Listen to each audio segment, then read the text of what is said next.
May we please all rise for the opening prayer to be led by Catherine Badiyoko.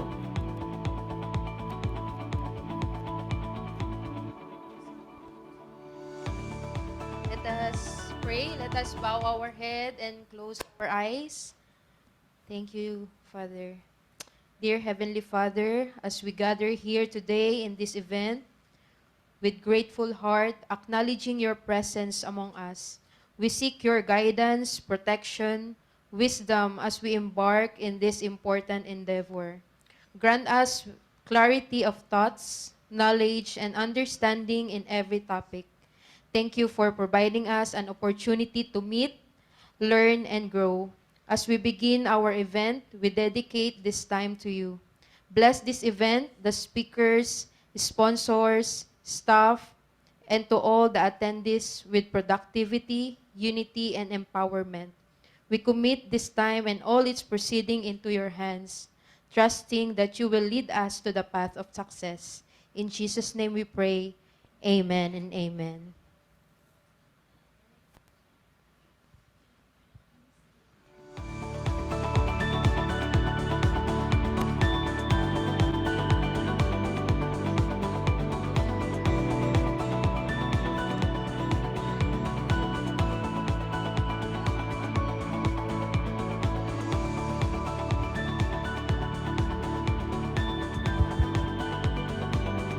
Sound. Good morning, Pasig City! Good morning, Jumpstarters! And good morning, Philippines! We welcome you all to the Year 2 of the Jumpstart Your Freelancing Career Road to Six-Figure Income! Woohoo! Palakpakan naman dyan! Sinong gusto ng six-figure? Please clap and raise your hands. Meron ba? Parang ayaw nila ng six figures. Ayan, my name is Belle Himoya. Yes, so I'm Sergio or Jonathan Ruiz.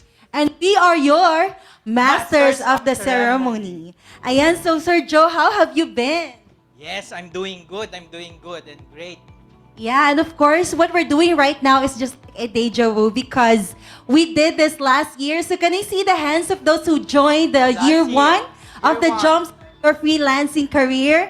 Ayan, can I see the hands? Raise your hand. Yung year one attendees. Wow! I think it's a good news that almost all of us here are, this is their first time to attend the Jumpstart event. Ayan, so are you all excited, guys?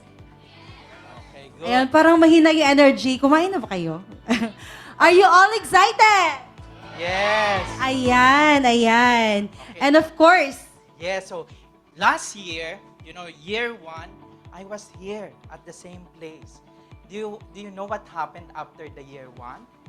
Year 2 na, andito pa rin ako. Hindi, year 1, I'm attending by myself. And I'm earning 5 figures. And today, I have 3 staff sitting there. Hi, Jericho, Jayan, and Ara. and I'm earning 6 figures. Right? Can you imagine?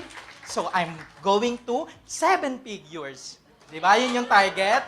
Okay, so let's really encourage everyone to really be participative and enjoy your time here. Okay? Yes, and of course, speaking of a whole new level of empowerment, we're just so proud and to know that, nag-elevate ka din po sa, figure. Ayan, so do we have another mic? Ayan, and of course, speaking of a whole new empowerment, we also have a new batch of power speakers. So are you excited for our speakers this morning and later this afternoon? Kilala mo ba some of them? Ayan, so we have, a lot of things to look forward today. And of course, we are also joined by our digital attendees via Zoom. Ayan, so welcome. Although you are not here physically, but we want to welcome you, all our digital attendees.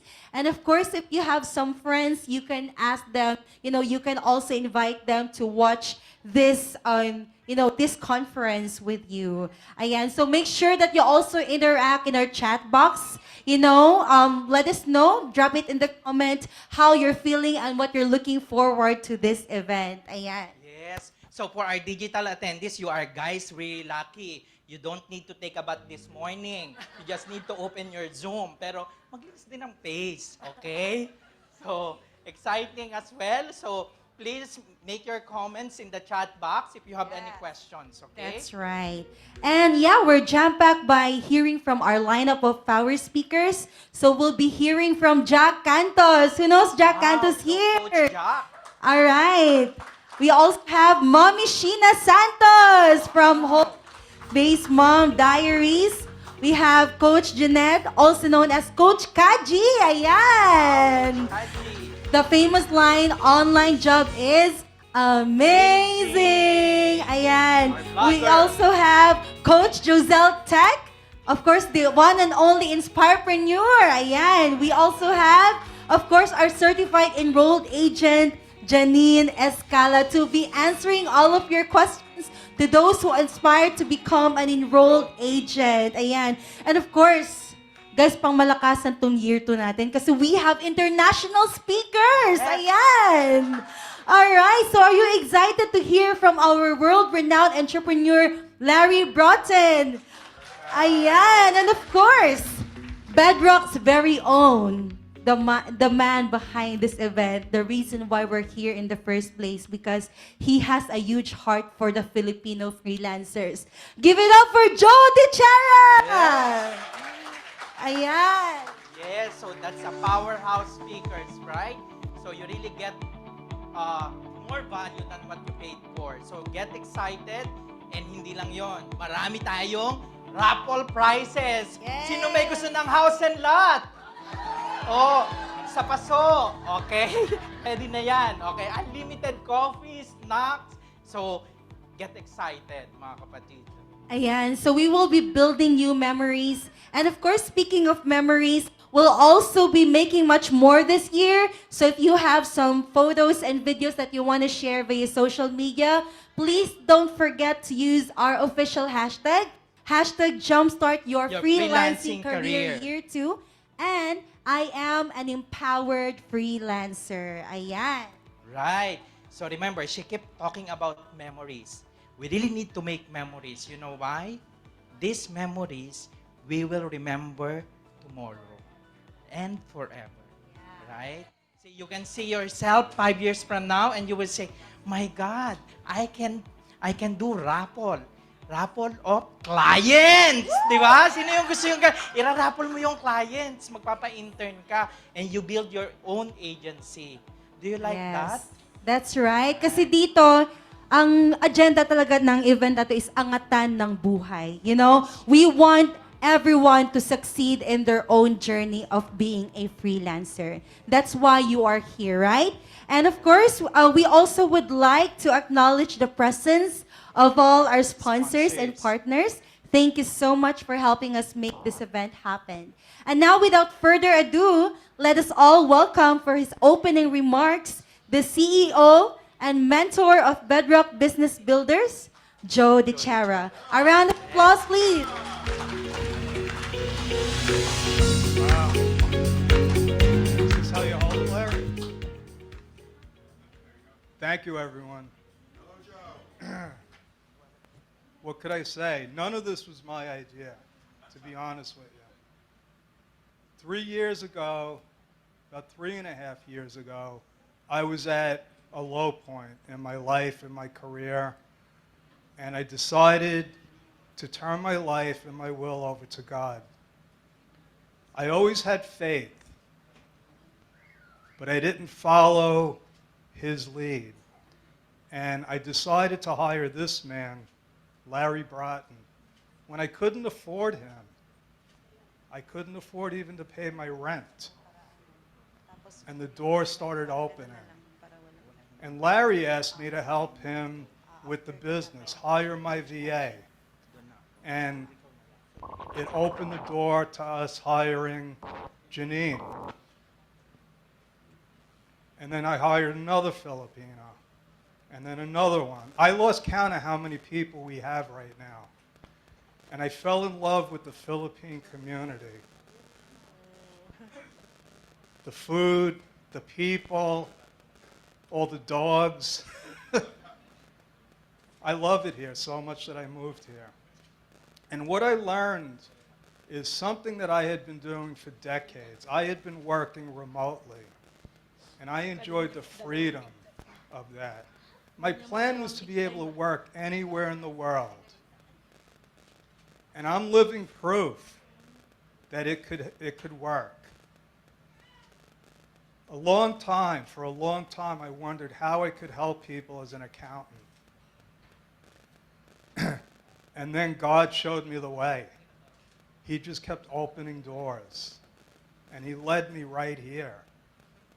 And what I learned is there's a whole nation of Filipinos that haven't realized the freedom of being a freelancer.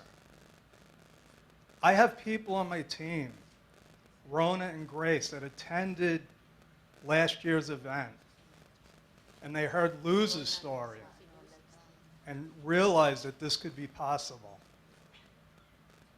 And now they're full-time team members. None of this would be possible without my team. My business has quadrupled in less than 3 years. If I could have done it myself, it would have been done decades ago. And like I said, God just keeps opening doors, and I just keep walking through them. And believe me when I say, none of this was my idea. All I wanted to do was come to the Philippines last year and meet my team. And this is what happens when an entrepreneur has an idea and nobody stops him. Nobody said, oh, Joe, this is going to cost you a lot of money. It's going to do this. It's going to put a lot of stress on my team.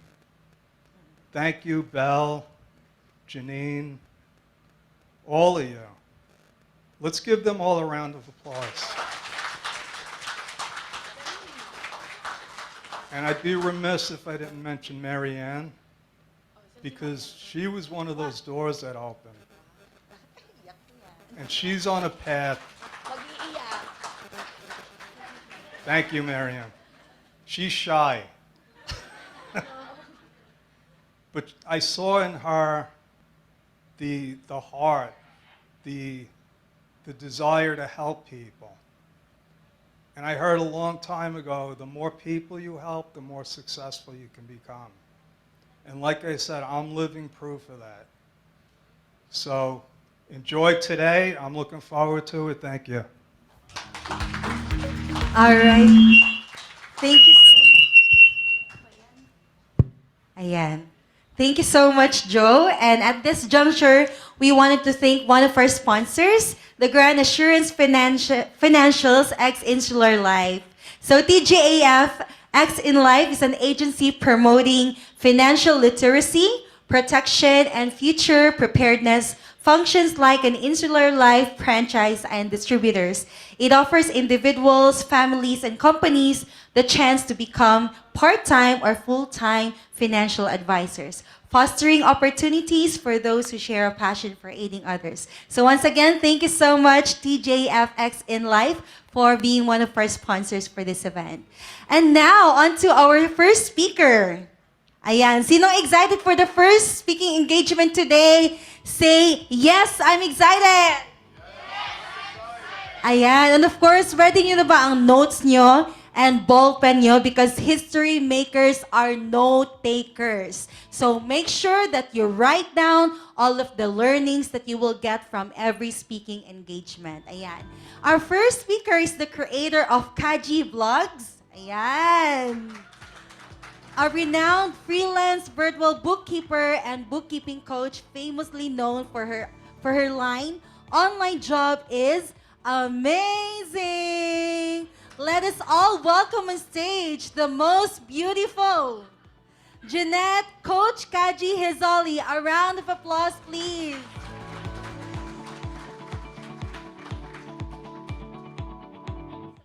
Thank you, Belle. Hello, my fellow freelancers and side hustle superstars. Can I get a loud? Online work is amazing naman dyan. Online work is amazing. Alright, thank you so much. So, who here is obsessed with Korean movies or Netflix? Okay, I can see some hands in the air. So, what's the feeling when you find a Korean movie or Netflix movie that you're absolutely obsessed with? What's the feeling? So, you're happy, you're excited, right? So, that feeling of excitement and anticipation, that's the kind of energy that I want you to bring to our discussion today because building a solid system can be just as addictive and satisfying as binge watching your favorite series. Alright, sorry. Okay, so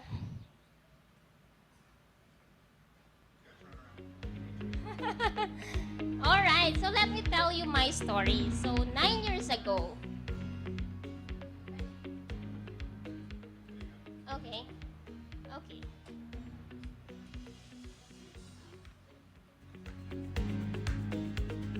Okay, so let me tell you my story. So 9 years ago, I got pregnant at the age of 21.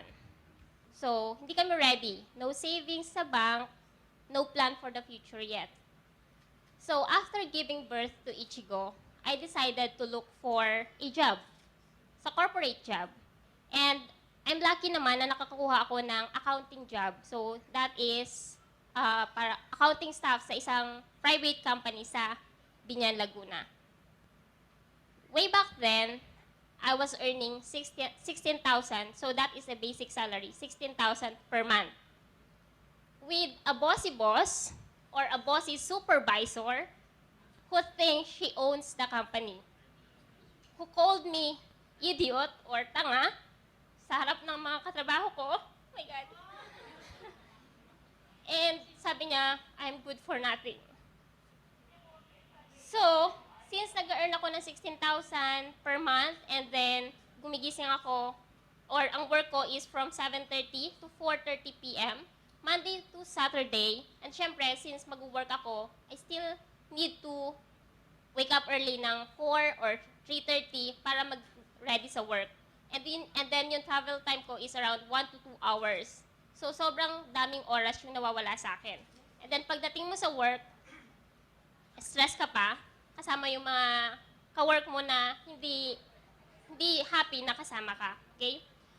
And then, nagre-rent din kami sa isang apartment sa San Pedro, Laguna. Small apartment siya near a train station. So, maingay sa umaga, dumadaan yung mga tren, and paglabas mo ng bahay, may tambak na basura kang makikita. Tambak na basura na galing sa mga kapitbahay namin. Okay? And then, 9 years ago, yung electric fan namin or yung aircon namin, hindi kasi kami nakaka-afford bumili ng electric fan. So, ginawa ng husband ko, ito, that is our aircon. Because we don't have money to buy an aircon. So, and if we can afford to buy through home credit, loan, we cannot still afford to buy or to pay for for our electricity bill. So we decided to to think for other way na magiging maganda yung tulog ng anak ko. So that's our first air condition way back then, okay? So and then in 2017, my sister introduced online work. So noong una ayaw ko, hesitant ako kasi sabi ko boring. Nasa bahay ka, tapos ako lang at saka anak ko. Pero pag nasa office ka kasi, may mga kasama ka and pwede kang lumabas or may mga activities silang ginagawa. So, hesitant ako. And then sabi ko, no. Then sabi ng sister ko, try mo lang. So, trinay ko. First work ko sa online is lead generation. So, we're searching email address and nilalagay ko sa spreadsheet, isasend ko sa client ko, and then after that, email marketing. So, nung nagustuhan ko siya, kasi 24,000 yung sahod ko, 4 hours a day, Monday to Friday. So sabi ko, if I can earn 24,000 by working 4 hours a day, bakit ako magtsatsaga mag-work sa isang corporate job na 16,000 yung salary ko full-time? Okay? So, nag-decide ako na since hindi naman ako happy, nag-decide ako na iwanan yung work ko. So, in 2018, na-discover ko ang online work na pwede pala akong mag-work as a virtual bookkeeper. And then, nung una, mga first few months, super crazy niya. Kasi walang pumapansin sa akin, sobrang daming proposal sinesend ko, pero walang pumapansin. So, I do my research. Okay? I try to improve kung ano yung approach na ginagawa ko. And then, luckily naman, may pumansin na sa resume ko, sa cover letter ko, and then na-invite ako ng interview. And then, nung nakakuha ko ng client ko, eksaktong birthday ko, ng March 7, 2018, sa isang accounting firm sa Hong Kong, nung nagamay ko na yung work nun, nag-try ulit ako maghanap ng client. And then, suddenly, naka-receive ako ng maraming proposal. Sabay-sabay sila. Ngayon, since nag-start pa lang ako sa bookkeeping nun, wala pa akong system. So, how do I handle multiple clients kung ako lang mag-isa? And then suddenly, eto na yung mga nare-receive ko. From proposal or contract agreement, termination. Termination because I'm not able to deliver the result they're looking for. I was not able to, to meet the deadline or to to deliver yung output na hinihingi talaga nila, yung quality output. So sabi ko, what's wrong? What's wrong with me? So, doon ko na imagine na kailangan natin ng system, solid system for handling multiple clients. Nung wala akong system, yung work ko is overloaded. Hindi ko cater lahat ng client ko. Kasi each client is unique, right? And kailangan mong i-cater lahat ng needs nila. So since wala akong system, hindi ko magawa yan. Hindi ko ma-meet yung deadline, and hindi na ako nakapag-communicate ng maayos sa kanila. May message, hindi ko na-replyan sa dami ng client message na nare-receive ko. And I don't know what's to choose. Kung ano ba yung uunahin ko, alin ba yung hindi, alin ba yung pwede, alin ba yung ngayon na kailangan. Okay? And of course, syempre sa dami ko ginagawa, wala na yung quality, and pag pinagsama-sama mo lahat yan, burnout yung output. So, pangit siya. So, kaya nag-build ako ng sariling system ko na actually, na-learn ko rin din siya sa mga existing clients ko. Okay? So, why is it important to build a solid system effectively for handling multiple clients? You might be wondering, Kaji, I love the freedom of freelancing, but why should I box myself in with a system? Okay, so let me tell you, the beauty of a solid system in place is not here to suffocate your freelancing career. It's here to soar you even higher. Okay, so imagine nyo, a trapeze artist soaring through the air with grace and precision. When we say trapeze artist, sila yung mga acrobat artists na nagpe-perform sa air. So, they make it effortless, right? But, behind the scene, there's a safety net meticulously designed for them to catch them if they stumble. And that's your system. your safety net in freelancing. Okay? So, and aside from that, imagine nyo, yung client nyo as coins in a piggy bank. The more client, the more coins, right? And then yung coins na yun, you're trying to insert that sa piggy bank. But if you don't manage them well, mamimiss nyo yung revenue kasi hindi nyo siya mahuhulog sa bank. So that's why kailangan talaga natin ng solid system in place. So, yung mga tips na sasabihin ko dito is the exact system na meron si Kaji. So, let's start with streamlined client workflows. So, sa system ni Kaji, nagpe-prepare ako ng onboarding form for my clients. So, sino dito yung nasa bookkeeping or accounting niche? Okay, so, most of us dito ay nasa accounting, bookkeeping, right? So, para sa simula pa lang, maganda na yung flow, kailangan meron kang onboarding system or onboarding form. Ano ba yung included dyan? Ibibigay mo yan sa client mo before the discovery call. So, you can ask yung client mo about the business, or like for example, sa bookkeeping, how many banks meron sila, or kung meron ba silang VA, mga employee, or kung pinagmimix ba nila yung mga personal expenses and business expenses. So, that's good to know. So, para kapag nag-call na kayo ng client mo, kung ano na lang yung napansin mo sa onboarding form, yun na lang yung i-discuss mo sa call. So, hindi na ganun katagal yung magiging call mo with your client. Next, you have to get your checklist game on then. So, kapag gumagawa kayo ng checklist, make sure na i-itemize nyo siya. So, for example, nagkaroon ka ng client, and then, kailangan mo ng access sa mga banks, right?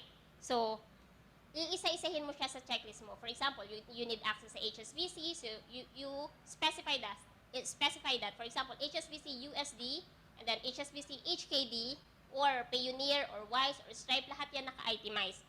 Tapos, lahat din ng documents na kailangan specific. So, kung kailangan mo ng, for example, loan contract, or for example, may mga loan yung client mo, then you have to specify that.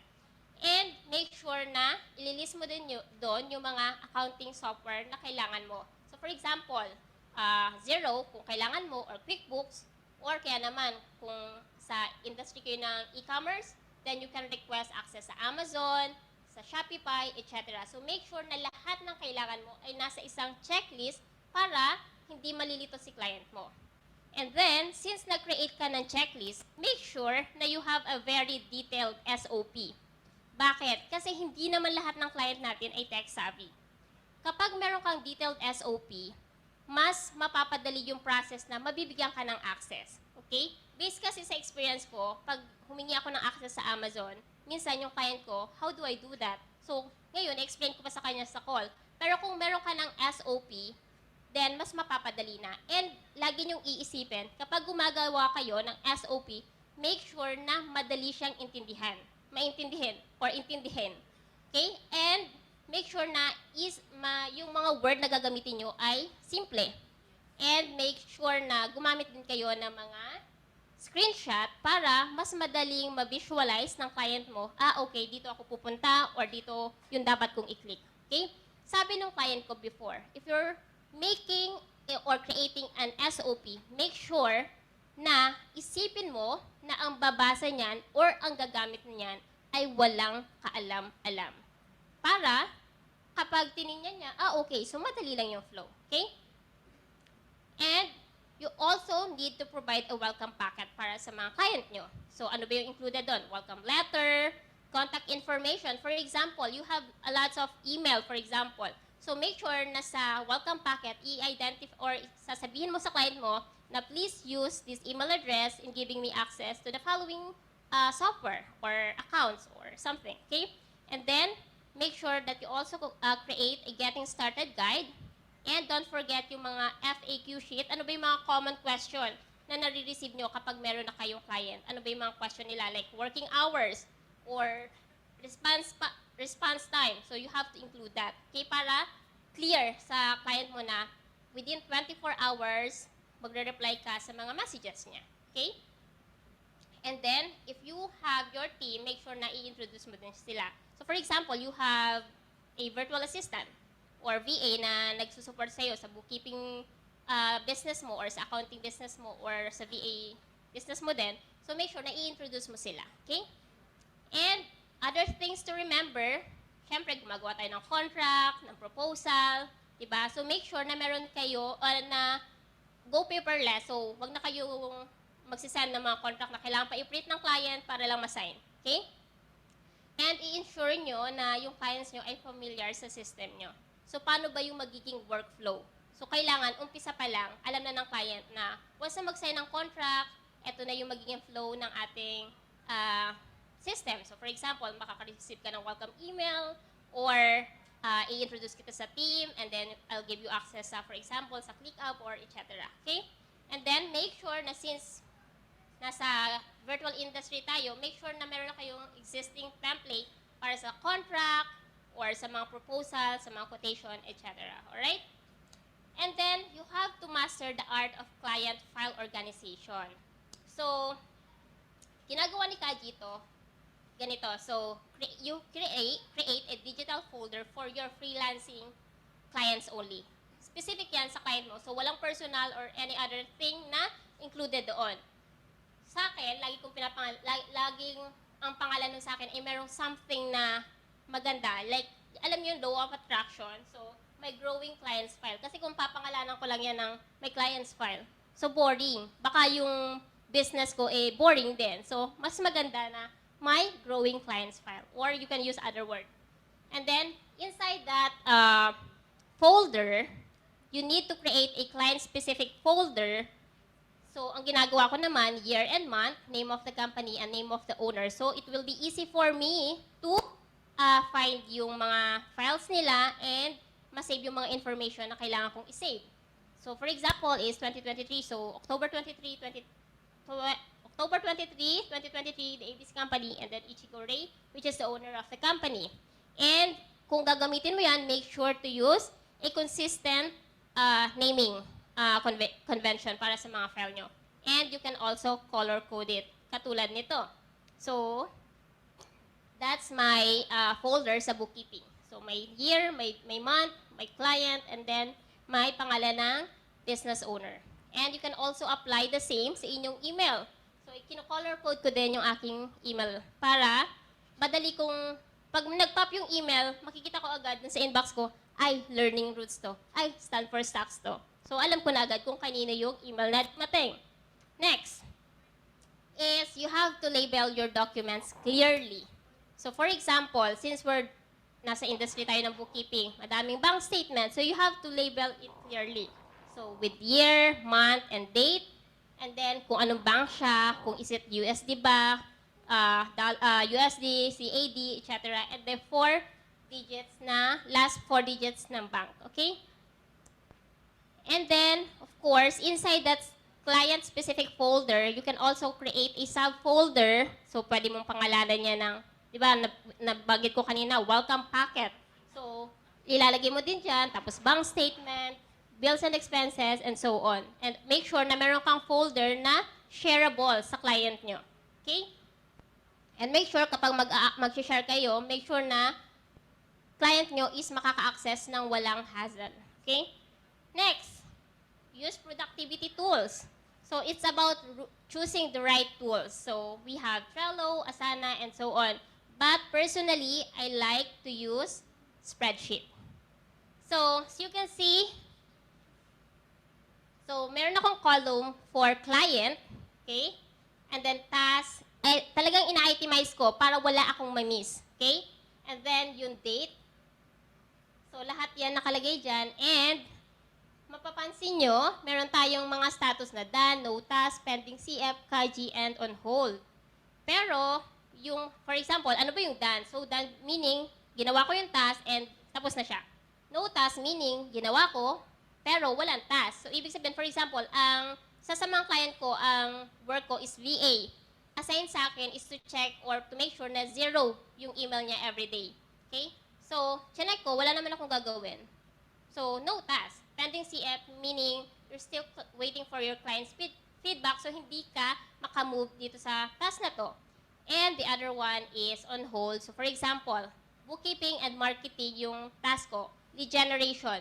So sa isang client, nag-decide si client na i-stop muna yung lead generation or marketing. So status ko sa kanya is on hold.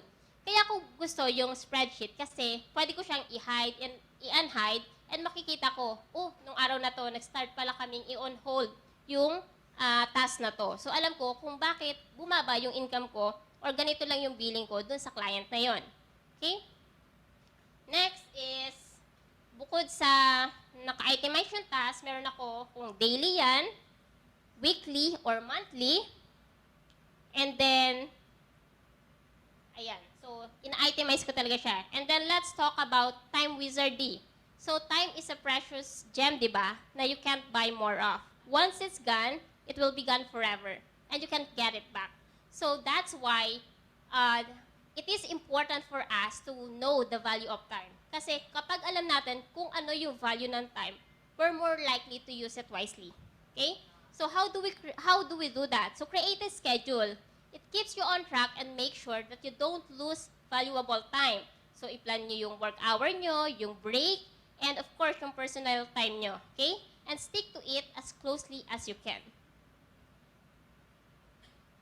And then, let's go back doon sa time wizarding. So, napapansin nyo ba, sa yung mga favorite movie nyo, or let's say, yung mga teleserye dito sa atin, have you ever noticed ba na na-air sila sa specific time? That is because they use time blocks. So, you use the same sa freelancing. You use time blocks and make sure na mag-stick kayo doon, okay? So, prioritize smart. So, it is about understanding that not everything is a 5-alarm fire. Know what can wait and know what cannot wait. Okay, so who here knows Eisenhower matrix? Okay, so I can see some hands in the air. So it sounds fancy, but it's a simple tool. So you have 4 quadrants: the urgent and the important. So you have to do it now. You have urgent and not important, so you can delegate it. Who can do it for you? Okay.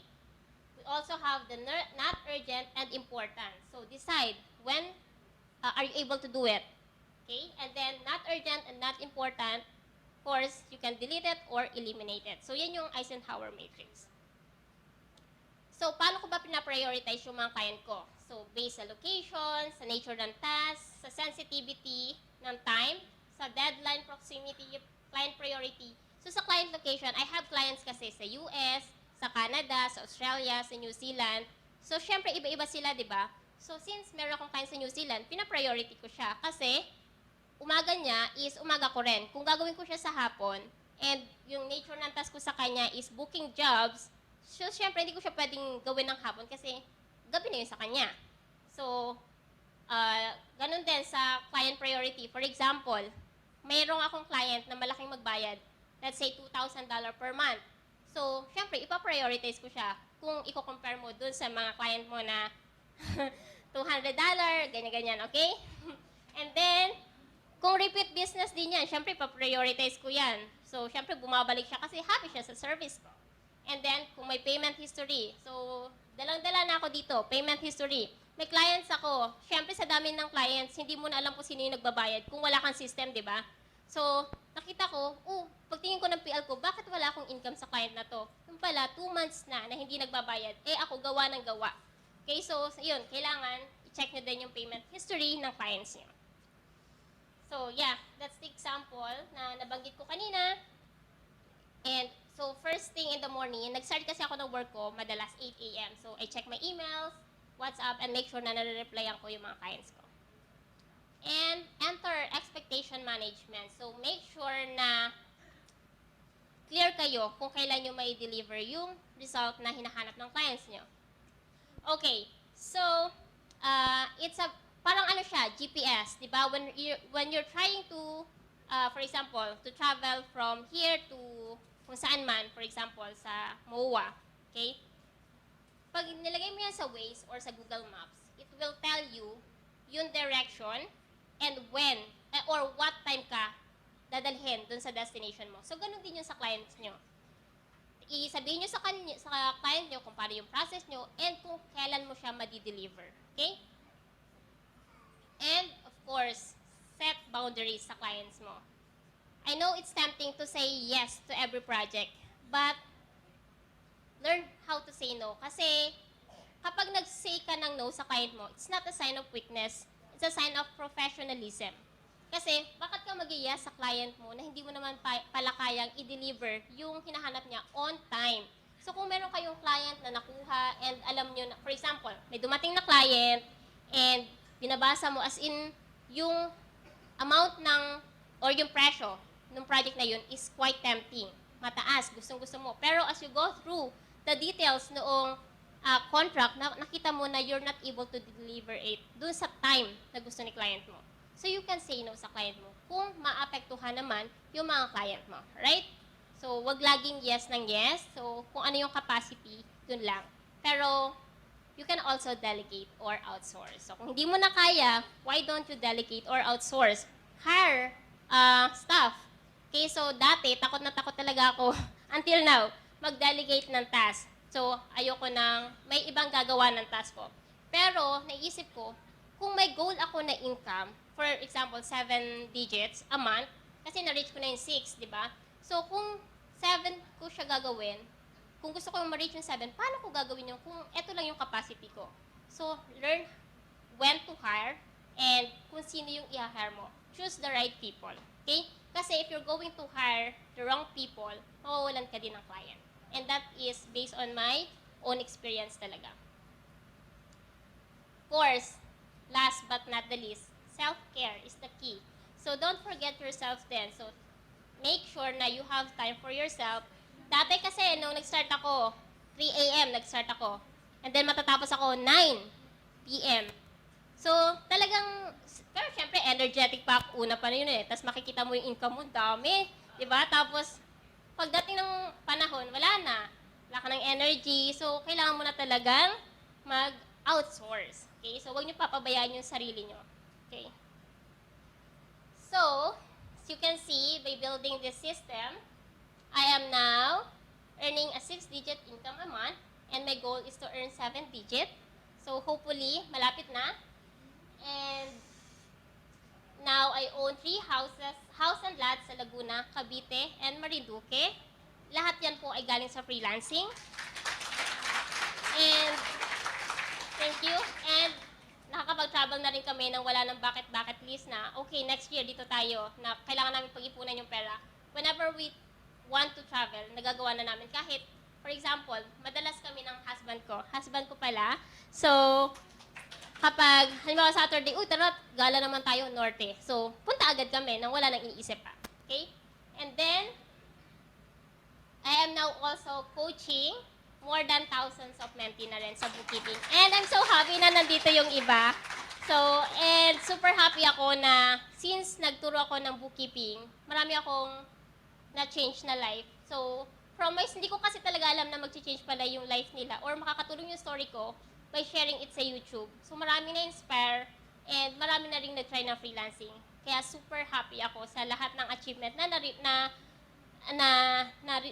kukuha ng mga mentee ko. And actually, nag-start lang ito sa akin, tapos share ko sa mga friend ko. Alam mo naman, tara, try mo to. Yung mga friend ko, ayaw nila, pero nung nakita nila kung paano yung naging effect niya sa akin, yun, everyday, nasa bahay sila. Paturo naman, Kaji. Everyday talaga napunta sila. So kahit Muntinlupa pa, talaga napunta sila sa bahay everyday, kahit naulan. And then, ayan. And of course, meron na rin akong club. Yes. Meron tayong club. So, 250K club, 100. So, lahat ng mentee ko na nakaka-reach ng ganyan. And basta pinapaalam nila sa akin. Yung iba kasi silent lang eh. Na hindi ko na alam, ang ganda na pala ng life nila. So, every milestone na na-achieve nila. So, pinapadalan ko sila ng plaque. So, 250K club, 100K, 50K, 150K. And, ang mas importante sa lahat, kasi dati hindi kami nakakakain sa mga Jollibee, kasi yung ibibili namin ng Jollibee, totoo, iniisip namin pang diaper na lang ni Ichigo, pang gatas. So talagang kahit gusto kong bumili ng prutas, talagang hindi kaya. Or kung kakayanin man, baka wala na akong pamasahe. Nag 1, 2, 3 na nga ako eh. Tapos, ang matindi pa nun, sabi ko, hindi ito yung buhay na pinangarap ko. So, very thankful talaga ako na nakilala ko ang freelancing. And ngayon, dito ako nag-speak sa inyo. And ang pinaka-importante sa lahat na hindi ko makakalimutan, nakakakain na kami sa Jollibee. Okay, so that's all. And always remember po, it will only work if you do the work. Alright? So, thank you so much, everyone. Sana marami kayong experience. Good, thank you, Coach Kajeya. Please, let's give her a clap. Grabe. Ang dami kong nalagay sa notes. Grabe talaga. Iangat ang bookkeeper and freelancers na Pilipino. Tama po ba? Grabe. I'm really inspired dun sa sinabi niya na I own 3 houses. Grabe, no? 3 houses. Ako, farm pa lang. Siya 3 houses na. Pagkatapos, alam mo yung nakakakain siya anytime. Sa Jollibee, alam mo yun, kahit saan. And na-remember ko tuloy yung tatay ko kasi every morning, I will go with my father kasi he's suffering from Parkinson's disease and later, his memory will be erased. So what I'm doing is, every morning, I will ask him to go for a coffee. And I will ask, which restaurant do you want to eat? And sabi niya the other day, Mang Inasal. Okay, good. Today, Jollibee. Okay, good. Next, Dunkin' Donut. And I noticed, pinipili niya pala lahat ng fast food restaurants na nandoon sa malapit lang sa amin. Can you imagine if I won't be able to earn as well in freelancing, I won't be able to do that, right? And I think it's very, very hard when you see a member of your family that you want to give something to them. Diba? So nakakaiyak lang. Okay, thank you, Coach Kajeya. And yung learning ko talaga, yung takeaway ko dito, sabi niya, build a solid system. When I was starting, I'm handling 19 clients by myself. Can you imagine? And halos hindi na ako makalakad. No? But today, I realized, okay, that's a learning. So I restarted again, build my own system, SOP, detailed SOP. I really like the detailed SOP. You know, access the email, the software, like that. Eh, before yung sa akin, client, service agreement, sign. That's it, one. And second thing is, payment please. When I see it in the bank account, that's it, close. Then the next month, bye-bye, Jonathan, you did not deliver. Right? So, but today, I have my own system as well. So I'm trying to really, you are inspiration. Thank you so much. Thank you so much. So let's move on.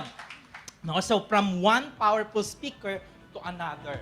Okay, so this speaker is a founder and CEO of UpCloud Accounting, a firm composed of 14 team members handling over 100 plus retainers.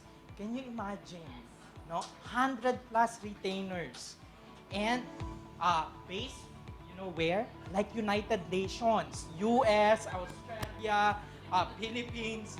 Ang sarap, no? When you look at your clients, wow, October, United Nations, I have that. Okay? Okay? Di ba ang saya? So, of course, he is a CPA, Zero Advisor, QuickBooks Pro Advisor, and advocate of financial literacy. And of course, you know, he is a colleague of mine as well in our community, BNI. Coach, thank you so much. I really have one-to-one with him to really, you know, learn from him as well. So I'm really, it's really a great pleasure to introduce to all of you, Coach Jack Santos. Please, let's give him a warm applause. Ay, sorry. Jack Santos. Okay. Coach Jack.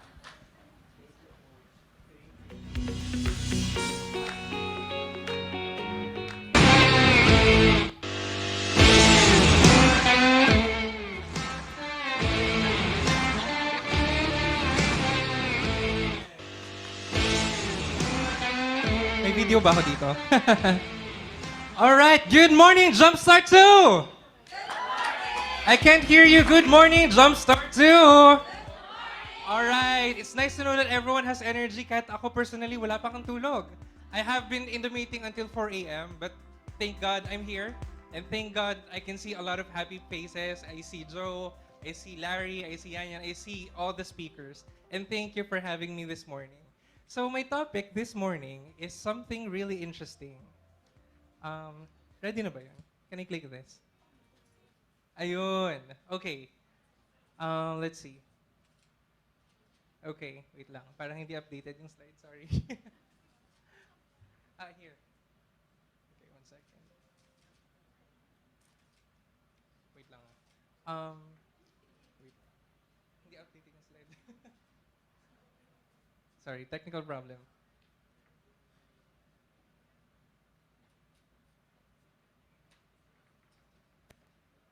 Ang taas ang energy ko, no? I'm so sorry. Wait lang, ah. Give me 1 minute.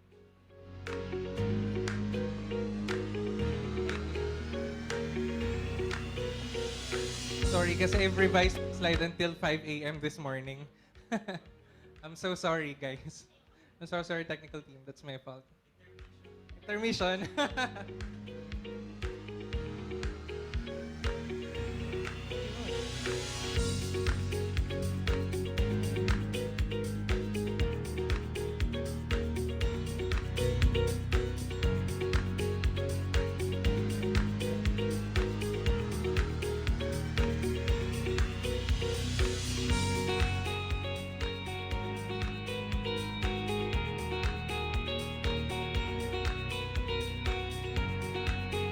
Hey, so while we are waiting, Coach, that's okay. So, siguro I'll ask you a question na lang, no? While we are waiting for the PowerPoint, okay? So, yes. Okay. If I know marami yung nag-i-start pa lang, right? If we will go back 10 years ago or 15 years ago, how will you start again? Okay, that's really a good question. It's because when I've started, there's no Coach Yan, there's no Coach Jo, there's no Coach Kaji, there's literally almost no one. No. So if I'm going to start again, I would probably start something right. It's because, uy, ako yun. It's because, yun nga eh, parang I've started experimenting things. No, hindi ko alam yung ginagawa ko. Probably all of us had experienced this. Coach Jo, gaya na nabanggit mo kanina. Proposal, firma, payment, retainer ng 2 buwan, wala na yung client, di ba? Even Coach Kaji, sometimes also stumbled on the part wherein I've had many clients more than that I can handle. Sometimes, kain na lang yung pahinga ko. So, I've reached something like that. Siguro if I'm going to go back 5 to 10 years from now, I would probably start something right and probably start building the process. Simula pa lang. Wow. Okay, Yun. nice. Yun. And actually, just a few update. Medyo outdated din si website kasi a lot of things had happened. The total number of my team member from 14 when we had our photo shoot with Coach Yan, we are already 22. Ang bilis, ilang months lang, di ba? Ang dami nangyari. And from 100 plus client, I think we were handling back then 150 plus. They're currently 278 right now. So yeah, there's so many things going on. Sometimes clients are coming in, I wasn't able to do the onboarding. Paminsan may papasok na stuff, hindi ko na sila kilala. So that's how crazy it is. But yeah, I must say that I think business is growing, business is healthy. So yun, I think that's the power of creating SOPs, creating process. You can replace someone who can do the job better than you. That's one thing na kailangan i-remove natin on our mindset. Because we think sometimes na, oh, ayoko ibigay, it's because I think I'm the best to do the job. Napatunayan ko sa sarili ko na I suck at doing my job as I go along. So I think I'm good, but probably you'll meet someone, no, who can do the job way better than you. And that's how strong the system is. Wow. So ayun. Ang dami. Madami talaga sila. Yes. So, pwede tayong mag-hire at mag-delegate na mas magaling. Kasi ako ganun din. Parang I felt like, hindi naman siya kagalingan, so ako na lang ang tatrabaho. Di ba? Meron tayong ganung pakiramdam. But really, coming from Coach Jack, it's really true. Okay? Coach, ano yung secret mo secret sauce? Meron ba? Wala na ko ituturo. Okay. So, yeah, Gagawin I'll natin share yun. the secrets. Thank you for Right, updating. okay. I'm so sorry. Coach Jo, thank you. Okay, thank you. I'll leave the stage. Ayan. So, the topic that I was assigned, that was assigned to me was, yun nga, empowered, no? Be empowering someone on how I achieve 6 to 7 figures of income. As young as, hulaan nyo kung ilang taon na ako. So, right now, no, the topic this morning would be, I call it actually a bit different, no? Saan na yan? I call it the 7-figure iceberg. The question is, no, why iceberg? I'd like to give this quote from Mark Zuckerberg. The biggest risk is not taking any risk. Okay? In a world that is changing quickly, the only strategy that is guaranteed to fail is not taking any risk. So, this is a very interesting topic, no, on how I build an agency and to make a difference and achieve 6 to 7-digit income into building that 7-figure iceberg. It's because it is something that people just see on top na, uy, ang galing niya. This person is really good. But technically, I started way back from the bottom. Sometimes I sleep at 2 a.m., no, 3 a.m., then babawi ako. I have to wake up at 6:30, 6 o'clock. No? So the sleeping pattern is very erratic. Sometimes you have to talk to multiple clients all at once, meeting over meeting over meeting. Sometimes I have a meeting paminsan 10. I think pinakamarami ko was 12 ata sa isang araw, if I happen to remember it right. No? So next one is, yan, ito yung itsura ng iceberg. Ito yung question ni Coach Jo kanina. Ano yung secret sauce? So I've classified them into 4 buckets, which is foundation, no? Planning, implementing, scaling, and the result. And unfortunately, the reason why it's very interesting because a lot of people see this. The 7 figures, a lot of stuff, no? Pero the 80% of what I do revolves in this, no? So, I must say, no, buti na lang si Kaji ang nauna. It's because she thought about all the stuff that you need to learn in order for you to take your business to the next level and become an agency owner.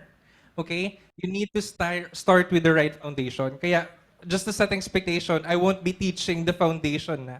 We will be focusing on switching, no, to planning, implementing, and scaling. Ayun. Success is just the tip. The majority of the work is hidden underneath the surface. Yun. So that's why I'd like to somehow define agency, no? So according sa The Agency Problem in Corporate Finance by Eugene F. Fama and Michael Jensen, in the context of business, agency refers to the capacity of individuals or entities to act on behalf of, represent, or make any decisions for another party, often referred to as the principal. So these actions or decisions are typically carried out under a contractual or legal relationship wherein the agent has been authorized or delegated authority by the principal to act in their stead. So basically, in simple definition, agency is a way for you to duplicate yourself. And the way for you to duplicate yourself is to create a system that works and a system that can deliver. And in more basic definition, so for me, agency is not a business of money. No, it's a business of people. Okay? So, distinguish lang natin the difference between the freelancing and managing an agency. In freelancing, you'll take care, in high-level sense, no, 2 entities. It's gonna be yourself. You have to take care of yourself. You have to self-care according to Coach Kaji. In order for you to deliver services to, of course, your client. But agency, no, hiring, outsourcing, that is where you will be taking care of another entity, which is your people. Yan. In basic scenario, if you don't take care of your people, you don't have workforce. If you don't have workforce, you cannot get deliver client, you cannot get and earn revenue. Diba? And kung walang revenue, business will close. And if you don't have the right system, a lot of people or a lot of agency will fail in the span of 1 to 2 years. Ayoko na, nakakapagod. At the end of the day, ako lang ang gumagawa. And that's the reason that is my topic for today. In order for us to not feel that way, and in order for us to start the business, right? And maganda actually, no, yung question ni Coach Jo kanina. It's because I've started wrong. So I just figure things as I go along. And yan. And thanks to the thanks to the coaches, you can start things right. And just a few inspiration, this is how I started. When I was starting at my freelancing work, I've started first handling 1 to 2 clients. I was actually, I did work at the corporate for like 7 months. Tapos after 7 months, I started venturing freelancing. Then I got my first client. Then 3 months, I got my second client. Then 4th month, 5 months, 6 months, I got continuous contract. So ngayon, napagdaanan ko rin yung pagdaanan ni Coach Kaji. I'm not sleeping anymore and it's not healthy, so I started outsourcing. Then I start with 1 staff, 2 staff, 3 staff, and eventually handling 22 staff and handling 278 clients, retainers. Ayan. Awesome. And one secret thing is planning. According to Alan Lakein, failure to plan is as if you're planning to fail. And a lot of people, I apologize, my dear Filipinos, but a lot of people wanted to venture businesses, wanted to start an agency, jumping on the operations right away. No? So wala nagsistart on planning phase, which is, for me, I would say 60% of the success of the business comes from planning. Ask me why. It's because you are the core and the heart of your business. And that is why you need to start internally and ask yourself this question. Question is, what's my goal? Then further broken down into what is my mission and vision statement. So ang corny naman yan. High school pa lang, elementary pa lang, college, I've been memorizing the missions and visions of my school. Diba? But pati ba naman dito, being a business owner, you need to do your mission and vision. The question is why? It's because, babalikan natin siya mamaya, it's because it will refocus you on what you want to do in life. It will refocus you kung ito ba talaga ang gusto kong gawin, and is this something that's for me? Next is how many and what kind of clients do I want to serve? Your target market. So one of my mistakes from the past is that I've been serving everyone. So I've been telling that I can do everything. But technically, you're wrong if you're thinking that way. Diba? It's about choosing what kind of client do you want to work with. Kaya doon kayo maka-experience sets of clients that are lowballing you, that are demanding, and that are paying late. It's because baka hindi mo kasi na-project ang tinatawag nating client avatar. Baka hindi mo pinag-isipan na nung nagsastart ka ng business, you might be thinking na, I want to serve everybody. I want to serve the Philippine nation and all the business. But technically, you can never do that. No? So that's why you have to choose. Ito, ang client ko, I wanted to be as detailed, no? Na, I'm not kidding, no? As detailed as, I want my client to be a fitness coach. I want my client to be an e-commerce business owner. I want my client to be as handsome as Joe. Yes. Yeah. But kidding aside, no, it's about choosing your dream client. And I believe in law of attraction. If you manifest it, you will get it. Next is, what kind of people do I want to work with? Again, building an agency is a business of people. So if you don't establish your culture, if you don't establish the norms that you want to happen for your company, then that's going to fail you. So if you know for yourself that, hey, we have a synergy to this type of people, gusto ko yung work ethic niya, I like his work habit, then that's the time that your growth will be unstoppable. It's because if you're working with someone who has negative vibes with you, then I don't think it's gonna work. Yung kontra ng kontra sa'yo, o kaya naman yung oo na oo sa'yo but cannot deliver. Next, next is that, what kind of brand and style do I manage my business? So this is gonna be your style. Kaji style or Janine style or Mami Sheena, Yanyan style is different from mine. No? Joe's style might be different from everyone else. So this is how you set the tone of your business. This is how you wanted to manage the business.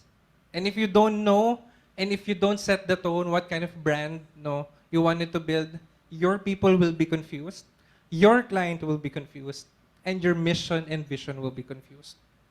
So say for example, I want to be as formal as SGV, Ernst& Young.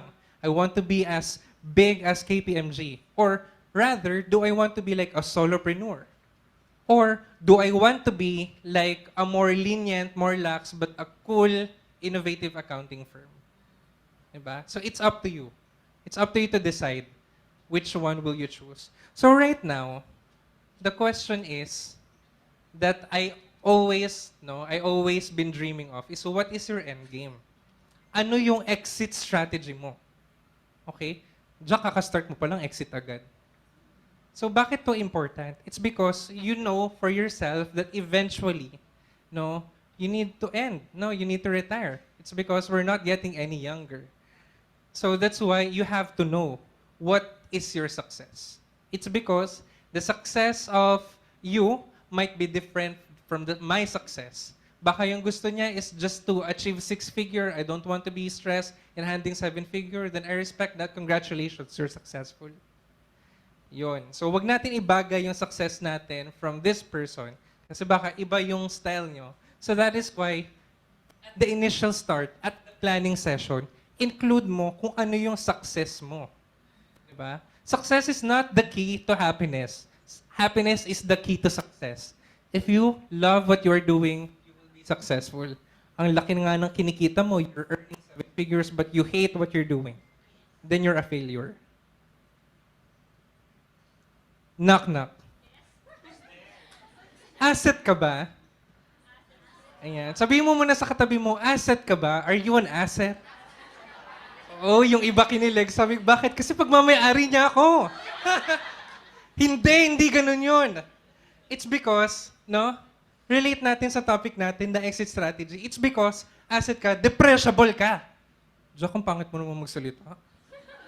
Kala ko kinilig na ako doon, tapos sasabihin mo, depressible ka. Tapos sasabihin mo sa katabi mo, uy, siyang ganda ng makeup, double declining method ang ginamit.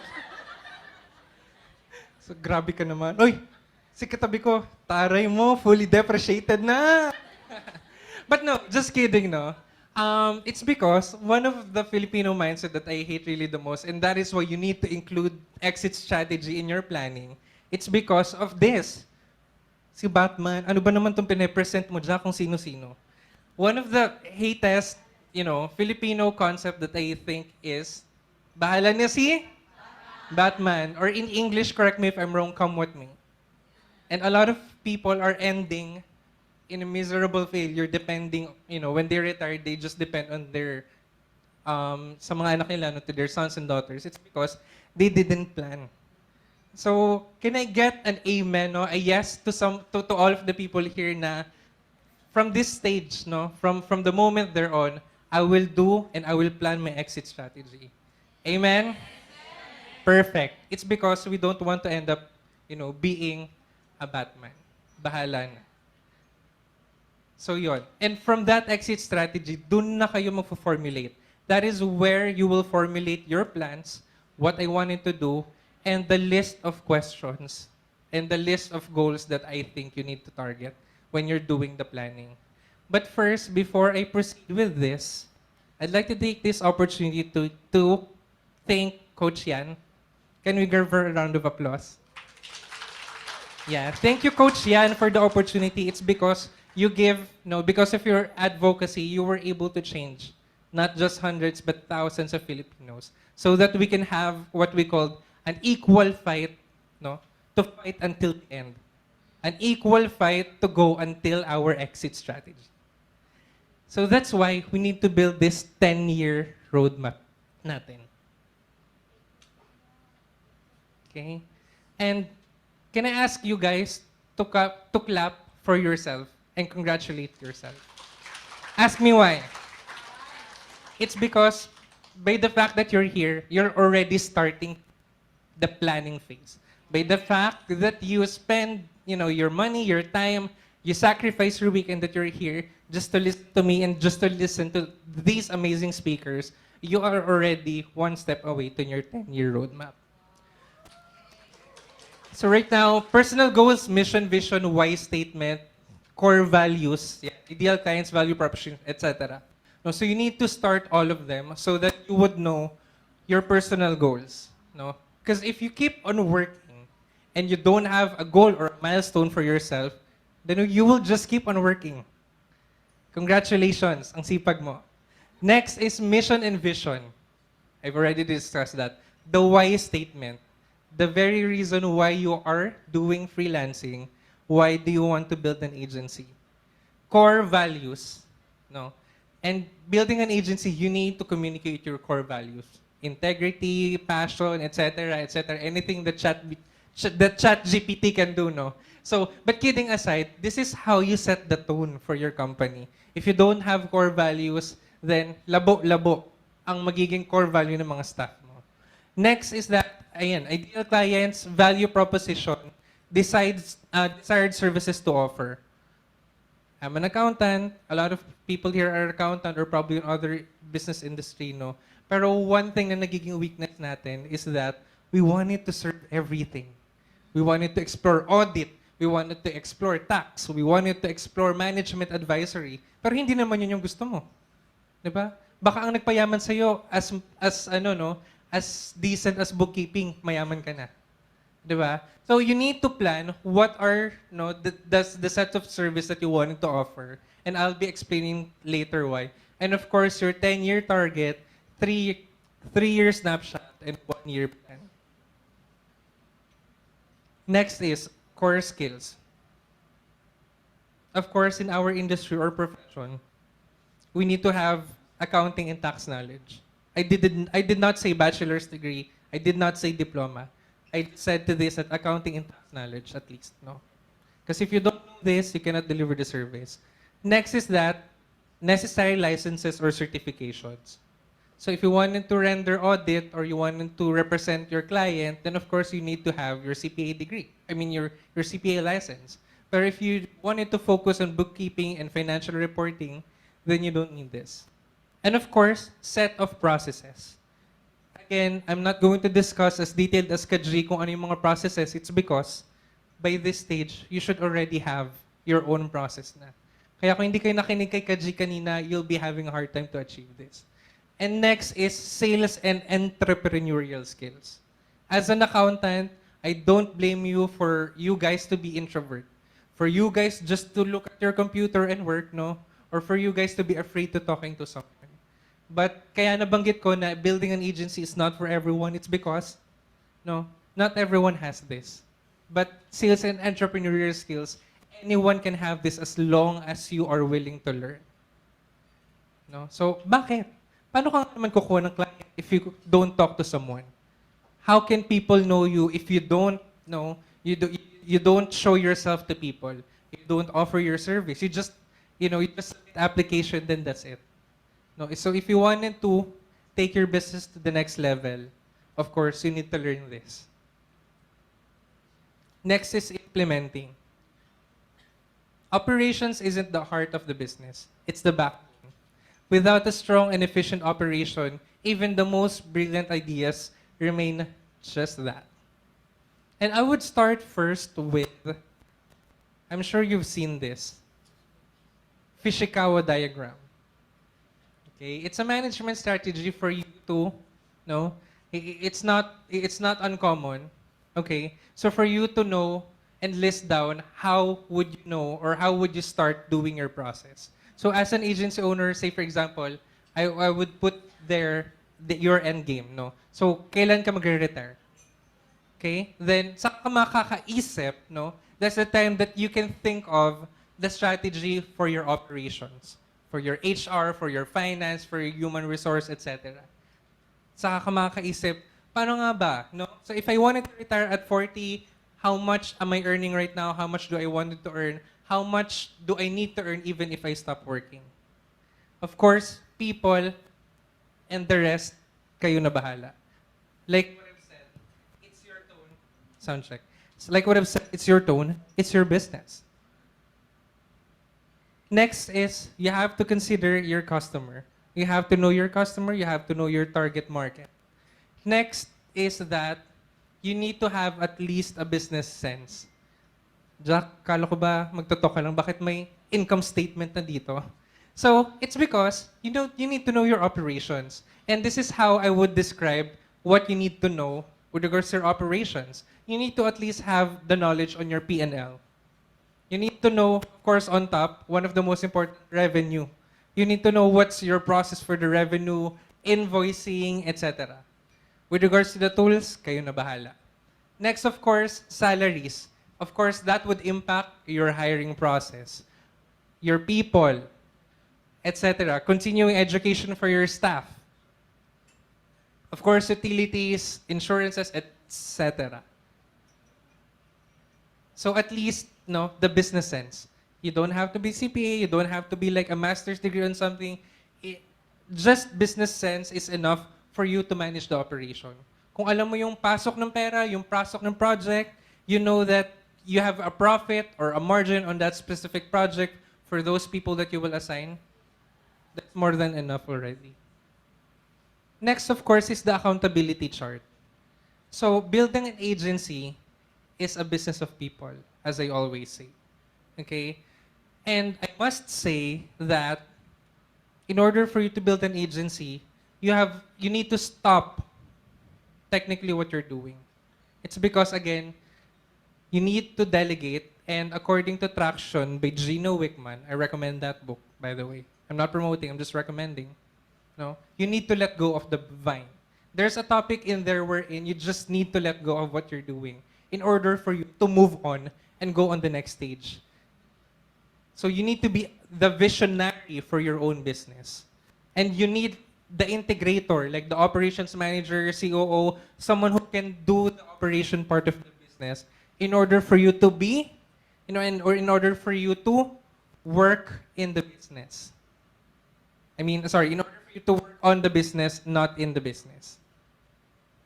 And of course, this is where core value is really important. No?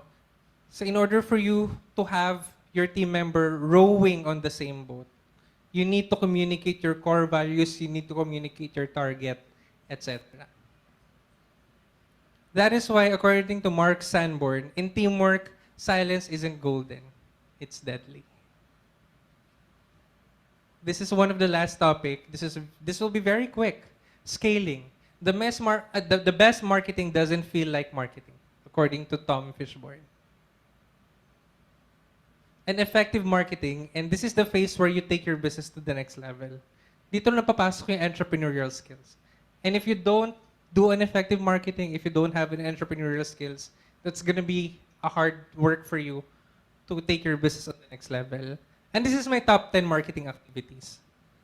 No, I do all of those. Presence and consistency. Build a strong brand. No, you can start by starting your logo as early as that. Client testimonials and case study.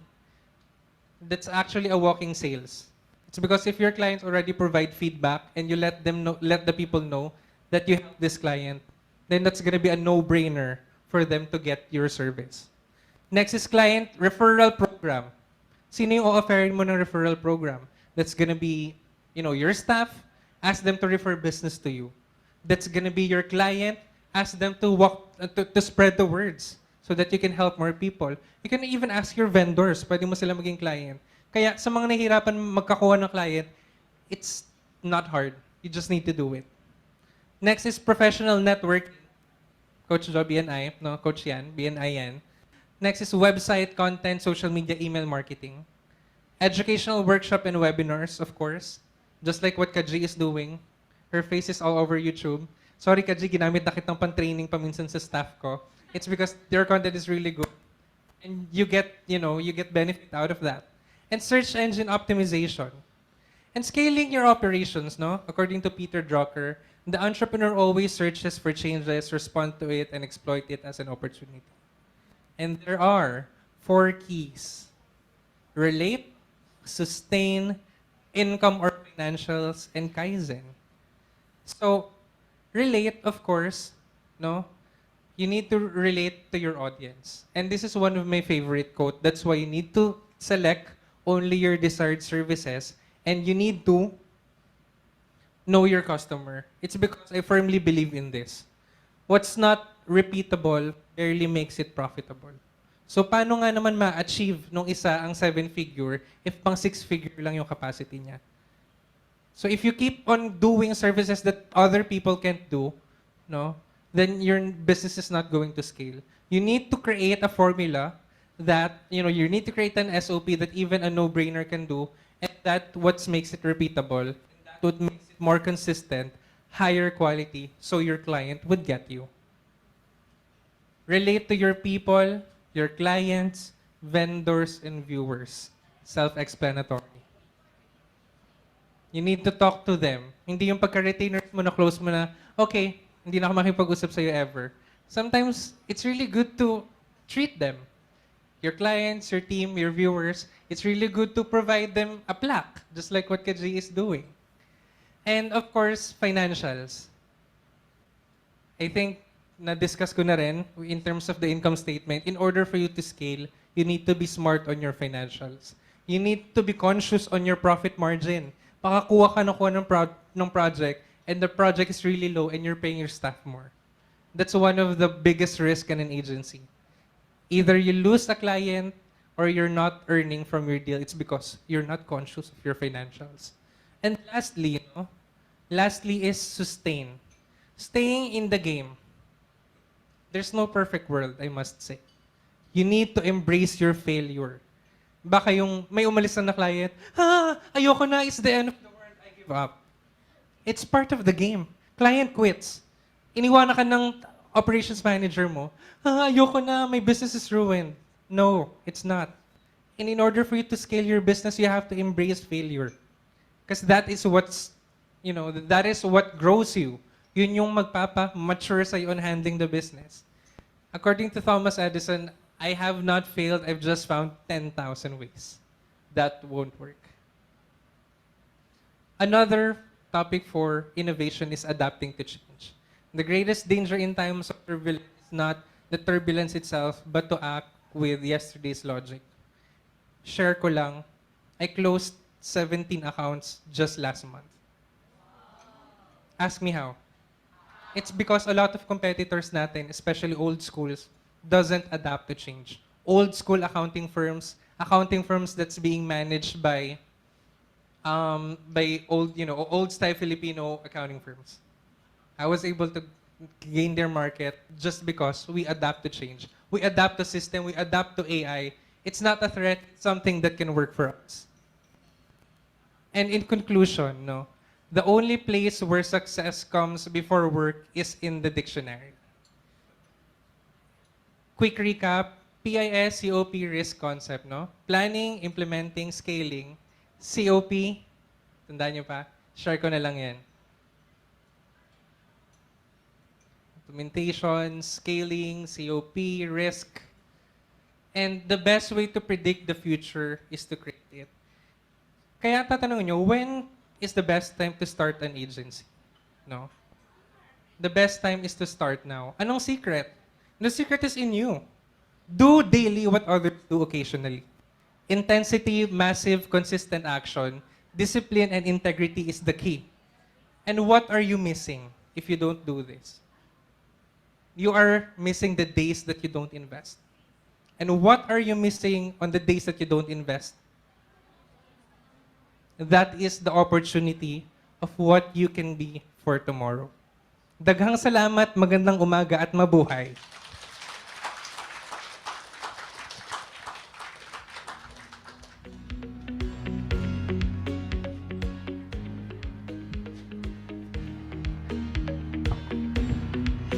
All right, thank you so much, Coach Jack Cantos, for such a powerful talk on what it takes to have a 6 to 7 figure monthly income as an online bookkeeper or accountant. And of course, we wanted to take this time to roam around and ask some of our participants to give their takeaway. So personally, for myself, my takeaway is your success, okay? Your success lies in your daily routine, right? Sometimes we always want to put efforts on things that would, create huge outcome, not knowing that it's in your daily routine where your success lies. All right? So ask yourself this question. Am I consistent in my daily routine? Ayan. Am I doing the things that's, helpful in taking care of myself? Ayan. So it lies in your daily routine. And of course, ayan. So we would like to ask some of our participants here for their takeaway. So I'll randomly choose. Ayan. So, ayan. What's your name po? Jordan. Jordan. Hi, Jordan. So, are you a VIP attendee? Alright. So, what's your takeaway? Yung yung sabi ni na gawin mo na siya ngayon. Mag-start ka na now. Parang yun lang. Start now. So, yun, para makuha mo yung kung ano ka in the future. Alright. So, Jordan's takeaway is start now. Alright? Wow. So, if you are that person who aspires to have an agency someday, then you have to have your one day, and maybe that day one is today. Ayan. Wow, nice. So, of course, let's have another one here. What's your name? Friends. Yes, friends. My name is Rez. For me, my takeaways are embrace your failures. Then, don't be afraid. Start now if you want to do something. And upskilling is the secret of freelancing, of course. Just like what the speakers told us. Wow. Ayan. Of course, don't be afraid to fail just because you try. Because failure is not your identity. It's just an event. All right? So if you fail, then you just have to get back up again.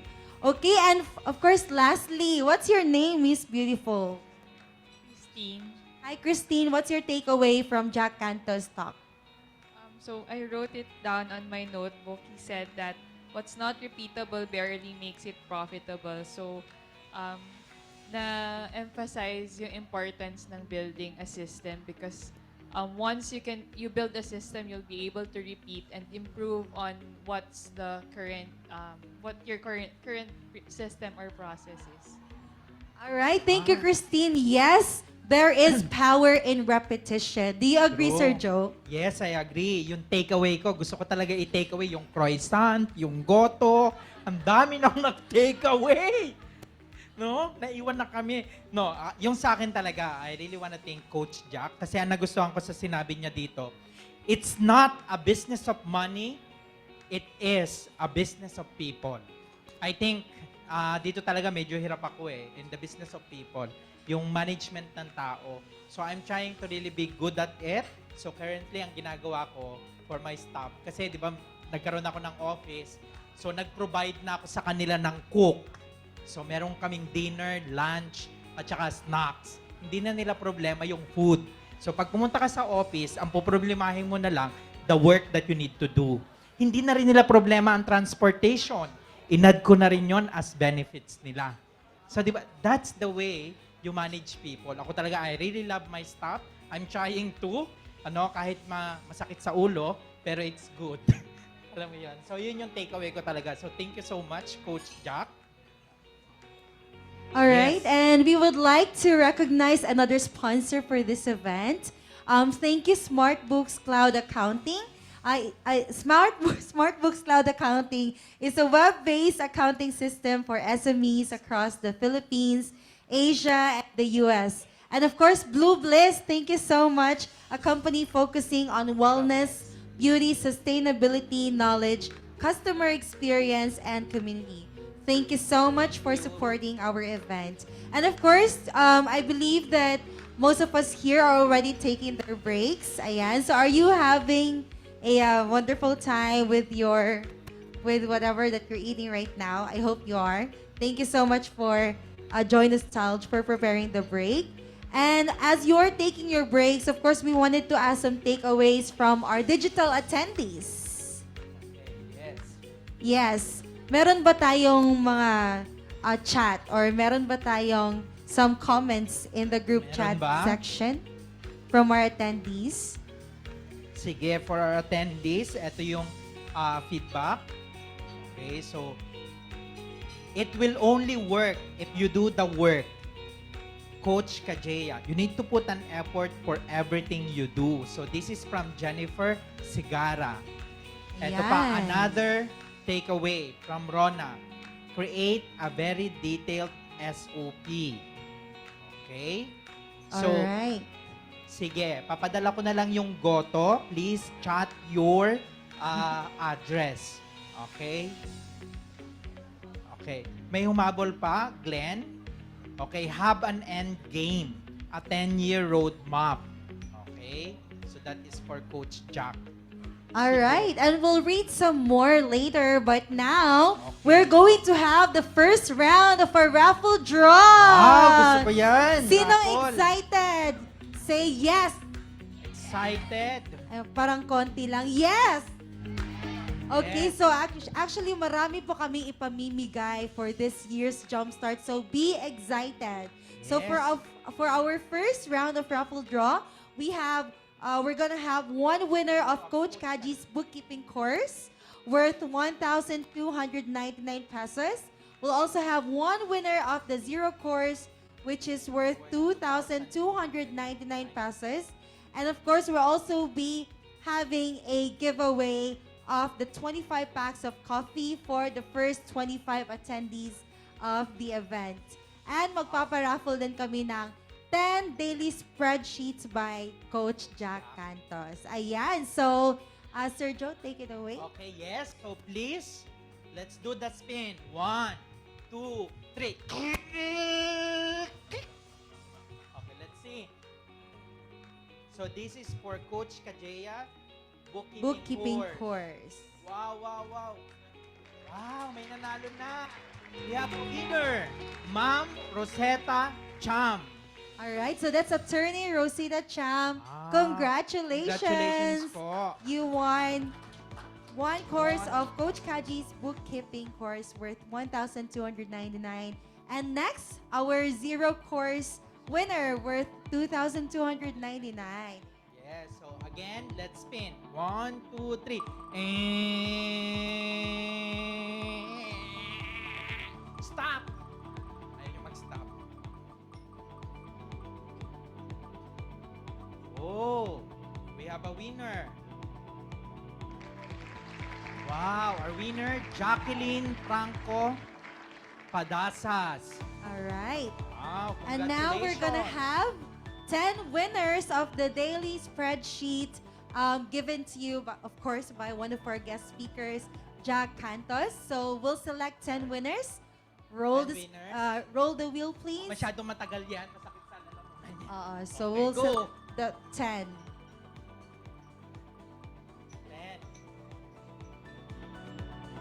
Oops. Ma'am Teresa Cervania. Congratulations. You're the first to win the daily spreadsheet. All right, spin the wheel.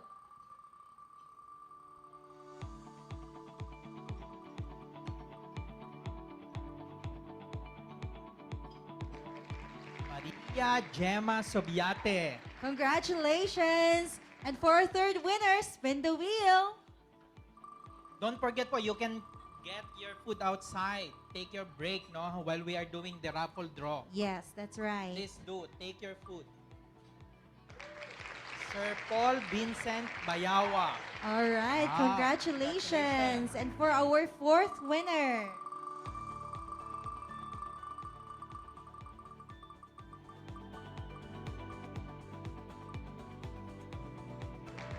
Wow, congratulations. Ma'am Clarissa Bautista Borgos. all right, and for our fifth winner,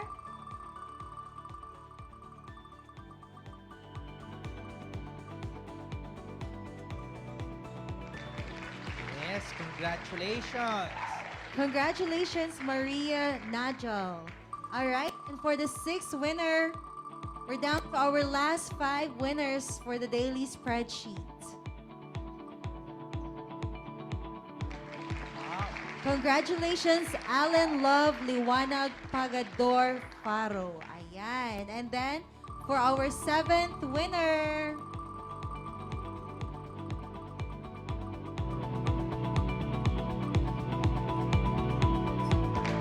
Congratulations, Mark Michael Acosta. And for our 8th winner,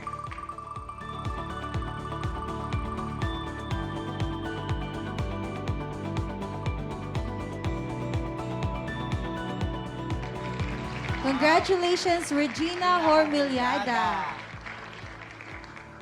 And for our 9th winner,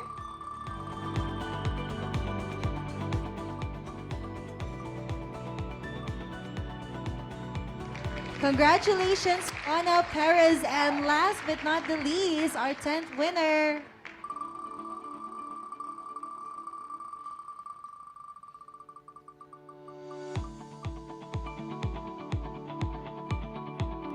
congratulations, Jordan Montecalvo. Ayan. So, congratulations to the winners of our first raffle draw. So, while you're still taking your breaks, we still have a few minutes before our next speaker. So, right now, why don't we play our Bedrock video for everybody to see while everybody's taking their breaks? Yeah. Congratulations. Please claim your prizes. Congratulations. Our Yes. DTI representative on The the other Bedrock side. team will communicate to you later for your claim of prizes.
Would like to thank the following sponsors to the Jumpstart Your Freelancing Career 2023. Match Accounting Talent, Blue Bliss Zone, SmartBooks Cloud Solution, The Grand Assurance Financials along with Insular Life, Accounting P-Falls, Kaji Blogs, Home-Based Mom Diaries, The Rolling Media, UpCloud Accounting, Getting What You Want, Shepherd Accounting Solutions, and SMDC. Thank you once again to all of our sponsors for believing in our vision and contributing to the success of Jumpstart Your Freelancing Career Year 2. Cheers to a brighter future. Bedrock Business Builders would like to thank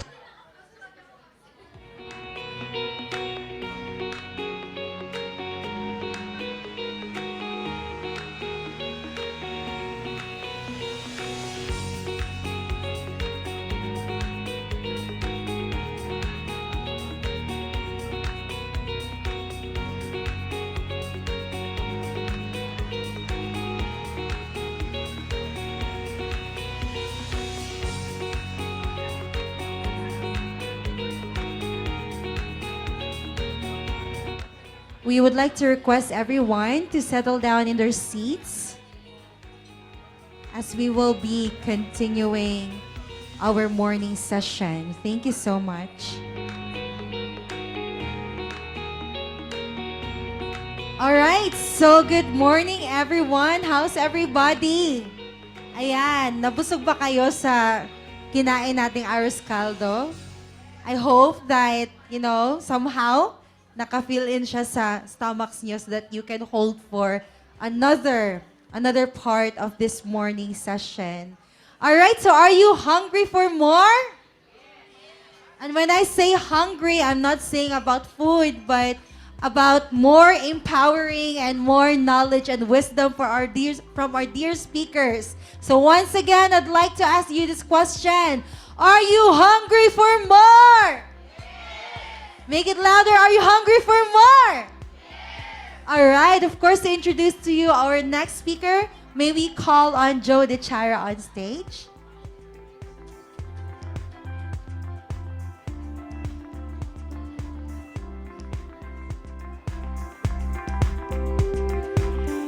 Thank you, Val.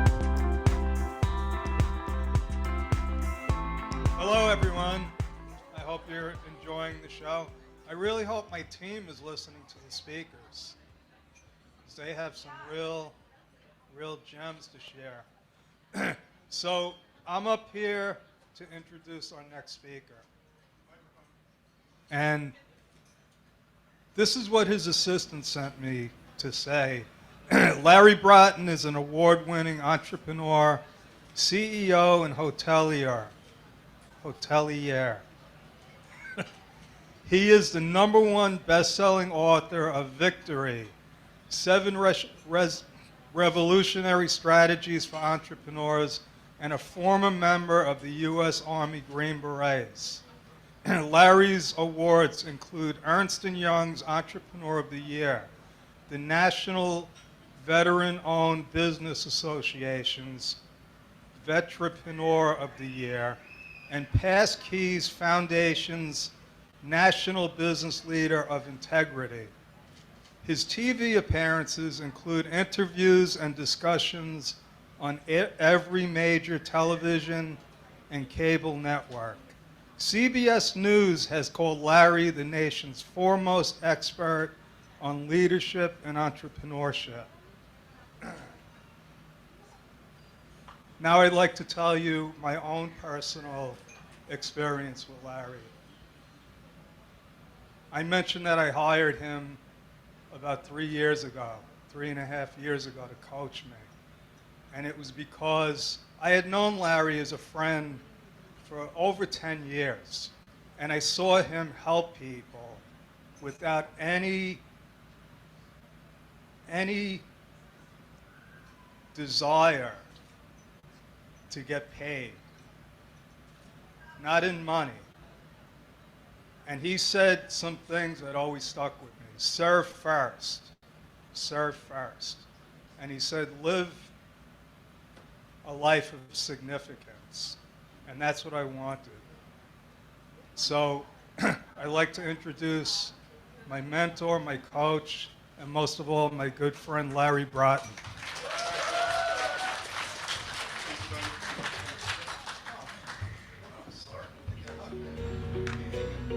Hi, guys. How are you? All right. This is going to be the best 4 hours of your day. I'm not going to be here 4 hours, I promise you. All right. Let's try this.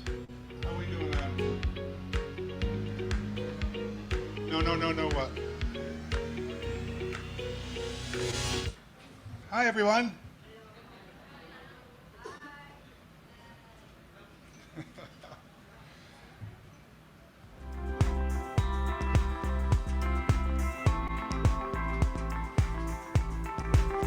It's our first time. Stay with us. Stay with us. You ready? There we are. All right. Deep breath, deep cleansing breaths, everyone. All right. Hey, I've got a list here before I start. First of all, I want to thank these hotel workers who are putting all this thing together, setting up the room, and the AV folks over here who are just killing it, right? Joe's team here, all of these folks without whom this thing couldn't be possible. Can we give them a cheer, please? Like, thank you so much, everyone. Have you noticed how many people it takes to put this thing together? It takes a lot, right? It's a community. It takes a team, right? So thank you, folks. I want to personally thank Reggie and Daff, who are VAs in one of my companies, and we've been working with each other for a bunch of years. Thank you, you guys. Glad that they're here. And hey, do me a favor. You can see this screen up here. If you guys want to follow me, there's a QR code. You guys know how these QR codes work, right? Pull out your phone. Follow me. Here's the thing. As Joe said, I just want people to make an impact on the world, okay? I'm one of these folks, if we connect online, you say, hey, I met you at the Jumpstart program, we'll communicate, okay? I just want to help people. As Joe said, I just want to serve folks. There's a great lesson in there somewhere, right? So, here we go. You ready? I'm going to be up here for about an hour, okay? Not 4 hours. I'm sorry. I know some of you want me up here for 4 hours. It's not going to happen. But Joe had asked me to talk about how to be a rock star VA for U.S. clients. How many people now currently have U.S. clients that you're working with? Okay, I can't really, maybe half of you. That's awesome. So it's a little bit different, I can tell you, working with U.S. clients and working with Philippine clients, okay? One of the companies that I have that Joe didn't mention is an organization called Hire My VA, okay? And that's what Daff and Reg help us with. Reg does a lot of my social media for all the stuff that I've got going on out there for all my different companies. And I can tell you that there's a mindset for U.S. business owners and U.S. clients that you may not find in other parts of the world. Okay, and that's changing very rapidly here. And so I'm going to go over some of that with you because it might be an opportunity for you here in a second. So, if you're going to be a rock star VA, you got to act like a rock star, right? And so what happens when a rock star walks into the room? There's cheering that happens, right? So it's about attitude a little bit, isn't it? Do you notice the high energy of our hosts that are up here today? Isn't that half the battle in life, just how we show up? Would you rather be around people who are upbeat and positive or people that are down and woe is me, life sucks, life is so hard? Who would you rather be around? The positive people, right? So cheering works. I want to give you a statistic here. 63% of the American workforce, okay, the American workforce is disengaged or actively disengaged. 63%, okay? So when I fly back to the United States on Monday and I go back and start working with other companies, a lot of the team members, a lot of the employees are gonna look like this. They're just walking through life. They're barely doing anything. They're hardly showing up for work. They've got a bad attitude, right? So those are people that are disengaged. And then you've got people who are actively disengaged that look like this, right? Work, it's not just for sleep anymore, right? They're sleeping on the job, they're stealing from their employers. This happens, and it's gotten worse in the United States over the last 3.5 years. And so we have to ask ourselves, like, why is this happening, right? Well, you know, we've had this pandemic, this global shutdown of the economy, right? How many people have just really loved the last 3.5 years? Not very many. How many people have really struggled at times in the last 3.5 years? Many of us, right? Well, if the past 3.5 years were a slide, wouldn't it feel like this? Ouch, right? That's how it has felt to be a business owner in the last 3.5 years. Unless you're doing what some of the folks that have been teaching you here. Joe's business has grown in the last 3.5 years. Jeanette's business has grown. Jack's business has grown. Why is that, do we think? We're going to talk about that today. Success leaves clues. Have you ever heard that before?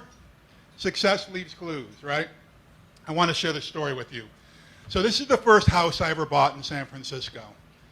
All right, it was a long time ago. I'm not a spring chicken anymore like a lot of you folks. But when I bought this house, it hadn't been painted in about 40 years. The woman who died in the house was born in the house.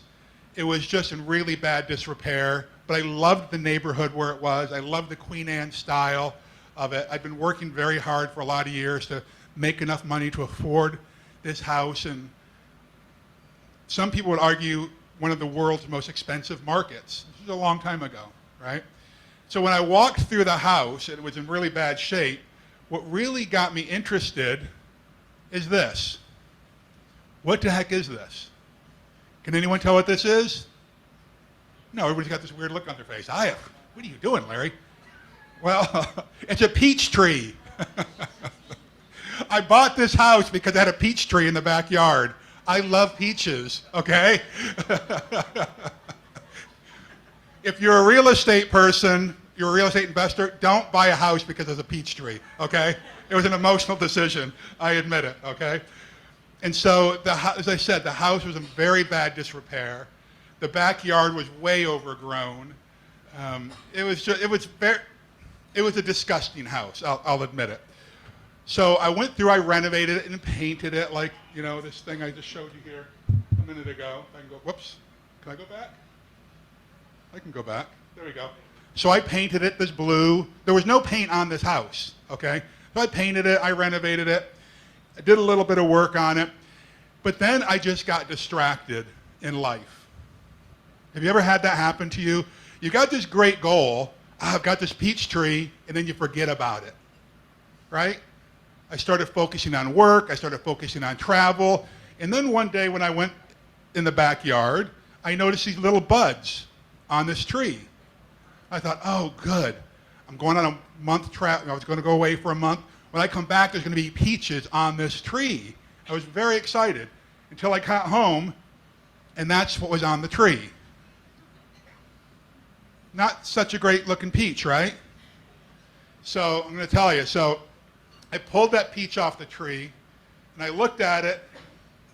I thought, Peach, you are the ugliest peach I've ever seen. I'm a juicy peach person. You're not a juicy peach. What happened?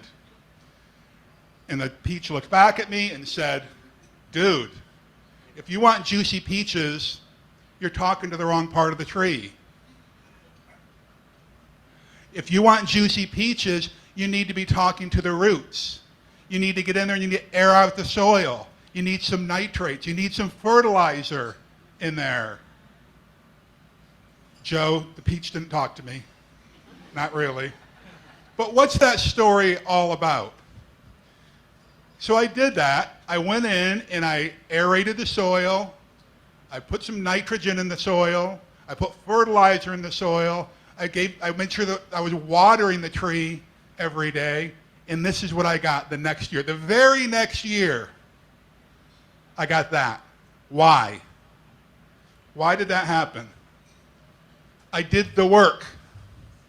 I didn't just expect that great things were going to come by just wishing upon a star. Sitting there and opening up my windows and expecting money is going to come in. That doesn't work. That's only part of the equation. The other part of the equation is you have to do the work. And that's why you folks are here, right? That's what separates you from everyone else that's out there in the world who's wishing upon a star. You guys are willing to do the work, right? So, if 63% of the American workforce is disengaged or actively disengaged, what's the answer? Because America used to be the most productive economy in the world. What's the answer?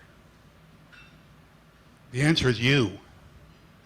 That means there's great opportunity for you out there. You can step in the shoes of a lot of the people that are in the States right now who don't want to work so hard, who want to sit back and just think that the government is going to take care of them. If you've got a little bit of hustle in you, like our previous speakers up here who are killing it, if you've got that mindset, if you've got that tenacity, if you've got that that strength inside you, you can do great things. All right, so I'm going to ask you a question, and I really do want to hear from you. Why are you here? I want you to yell it out. Why did you come here today? Coffee. What's that? Coffee. Coffee. You're going to the back of the room, Joe. Speakers. What else? To learn. To be inspired, inspire other people. To be motivated, to learn. Okay, here's what I get out of this. You want to be a great person, don't you? Don't you just want to learn and become a better version of yourself? Isn't that really what life is all about? Listen, if you want to do great things in your life, you have to be a great person. How many of us have worked with a leader before who's not been a great person? They stole your business ideas, or they were a jerk, or they put their own agenda in front of everyone else's agenda. They stole your ideas. Has anyone ever had that work environment before? So now that you can control your own destiny, many of you are an agency employing other people. Don't be that person. Strive to be a great person. And you're going to see that the wheels are going to change. But I want to stop here for a second. We just talked about what happened in the last 3.5 years, right? Have you heard of this next syndrome that's out there? Have you heard of this? Have you heard of this IAKT virus? Anybody heard of this? No? All right, so let me explain this to you. Have you ever been in a relationship, whether it's a work relationship or a personal relationship, and you're saying, let's pretend it's a personal relationship. Joe, will you please put your dirty laundry into the hamper? And Joe puts his hand up and says, ugh, I already know that. Have you ever had that happen to you in your life? Or your boss says, hey, I need you to put a cover sheet on that TPS report. You go, ugh, I already know that. Or you come to a conference and Jeanette or Jack are saying great things up here, and you say, ugh, I already know that. How does that feel when you say, ugh, I already know that? Doesn't your like peripheral vision come short, right? You stop learning. Doesn't it just feel creepy? Have you ever felt that feeling before? Have you ever had a loved one tell you, I already know that? And how does that make you feel when somebody tells you, I already know that? You feel like they're not listening to you? You feel disrespected, right? So let's stop with the I already know that. Instead, what I want you to do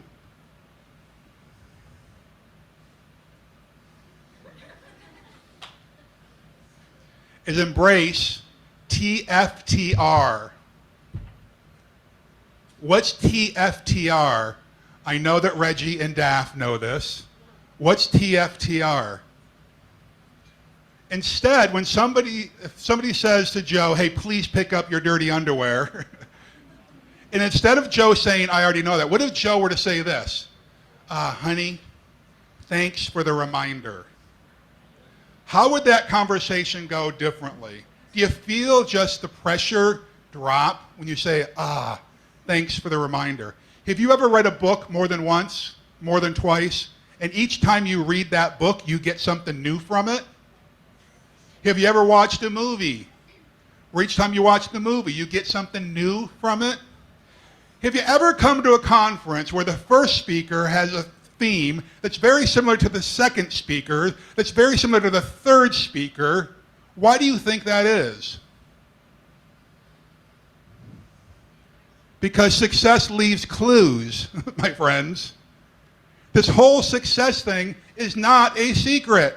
You just need to connect the dots from people that are further down the path than you are. Does that make sense to you? You don't need to go out and reinvent the entire, your life. If two or more high achievers say the same thing, these two people right here, listen up. Copy what they say. Do what they say. I could tell you this, when Joe and I started working with each other, whatever it was, feels like 100 years ago some days, he had people tell him, just listen to what Larry says. Just do it. And what happens? Great things happen.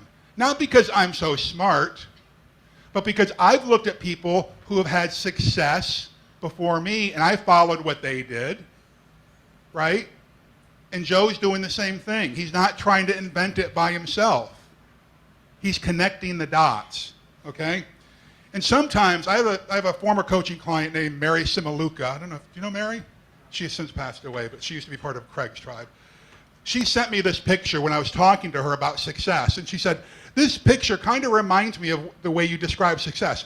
Here's where we are, way over here on this side, but success looks so far away. And there's this deep chasm way down here that I've got to cross in order to meet my fullest potential. Right? But it's scary to get across there. And I'm going to come back to that in just a second. But this is me now. I've got a friend of mine who says that people won't listen to you until they know you. Did you catch that? People won't listen to you until they know you. This is why when you come up on stage, someone introduces you, right? This is why you start collecting testimonials from people that you've worked with before, so that people can learn about you, right? Have you ever been on LinkedIn or some other social media platform, and as soon as somebody connects with you, they start selling you? How effective is that? It's not effective. Don't do that. Build a relationship first. We have to build the know, love, and trust factor first, okay? So I'm just going to go very quickly through some of my who am I. Okay, so as Joe had mentioned, I've got a bunch. I've got several books that I've written. A couple of them are bestsellers, including Victory and Flashpoint's book. Also, besides Hire My VA, I've got a few businesses that I run. The primary one is this hotel company where we build, develop, operate hotels. In fact, one of our hotels was considered the 8th best luxury hotel in the world that we had developed. It's in Santa Barbara, California. So we've done a bunch of that. I've been featured in a bunch of magazines and articles around the world, done a lot of TV kind of stuff, as Joe had mentioned. And I know it sounds like I'm being pompous. It sounds like I'm being arrogant, but I'm not, I promise you. People who know me, I never talk about that stuff. But why do you think I'm sharing that with you today? To inspire, perhaps, but so you get to know me. It builds credibility, right? And if I'm not willing to share, here are some of my successes and my failures, you're not going to know who I am, right? I had a mentor tell me several years ago, you need to wave your own banner higher than anyone else does. If you're not telling us who you are and what your successes are, how am I going to know? There's a story here, right? When you're building your website, on your website, you should have the awards that you've received, the accolades, the media that you've developed, interviews that have featured you. They should be on your website so that potential clients look at you and they say, oh, I want to work with that team. I want to work with those winners. Do you understand that? Does that make sense to you? Good. All right, here's a little funny. Are there any twins in here? Any twins? No twins. All right, well, I'm a twin, okay? I know that we're freaks of nature. I understand that, okay? I think I looked the statistic up this morning.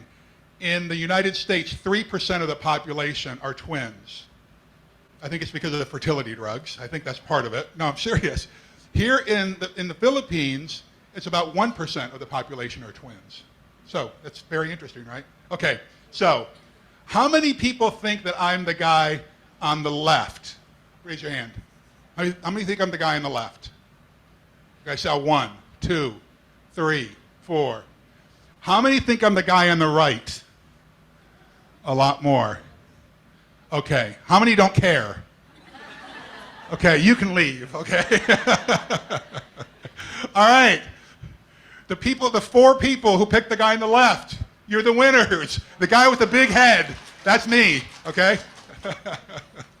All right, so I'm a twin. I've got this amazing twin brother who's also an entrepreneur. But when I was in high school, I was a very poor student, as it turns out. I'm dyslexic. Have you heard of that before? I mix up letters, some things look upside down. And I didn't know that. I just thought I was a big dummy. Big. I know that I am a big guy. I realize that. But it was sports that got me through high school. And I wasn't very good at sports either, as it turns out. But I was a good leader. All right, I was a captain of my wrestling team, or co-captain of the wrestling team, captain of my soccer team. And it's just that I was able to cheer people on, okay? I realized I could see potential in people that they oftentimes didn't see in themselves. And that attracted people to me. Would you rather be around someone who's cheering you on or someone who doesn't believe in you? Who would you rather have in your life? Someone who's cheering you on. But sadly, don't most of us have people in our lives who don't believe in us? Hey, don't go out in the scary waters. Stay in the shallow waters. Don't go out into the forest. You know, the monsters might get you, but that's where the adventure is, isn't it? Right? So I wrestled, and my wrestling coach used to scream this at us: pain builds character. Pain builds character. And I didn't understand that quote until I got to be about 30 years old, okay? You know, when you're 17 years old and you're trying to lose weight to be on the wrestling team, and, you know, you're doing all these exercises, you don't like to hear that pain builds character. But from there, I went into martial arts. My twin brother and I were martial artists. This picture was taken the day before I went into the Army. I was 19 years old at this point. And the motto of our martial arts school was only those who can see the invisible can do the impossible. Only those who can see the invisible can do the impossible. You've heard somebody mention this word earlier. What does this say to you? Isn't this about vision? Isn't this about manifesting what could be? You are never going to achieve it if you don't see it in here and in here. All right? It's about vision. Only those who can see the invisible can do the impossible. This is why people will tell you, when you're going to go out and start your own business, they say, you're crazy. Really? You think you can do that? They don't have the same vision that some of you have in this room, okay? Only those who can see the invisible can do the impossible. Well, I then went into special forces in the Army. Joe had mentioned it earlier, and they call them the Green Berets. It's one of the most elite units in the U.S. Army. And while I was going through that training, the cadre there was screaming this at us: pain is weakness leaving your body. You remember what my wrestling coach used to say? Pain builds character. And now I've got these guys saying pain is weakness leaving your body. Do you remember the old TFTR? Thanks for the reminder. These guys are high achievers. And what are they saying? Hey, life is not going to be easy. In fact, life is going to be very painful at times. It is going to be hard. If it's worth having, it is worth fighting for. If it's worth having, it's worth the struggle. Do you believe that? Or do you just want the easy life? Because it's very easy to sit at home, watch TV, watch YouTube, eat ice cream. That's very easy. The hard thing is getting out there and getting in the fight. President Teddy Roosevelt used to say, talk about getting in the arena, that's where you find meaning, right? Is in the arena. So that was me then. Yes, I got into the Green Berets. And when I got into the Green Berets, when I was assigned to my team, this motto was on the wall, and it said, what's it say? Individuals play the game, but it's teams that beat the odds. Too many of us think that I can be this lone wolf, that I can build the company all by myself. I'm going to reach success all by myself. There are no real solopreneurs out there, my friends, and this is where a lot of you come in. A lot of quote-unquote solopreneurs, they need outsourced expert virtual assistants on their team to help them reach their goals, okay? And the same for you. You need to have what we call battle buddies. This is why you come to these events. This is why you should have a mentor. You should have a coach. You should be in a mastermind. Those are the best investments that you can make in yourself if you want to really make an impact on the world. If you want to put a dent in the world, you have to have people on your side, fighting with you. And I'm not talking about friends. I'm not talking about friends. Friends will tell you what you want to hear, not what you need to hear. You need allies. Allies will tell you what you need to hear. Friends, oftentimes, they don't want to hurt your feelings. They don't want to see you get hurt, right? But allies will tell you what you have to do, okay? Make sense? After I got out of the military, I moved to San Francisco. My first job was working at a little tiny, I shouldn't say tiny, 44-room motel. Has anyone been to San Francisco before? A lot of Filipino folks there, no?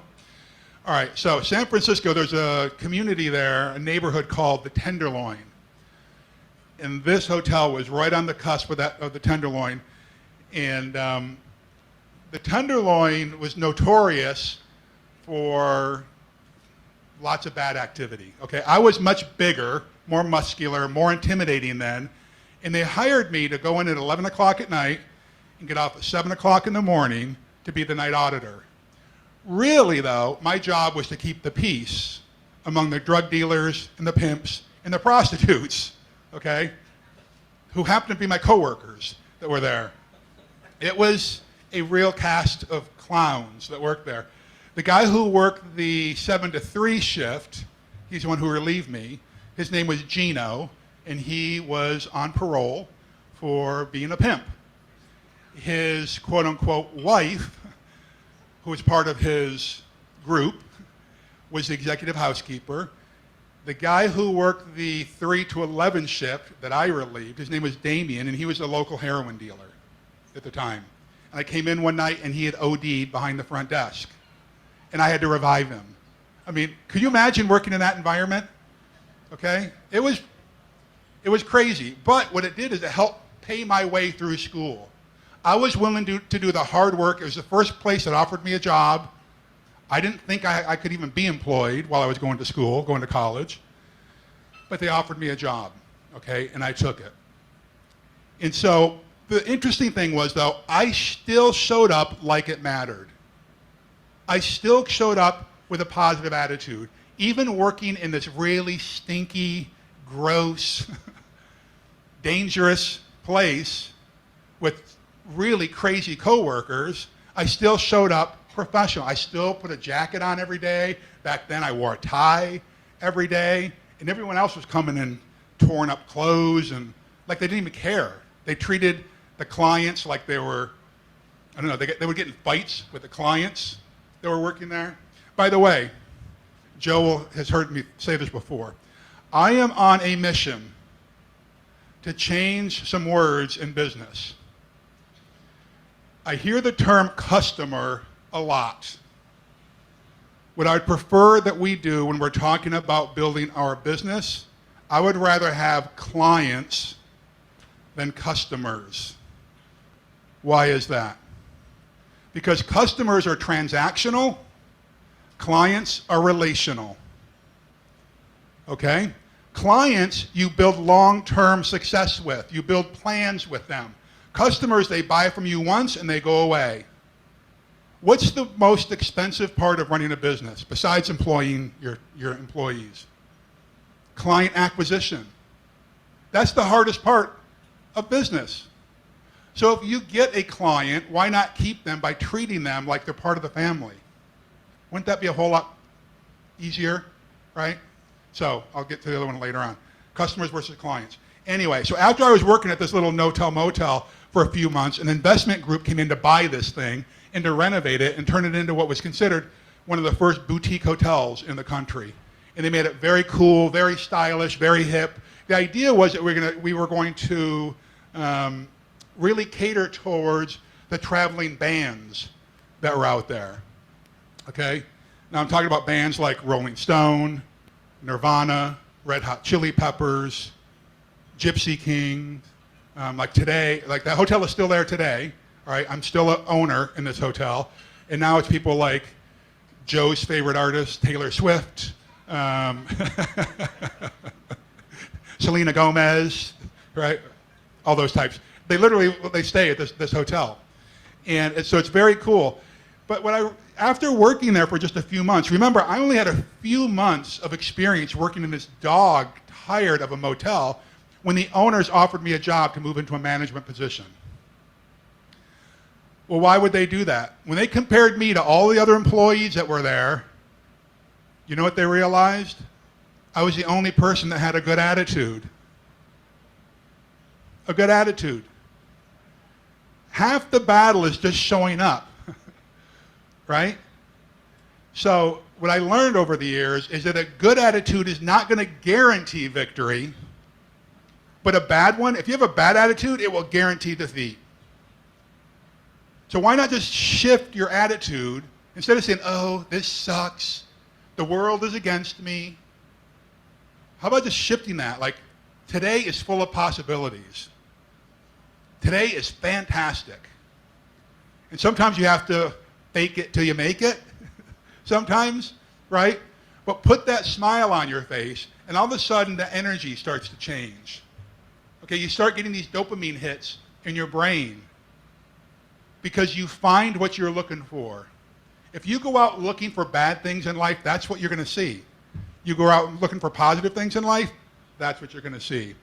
So they promoted me to this management position. I ended up becoming one of the owners in this company. And then over 14 years, we picked up 14 other hotels. This is in San Francisco, and this is before I started my own hotel company. But I realized that if I wanted to fast track my success, I needed to start coming to events like this.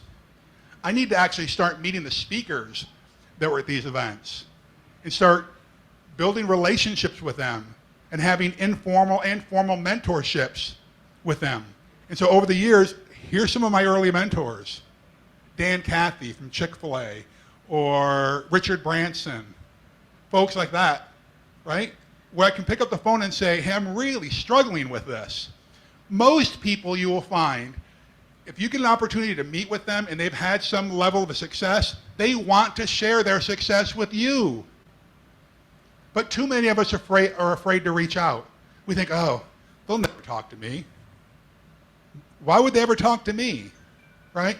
Well, if you are serving people, they will pick up on it, okay, if you've got a good attitude. As I said, success leaves clues, right? And here's the thing that a lot of these folks started saying. Build an organization where all the team members are highly motivated. They want to get up to work in the morning. They want to come and be on your team. Instead of, I've got to get up today. I've got to go to work today. Do you understand the difference between the two? I get to versus I have to. Big difference, right? It's an attitude thing, right? So motivation first. The second thing is integrity. You've got to build a team where you and your team members are full of integrity. Well, why is that? Motivation without integrity is dangerous. There's a lot of highly motivated scammers out in the world. Have you noticed that? Who lack integrity. Right? So motivation without integrity is dangerous. And the third thing is this, capacity. The capacity to grow. We need to have team members who want to be lifelong learners. They want to become better versions of themselves. Again, this is why you're here, aren't you? Didn't you come here because you want to be a better person by the end of the day today? To grow your capacity more than you were yesterday? That's capacity, my friends. All right? Have you heard the saying before, knowledge is? That's a lie. It's a lie. Imagine if you were to take a FireWire from the internet, plug it into your brain, and download all that information, and you do nothing with it. What is it? It's just useless trivia. Isn't it? Knowledge is not power. Action is power. Okay? You have to take action on what you're learning. So if you learn all this stuff today and you go home and do nothing with all of these, I see people taking notes. You know what's going to happen? I'll bet. Maybe you guys are different. Most conferences, people will take a bunch of notes and they'll be all excited and they'll go home and they'll never take these notes out again. But I guarantee you, people like Joe and Jeanette and Jack and some of these other speakers, they're going to take these notes and they're going to review them and they're going to turn them into action items. And they're going to put them into their calendar. Does that make sense? Do the same thing. Success leaves clues. I can see these two up here. They're taking notes like, wow, that's a writer-downer. You should be doing the same thing, my friends. Okay? Action is power. One of my favorite quotes is by this guy, General George Patton. Some of you may have heard of him before. He says this, a good plan violently executed today is better than a perfect plan next week. Did you catch that? A good plan violently executed today is better than a perfect plan next week. Why does General Patton not care about a perfect plan? He's not talking about a stellar plan. He's not talking about an excellent plan. He just wants a good plan. Well, the reason is he wants this because no plan survives contact with the enemy. So who's the enemy? Sometimes in business, it's a competitor opening up across the street. Or you've got a vice president of sales and they leave your company and they take all your book of business with them. Those are enemies. Have you heard of Mike Tyson, the boxer? He's got a great quote that says, everyone's got a plan until they get punched in the face, right? This is why don't develop this, get a plan and start working at violently, aggressively, assertively, okay? So some of the stuff we know, right? So why don't we take action? If we know we're supposed to be taking action, why don't we take action? Anyone know? You know the things you're supposed to be doing, right? Why don't you do it? You folks can move to the head of the class. Yes. Fear. Fear. What the heck are we so afraid of?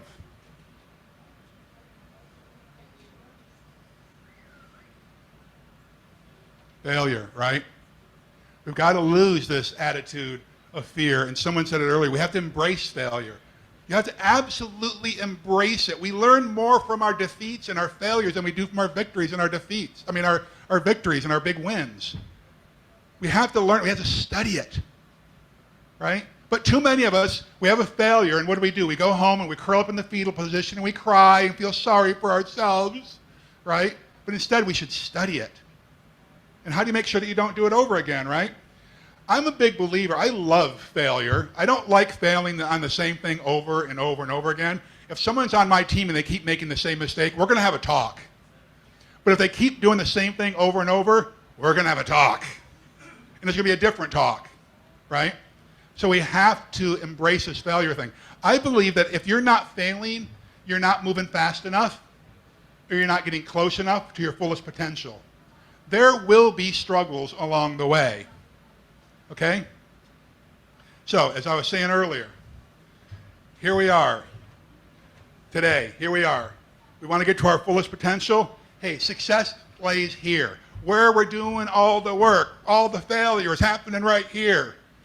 You got to do that before you get here. Before you get the juicy peaches, you got to get into there and put some fertilizer in it. And you notice the fertilizer? What's fertilizer? Sorry to offend you. It's a bunch of crap. All right? It comes from pain. That's what it's going to be like, okay? Okay. There's a quote by the CEO at the Honda motor plant in Japan, Tokyo, and this is the mural. It says that success is what? 99% failure. But here's the key. Whoop. Now we're, thank you. You need to maintain your confidence to recognize the 1% that makes the difference. Okay? Now we're on the next one. How many people have ever ridden a bike? Ever ridden a bicycle? How many people have taught a child how to ride a bike? Okay. How many people have seen a bike? Okay, good. We're all on board now. Okay. When you're teaching a child how to ride a bike, isn't it typically like this picture? The child on the bike, and you're hanging onto it, right? And you're running alongside them, and then you let them go, and what happens? They crash. They run into a bush or a tree, or they just tip over, right? And what do you do to them? Right? If you're the parent or you're the guardian teaching them to ride a bike. Don't you do this? Don't you run up to them and say, "You suck. Who do you think you are? You're an absolute failure. Whoever told you you could ride a bike?" That's how you do it, right? No. What do? You cheer them on. That was awesome, dude. Good job. Here's what you did right. Here's what you did wrong. Now let's do it again. That's how life is supposed to be. That's how you should be when you're on a team. Cheer people on. Don't do this. You suck. That was really bad. Why did you think you were going to do that? That's not how you become an effective team member. Okay? Cheering does indeed work. Let's go to the next one here. Okay. Sometimes what we call failure is really just that necessary struggle that we ought to be calling learning. Why do we put all this fear in our head? People are going to judge me. You think you're the only person who's ever had a failure? Life's all about failures. You saw the quote from Thomas Edison, right? It's not failure, it's just 10,000 ways to learn how not to do something, right? Having the tenacity and the courage to fight on, that's really super important. Because guess what? Learning fuels preparation, right? Preparation fuels courage. And courage just changes everything. If you've got the guts to fight on, your life will change dramatically. So many of these speakers today could have sat at home and just accepted that corporate job, but they had the guts to step out into the risky, scary world, into the rough waters, the dark forest, and what has happened to them? Greatness, meaning, life, freedom. How about that? How's that sound? You want some of that in your life? All right, so what's the problem here? What's the problem? We have to remove negativity from our team and from our life.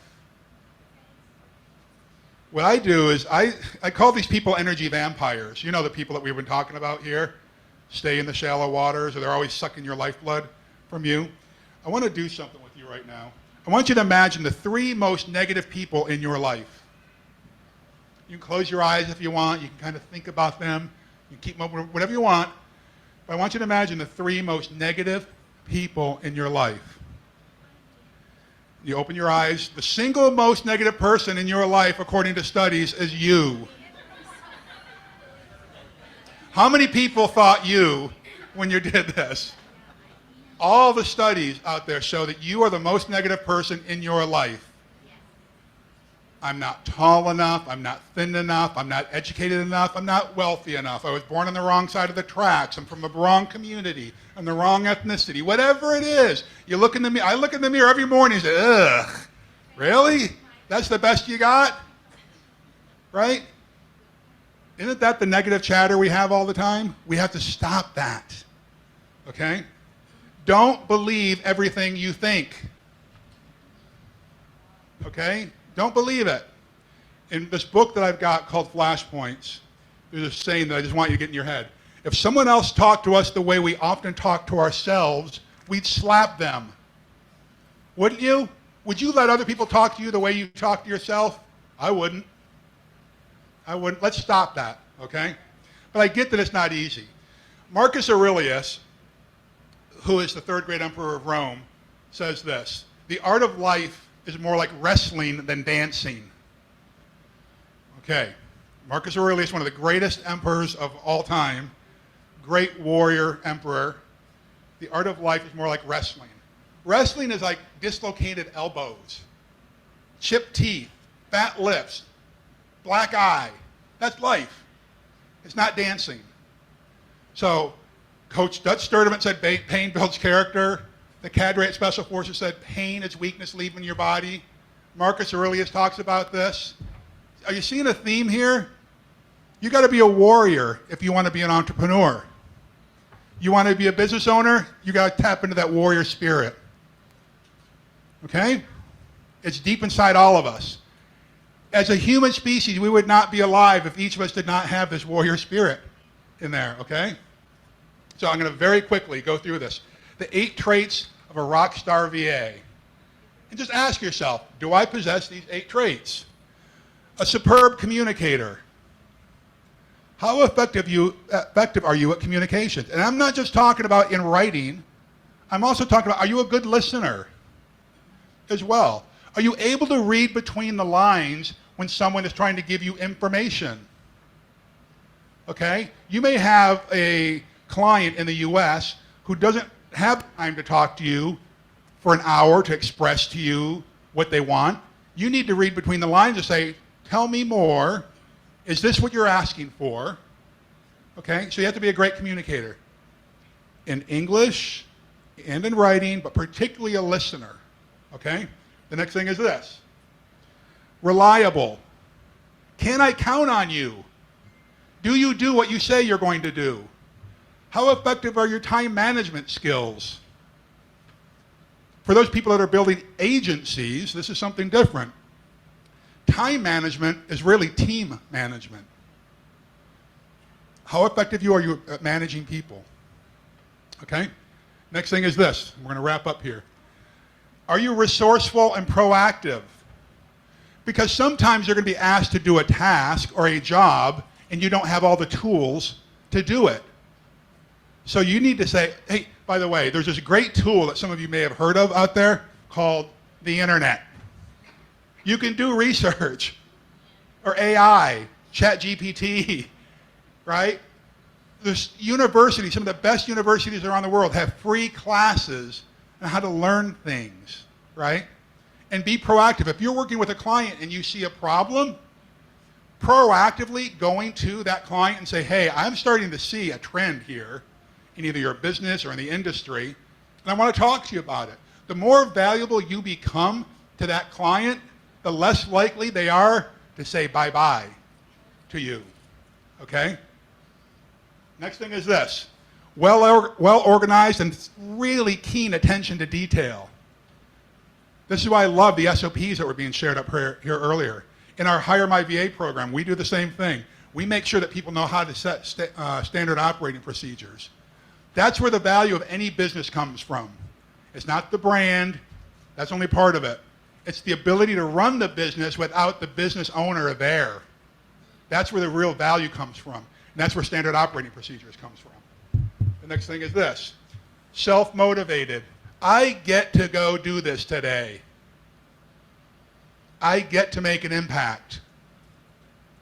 Instead of always, do you guys know Winnie the Pooh? Do you know this series? Remember the character Eeyore?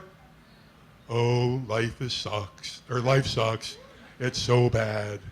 Things are never going to be good. Right? Not that. Don't be that person. Be more like Tigger. Okay? Do you know Tigger? Right? But much more positive attitude, right?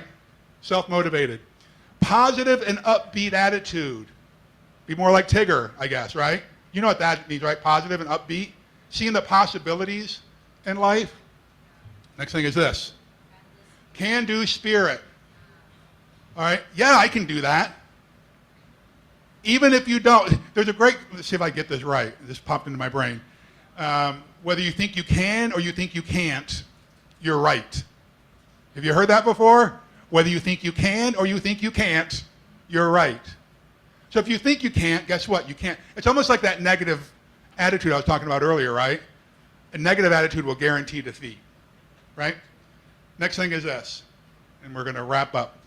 Honest and trustworthy. Do I really need to go into this? Yes, I do. Because we have had clients who have hired VAs and they've not been so trustworthy. They've got in and somehow tapped into financial accounts of businesses. They've embezzled, right? And it's not just VAs. I've had it happen with people who work in my company before. But the sad part is I believe that around the world, honesty and trustworthy are dying values. So if you are just honest and trustworthy and you do all these other things, you will move ahead of the class. People will want you on their teams, okay? Now, I got a freebie. Pull out your phones, take a picture of this QR code. I'm going to give you a couple of things here. Absolutely free. I'm not going to be selling you afterwards. You don't need to, buy my program. None of it. I want to give you something. The first thing is this, an audio file of what's called Revealed, 8 mission-tested strategies for life and leadership. That was going to be the basis of a book, and I just have not had time. I swear to God, let lightning come out of the sky and drop me dead right now if I'm lying. We have had dozens of people reach out to us and say, after listening to this, it saved my life. I don't know what it is. Sometimes you just become a conduit for information. People have said it saved their lives. Yeah. Can you go back 1 second? Oh, that's all right. Can you go back? There you go. I'm going to also give you the 48 powerful ways to immediately improve your cash flow for yourself or your business. And then there's a great webinar called Setting Out the Honeypot, How to Expand Your Influence and Build Your Personal Brand. If you want to share that QR code again, you're welcome to do that. The big one. Ready? 3, 2, 3, 2. In the side screens here. If you don't get it, I'm going to have to go on. I'll just have my laptop open later on. You can take a picture of it, okay? 3, 2, 1. Here we go. All right, next thing. So, cheering works, right? Did you get that message? Okay, I want you to watch this video, okay? And hopefully the sound is up. Go ahead, next.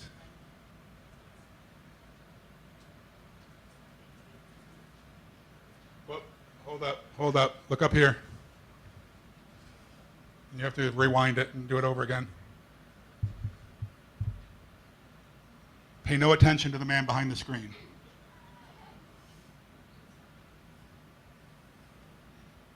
Okay, volume.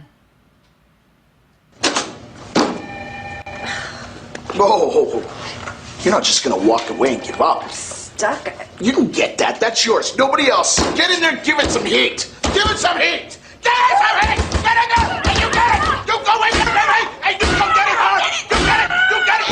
Get it. That's the one right there. You get it. Yes. All right. Yeah, babe. That's the team I want. Don't you want to have people on your team like that? Right?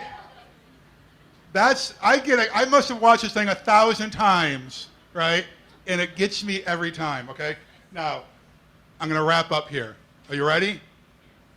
Here goes. This is from Winnie the Pooh. Okay, this is Christopher Robin talking to Winnie the Pooh. Okay? He says, promise me you'll always remember you're braver than you believe, you're stronger than you seem, and you're smarter than you think. All right? God bless you, my friends. Go get them.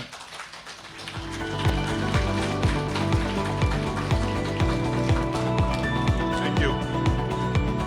Thank you so much, Sir Larry. Please, once again, let's give Sir Larry a warm of applause. Grabe. So, thank you so much, sir. So, we'll have a raffle, staycation at Broughton Hotel. Right? All expenses paid. So, what is your key takeaway? Do you have any? Yeah, actually, there's a lot, but one thing that really stick to me is knowledge is not the power, but action is. Because you can get as much knowledge as you want, but if you don't apply it, and if you don't take action, then it's going to, walang mangyayari, kumbaga. For me, I think I counted how many times he said. I think it's 10 times. Success leaves clues. He keeps saying that, right? So I think that's really true. So follow someone. All these speakers today, they are really great. Yes. Amazing. So just follow Yeah, you them. gotta follow the footsteps of the person or the people that you aspire to become someday. Ayan. And of course, yes, we're giving away 2 of Larry's books. So they're entitled Flashpoints for Achievers and Victory. So who's excited to get some books today? Ayan. Okay, can we show the spin the wheel to see who's the lucky winners of this book? So we're giving 2 books for each. Wow. All right, and you can get them real time. Ayan. So if you're gonna be chosen, then just come on stage to claim your book. Okay, so Right. shall we spin the wheel? Yes, let's spin the wheel. While we are waiting, when Sir Larry said, take take a look who is the negative people in your team. I'm trying to look. There is none. It's me, actually. All right. Garapon. Okay, so let's go. Spin the wheel. Come on.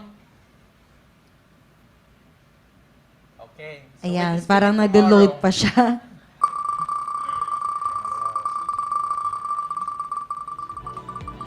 Okay, so for the first winner of our book, and it's entitled winner. Flashpoints Mary for Grace. Achievers. Congratulations. Mary Grace, you can Congratulations. claim your book now. Yes. Okay, so Flashpoint for Achievers. Wow. And then Victory. I don't see my name in the raffle. Ayan.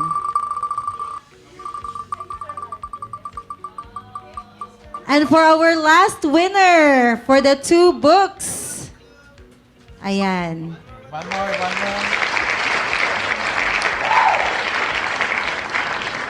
Okay, The winner. parang na-stuck yung screen natin, but I think they already chosen. The wheel has decided. Madaya yung will. Wala yung name ko. Joke lang. All Okay, right. let's spin it. Oh.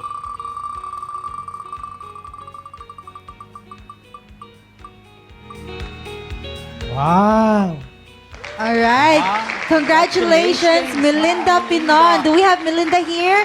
Congratulations, you won Larry's 2 books. Wow! Flashpoints for Achievers and Victory. Ayan. Yes. All right, so congratulations. Picture taking muna.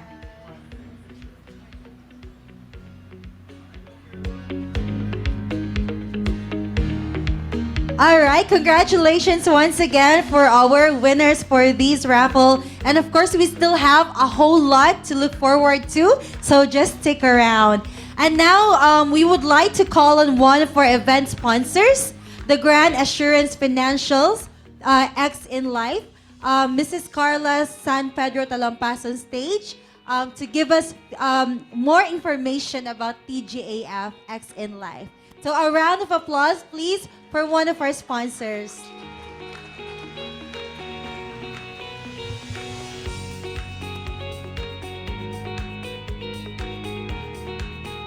Ayan. Okay, magandang araw po sa inyong lahat. How are you today?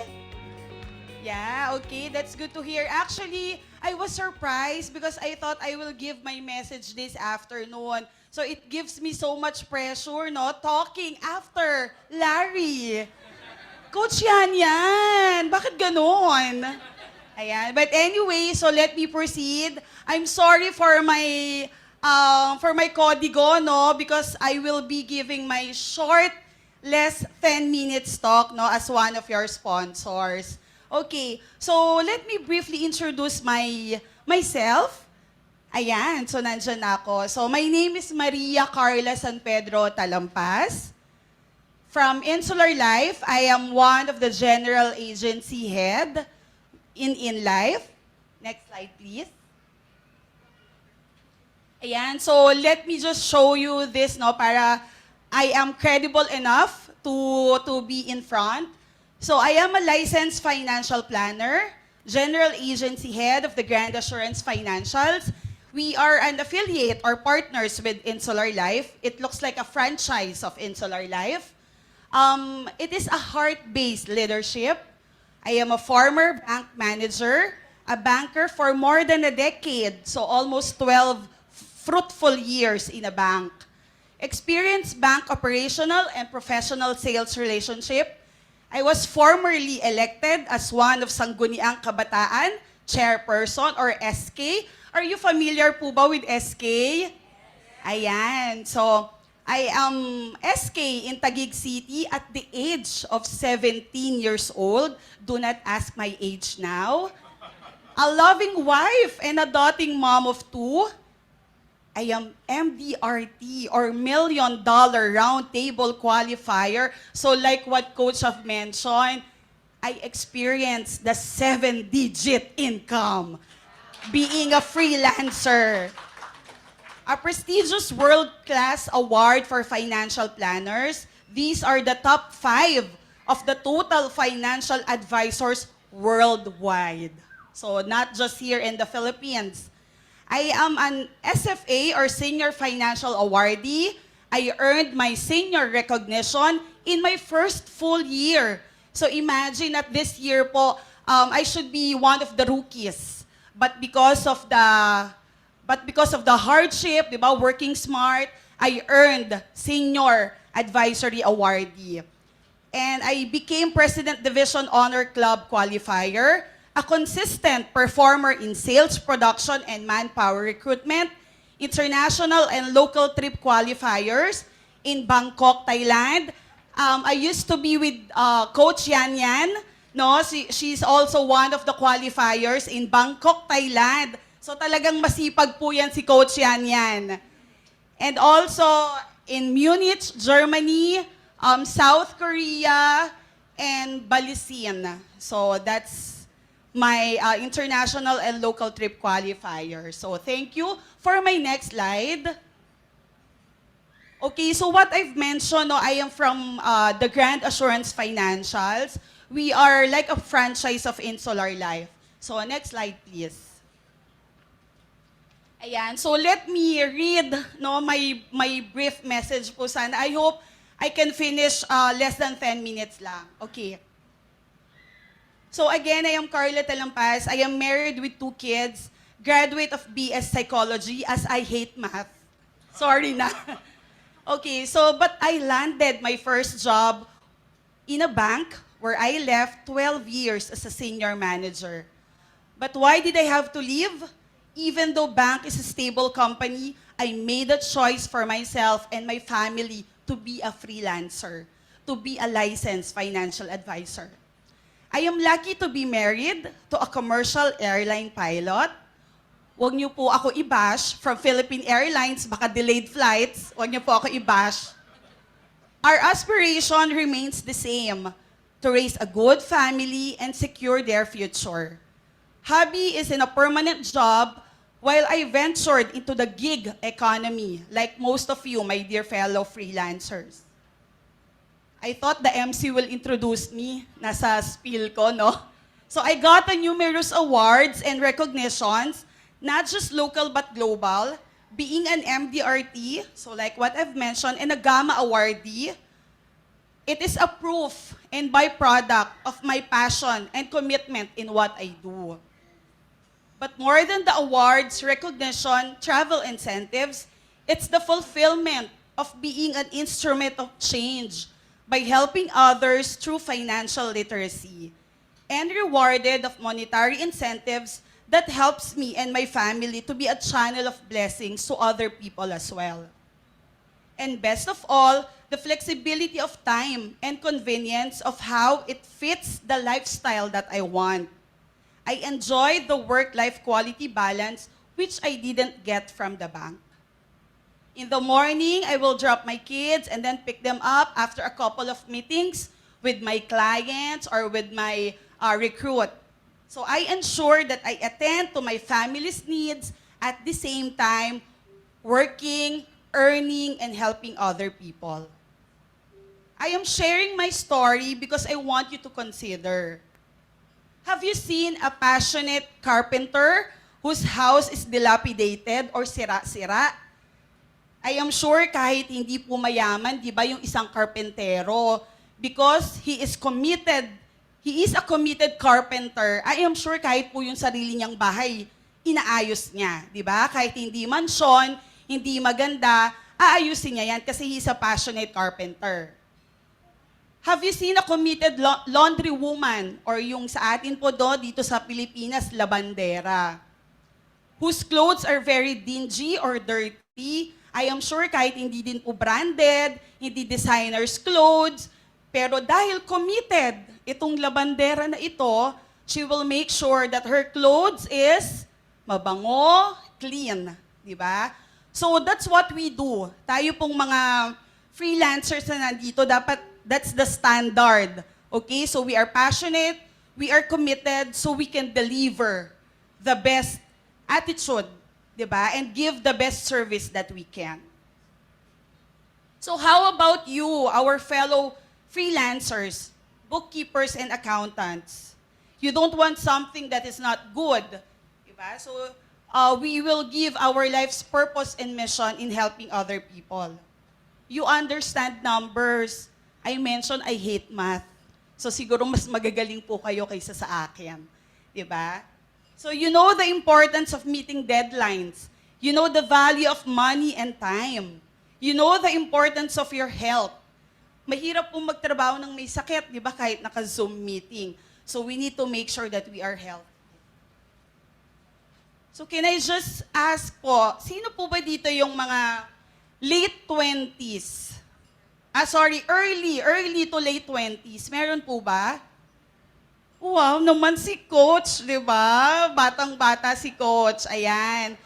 So the reason why I ask, kasi they are, syempre yung mga young family, di ba? So, sabi dito, they are the moderate to high income earner. Pero si Coach mukhang high na. Sinabi naman niya kanina.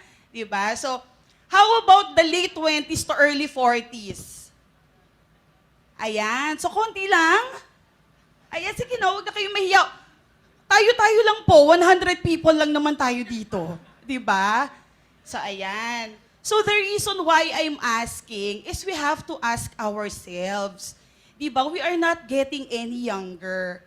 All of us, syempre, will come to an age, diba, that we really need to secure our financial, our future, our health.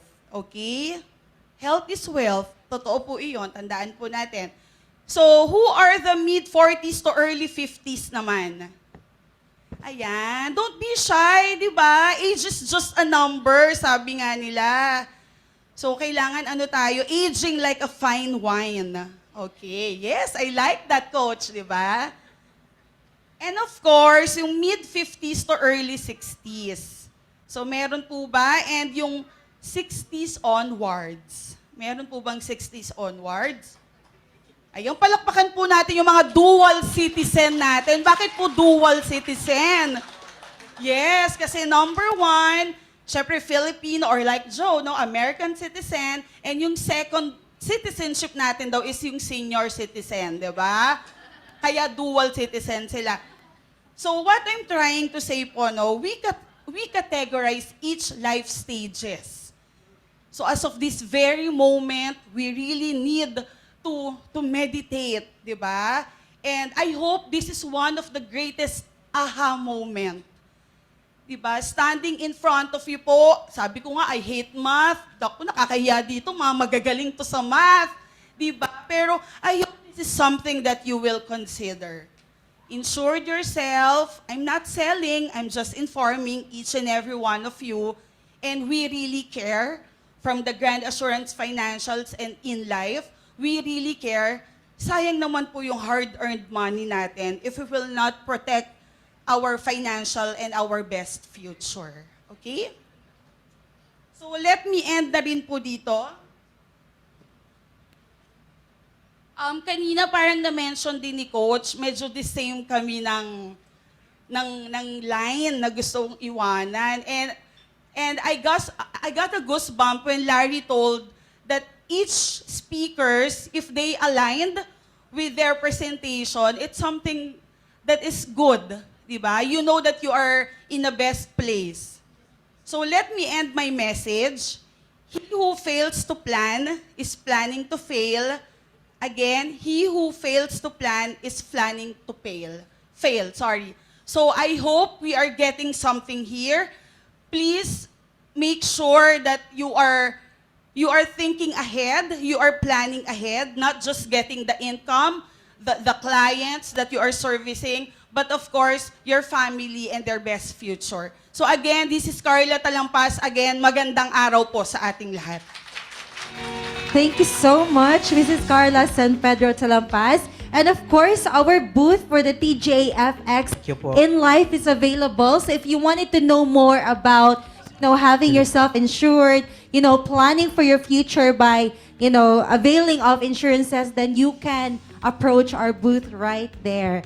Ayan. And in the meantime, we're so excited to let you know that TGAFX in life is giving away 5,000 pesos for one lucky attendant. All right? So make sure you stick around kasi mavovoid yan kapag you go home early and your name is called. Okay? So sabihin mo yung katabi mo, stick around.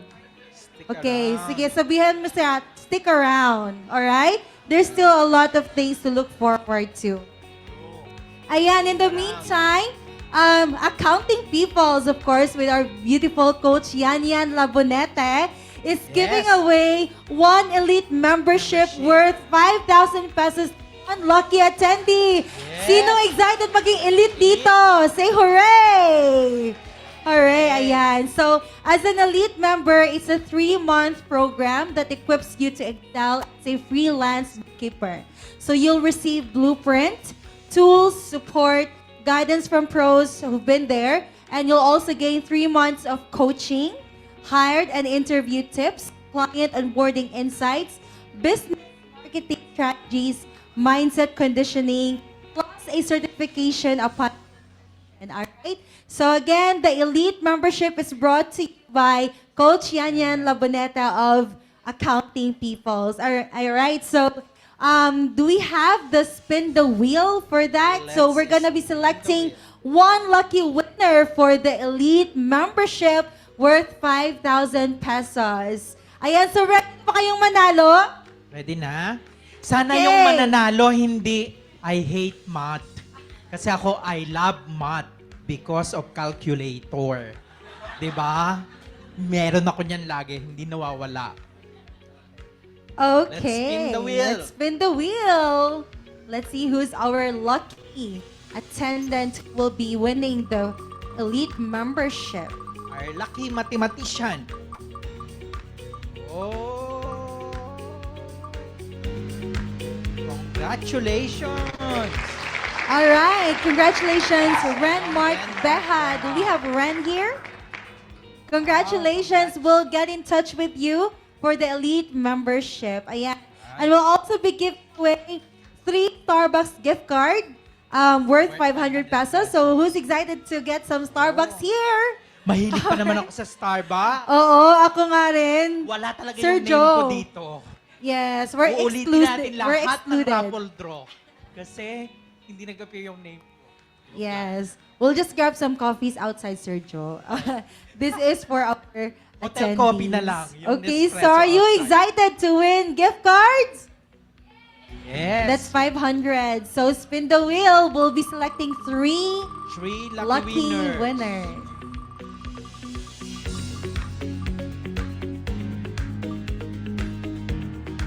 Wow! Congratulations, Cecilia. Do we have Cecilia here? All right. Claim your gift card here in front. Okay, Yes, next. please. Next gift card.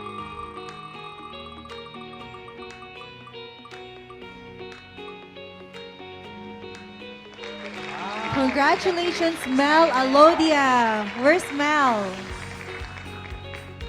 All right, congratulations. And last but not the least, Come on.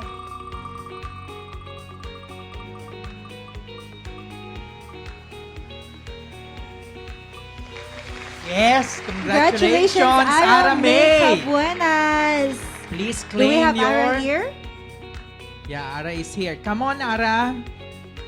Get your prize here. Okay, all right. So congratulations. Next. So, of course, at this moment, we would like to give the floor to one of our highly esteemed sponsors, Smart Book Cloud Solutions. Please come on stage. So, Smart Books is a web-based application hosted on Amazon services that provides seamlessly integrated platform to help companies run their business.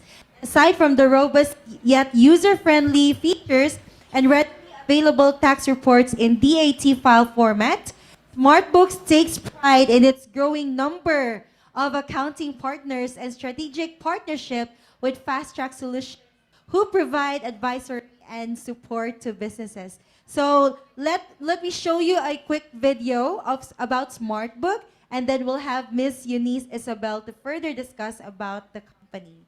Thank you so much.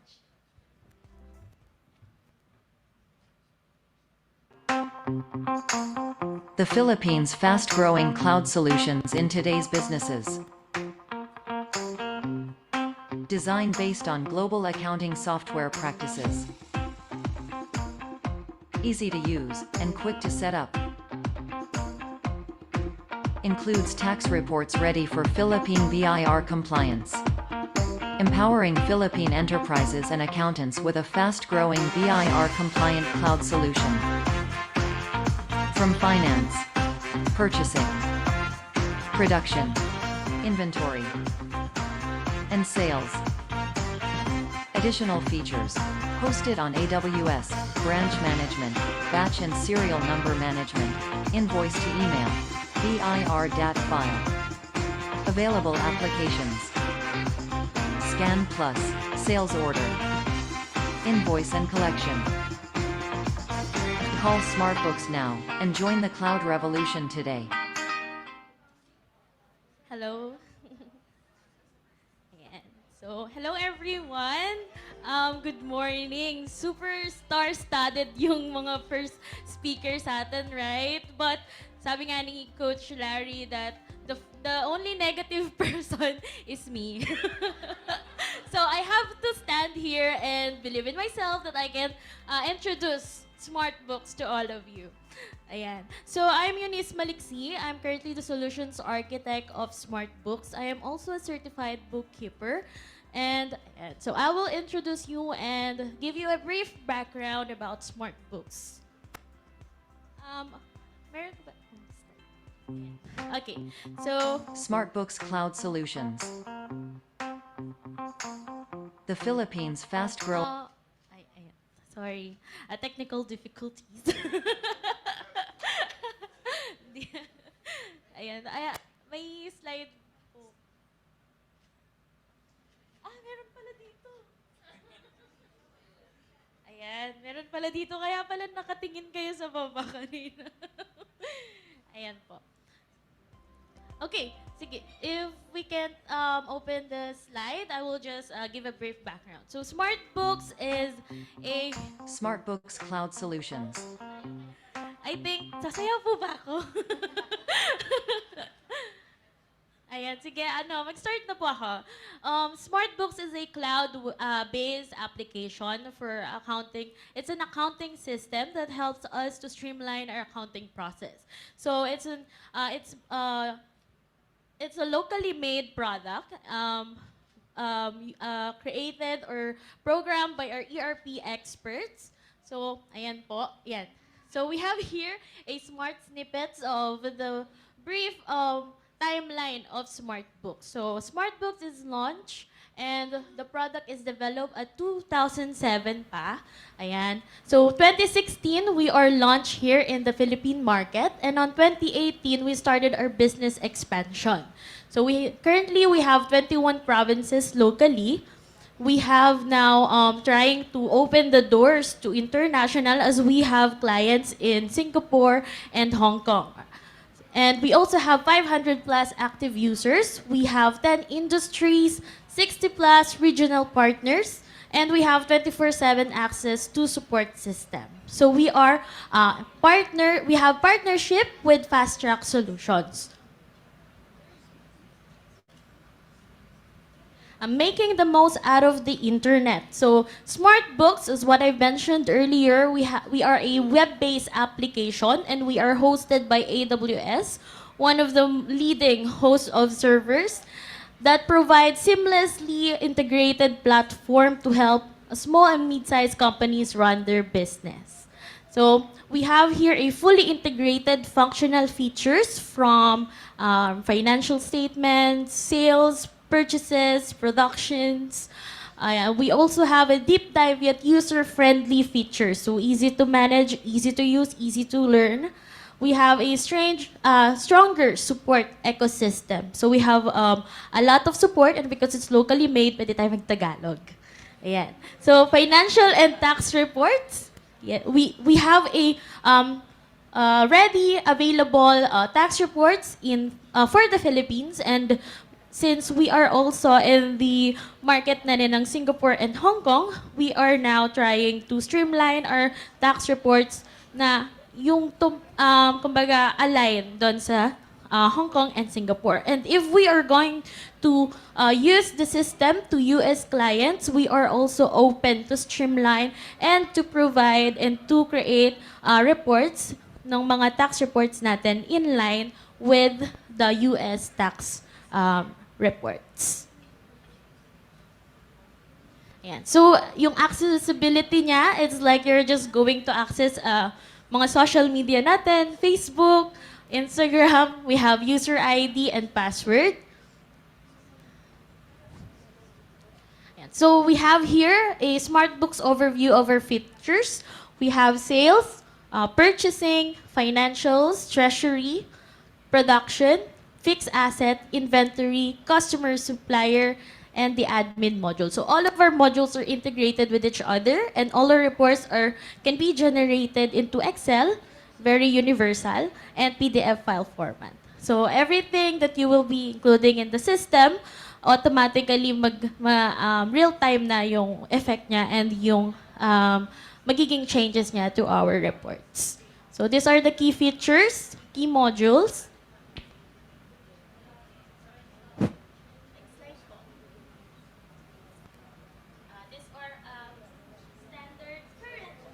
Currently, the standard BIR compliant reports that we have, since this is locally made, so ready na yung mga Philippine BIR report formats natin.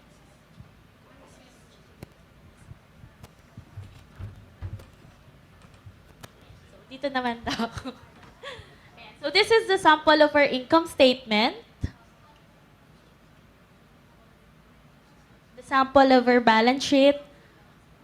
So why leverage SmartBooks? So SmartBooks has a business relevance. It's locally made to cater Philippine and international businesses with an up-to-date functionalities and process. We have strong support system.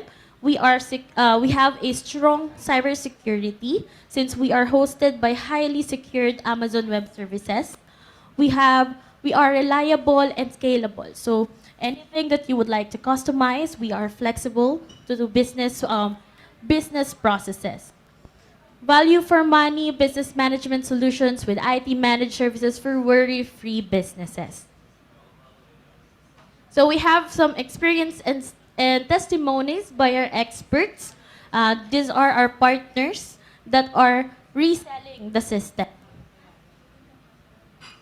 So some of our, but not limited to, users of SmartBooks, we have some industry from distribution, accounting firms, and we have restaurants, farms, wholesaler, and retails. One of our top user or top subscriber for SmartBooks is a motorcycle dealer, which is the Leica Moto Group.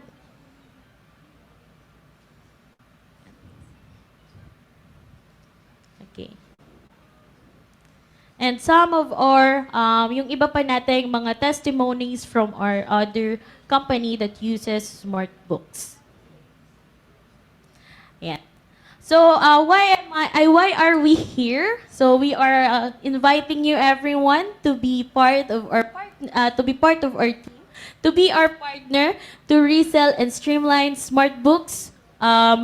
With your we have a partner program that you can we can have a schedule for our demo so you can appreciate the system more, and for us to discuss kung ano po ba yung possible na maibigay ni smart books to your company.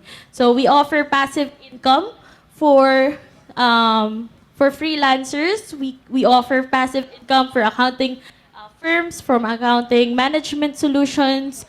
Ayan po. So our booth is located at the left side here. Right?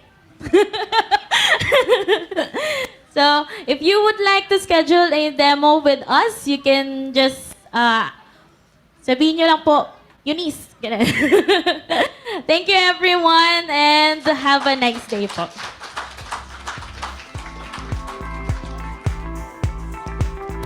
All right, thank you so much, Smart Books Cloud Accounting. And you can visit their booth right there. Ayan. Yes, thank you. Okay. Thank you, Smart Books.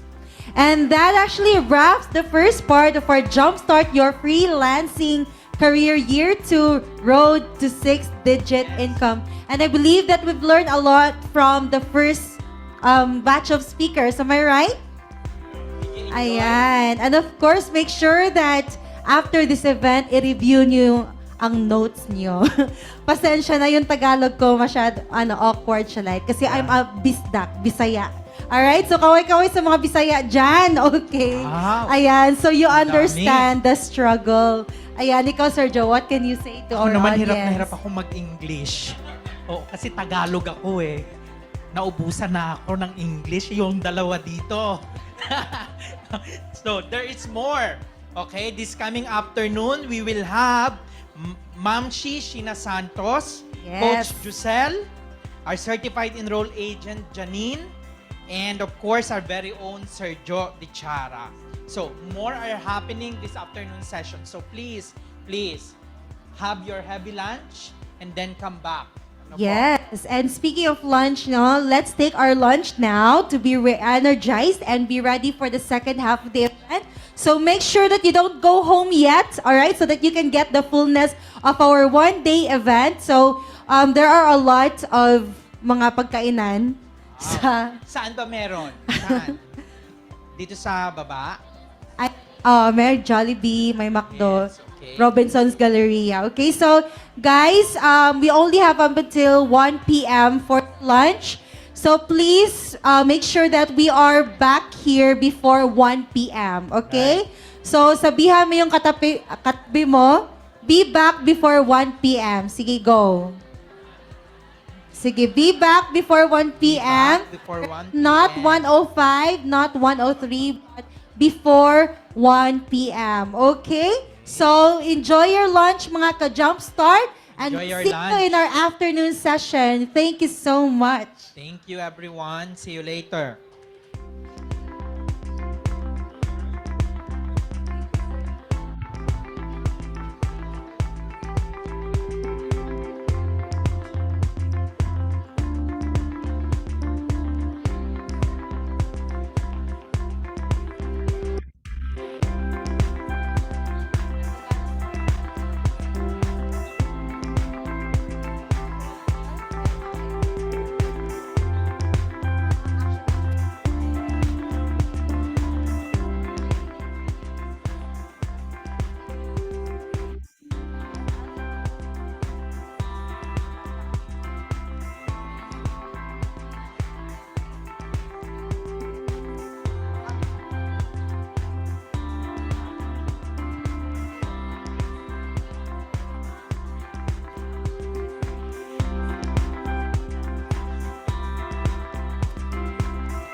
Alright, so guys, by the way, don't forget to use our official hashtag, Jumpstart Your Freelance Career Year 2, and hashtag I am an empowered freelancer. Ayan.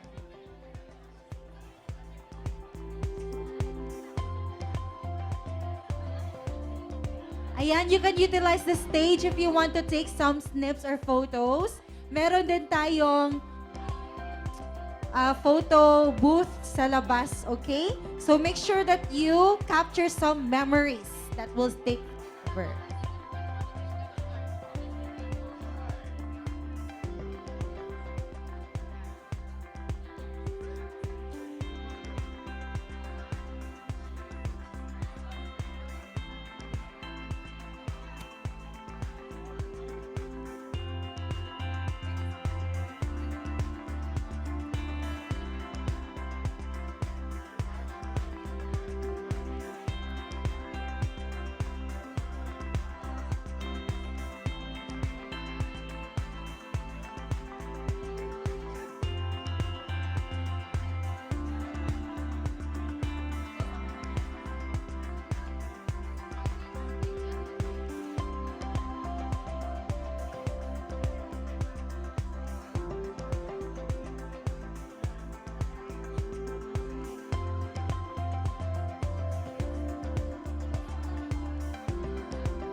Sa mga gusto pang mag-arroz caldo, mag-croissant, and mag-sandwich, meron pa tayong natitirang snacks sa labas. So you can grab them.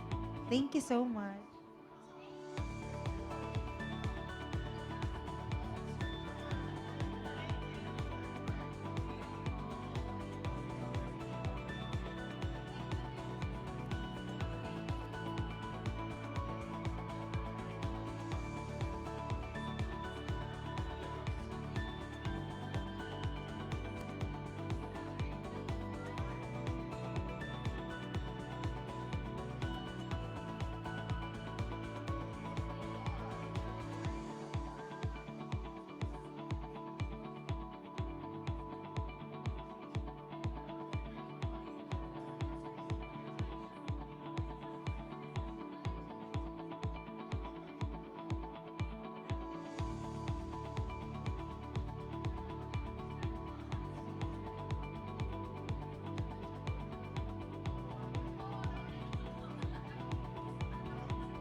All right, welcome back to the afternoon session of the Jumpstart Your Freelancing Career Year 2. Yes, Ayan, welcome so back. are we all here? Wow. Okay, so we would like to invite everyone who's still outside the hall. So kindly go to your respective seats already. Ayan, so how was your lunch, guys? How's your lunch? Was Grabe. it life-changing? Life-changing. It's life-changing for me because I break my diet today. I ate a big lechon. All right. Lechon. Lechon, kawali. Ayan. Wait. Ata. Ano ba yun? Crispy pata. Ayan. Yes. Okay, Grabe talaga. so I believe that we're already re-energized for more. So, ayan. So, to show kung ready na ba talaga to sila, can we all stand? Stand Okay, down. sige, stand, everyone. Okay, please stand. Ayan. So, right now, we're gonna, okay. So, can you face the person seated on your left or on your right? Okay. Okay, yes. Ayan. Okay. Actually, can one of you parang ganyan stand not in front but at the back of your seatmate, ganyan. Sige. Like Joe, you have to go the other way. Yes. Okay? And then reach for your seatmate. Ayan, reach for your seatmate. Okay? And then massage. Massage them. Right. Okay? Yes. Give them that best massage, Best they can massage. ever have for today. Okay? You can also massage the head. Okay? Para yung mga brain cells ma-exercise. Ayan. Okay. Alright, now, turn the other way around and return the favor. Return the Oh my favor. gosh. Okay. Alright. Ayan. Sige. So I believe that everybody got their massage, right? Okay, so right now, can you do gesture like this? Okay, sabayan niyo yung beat ng sounds. Okay? 1, 2, 3, go. 1, 2, 3, go. 1, 2, Okay. 3, go. Keep it Lang. moving. Ang daming uto-uto. Sige, go. 1, 2, 3, go. Ganyan. Next step. Next step. Yan. Okay. The blood flowing. Okay? Apply. Everybody. Nice. Okay, gusto niyo ba mag-jump? Kasi jumpstart to. Okay? Okay, 1, 2, 3, go! Jump! Jump! Jump! Jump! Jump. 1, 2, 3, go! Okay, let's clap our hands for ourselves. Yes. Everyone, okay. Very good. So I believe na energized na. Do you want more? No? Okay, you can now take your seats. Ayan. So that's just for you to keep the blood flowing. Ayan. Nice. Kasi marami pa tayong gagawin.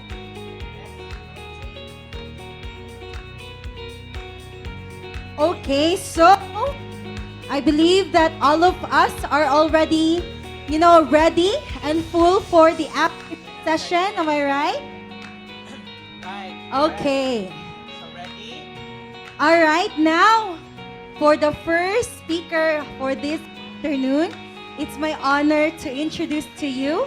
She's a wife and a mother of 3 boys, a content creator, a coach, and the founder of Home-Based Mom Diaries. Ayan, she's the face behind the Home-Based Mom Diaries, and she has a YouTube channel with over 100,000 subscribers and over 3 million views of all her videos. Please help me welcome the one and only Mom Shishina Santos. A round of applause, please.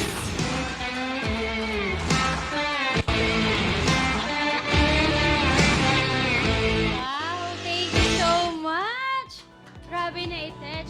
Actually, kinakabahan talaga ako kasi nga, it's my first time to be here. First speaking event ko to. Pero sabi nga, Kung hindi mo gagawin ngayon, kailan pa, di ba? Yes. Alright, so since na-welcome naman ang lahat, gusto ko pa rin kayo i-personal na i-welcome. And yung mga nasa likod, naririnig ba ako? Yes, okay. Yung mga aspiring freelancers, ayan, taas ang mga kamay. Taas, okay. Sino ang mga home-based mom? Ayan, mga home-based mom. Okay, very good. Home-based dad. Meron ba dito home-based dad? Alright. Mga ka-home-based kada. Ayan, para mas general, home-based kada. And team online, hello po sa inyong lahat. Ayan, so mga hindi po nag-subscribe, biglang ganon. Alright, anyway, so, medyo nanginginig ako, but I will really try my best to give or share kung ano man yung hopefully dapat yung marinig and or malaman. Maaring hindi from me, but from someone up there. Ha! Alright, so welcome. Okay, meron po akong ilang katanungan. Alright? And I hope sagutin nyo to ng buong honesty. Naligo na po ba kayo? Okay, very good. I wanna know that. Alright. Naligo, alright. Kasi sabi nila kapag home-based ma'am or home-based kada, normal na hindi na naliligo. Do you agree, guys? Okay. So it's normal. You take a bath before you go here. Alright. I can English now. I can English. Alright. Okay. Alright, so very good na nasagot yan. Next question. Pakitignan po yung mga katabi ninyo, please. Okay? And check kung kayo po ba ito. O yung katabi nyo, ganyan. Ano ba napapansin nyo sa kanya? Siya isang panda with a big black eye. Pero hindi black eye eh. Eye bags, like me. Meron po ba sa mga katabi nyo na may mga eye bags? Okay. Checklist. Sa checklist natin. Home-based kada nga kayo. Alright, very good. Alright, next. Ito, last na muna. Coffee lover. Ay, gosh. Actually, hindi ako coffee lover. Pero uminom ako ng mga dark choco. Pero sabi nga, pag mga home-based kada, team puyaters daw tayo. Di ba? Yung araw nagiging gabi. Ang gabi, minsan, parang lahat araw eh. Lahat work time eh. Tama? Okay. Relate. Checklist. Actually, gusto ko sanang malaman kung alam nyo, kasi sabi mga home-based mom, home-based dad, home-based kada. Pero sino nga ba si home-based mom? Or in general, sino ba ang isang home-based kada? Kasi, kung sasabihin ko sa inyo na, ang karaniwang ginagawa nating mga home-based mom or home-based kada is to take care of our family and yun nga, yung lahat ng mga household activities natin ay tayo rin ang humaharap or gumagawa. Tayo rin daw yung tinatawag na runner. Alam niyo ho ba yung runner? Hindi po yun sa drugs. It's not about the drugs, okay? Pero pag sinabing runner, tayo rin yung laging takbo ng takbo sa bahay. Lahat ng gawain. Pag merong grocery, may kailangan sa school ang mga anak. Pag may sakit, may mga appointments, ganyan, takbo rin tayo. Sabi ko, honestly, bihira lang ako umupo. Bukod sa magtatrabaho ko, pag kailangan ako ng anak ko, punta ako doon. Pag kailangan ako ng kapamilya ko, punta ako doon. Pero for 14 years na freelancer ako, ginampanan ko talaga to. Right? Thank you. Tapos na po. Next. Pero, bukod dun sa mga ginagawa natin as a home-based kada, dinagdagan pa natin ng online job and freelancing. Before kasi nung nag-i-start ako, hindi naman freelancing ang tawag namin dyan. Sa 14 years, ang alam lang namin is personal assistant, online assistant, admin assistant, data entry. Gusto ko mag-work from home, gusto ko mag-online job. That's it. There's no freelancing. Or baka hindi ako na-inform kasi hindi kami talaga aware. Gusto ko lang kumita sa bahay. Yun. Kayo ba? Ano bang reason nyo? Bakit kayo nandito? Diba? Bakit nyo gustong gawin to? Kasi kung sasabihin ko ba sa inyo na ito ang mga haharapin nyo. Sleepless nights, ghosting, rejections, scams, delayed payments, or no payments at all. Kung sasabihin ko ba sa inyo ngayon na baka harapin nyo rin tong lahat ng to, tutuloy nyo ba yung ginagawa natin na to? Kasi honestly ako, hindi ko to alam. Hindi ko to alam na nag-i-start ako. And kaya lang, pero siguro mamaya, meron akong sasabihin sa inyo. Okay? Kasi sa totoo lang, nung hindi ko naman iniisip yun, ito lang ang pinahawakan ko. What is my biggest why? Bakit ba gusto ko mag-online job? In the first place, di ba? Ha? Wala. Let it go, let it go. Kanta na lang tayo pag kinakabahan, pag naiiyak. Actually, ito kasi yung aking biggest why. I just want to be with my family every day. Yun lang. So, wala akong tinanong kung ano ba yung haharapin ko that time. Kasi ito lang yun eh. Wala akong tinanong, uy, mahirap ba? Uy, may mga scams ba doon? Wala. All I just ask is, I want to have an online job but I don't know how. Kasi yung biggest why ko, yun eh. Gusto ko. Pero paano ko siya gagawin? So, luckily, meron naman akong mga ilang natanungan. At sabi nga nila sa akin, sandali. share ko muna sa inyo yung aking home-based mom diary. Di ba? Parang story ko lang. Let me share my home-based mom diary. Dear Momshi. Di ba? Parang Dear Charo. Alright.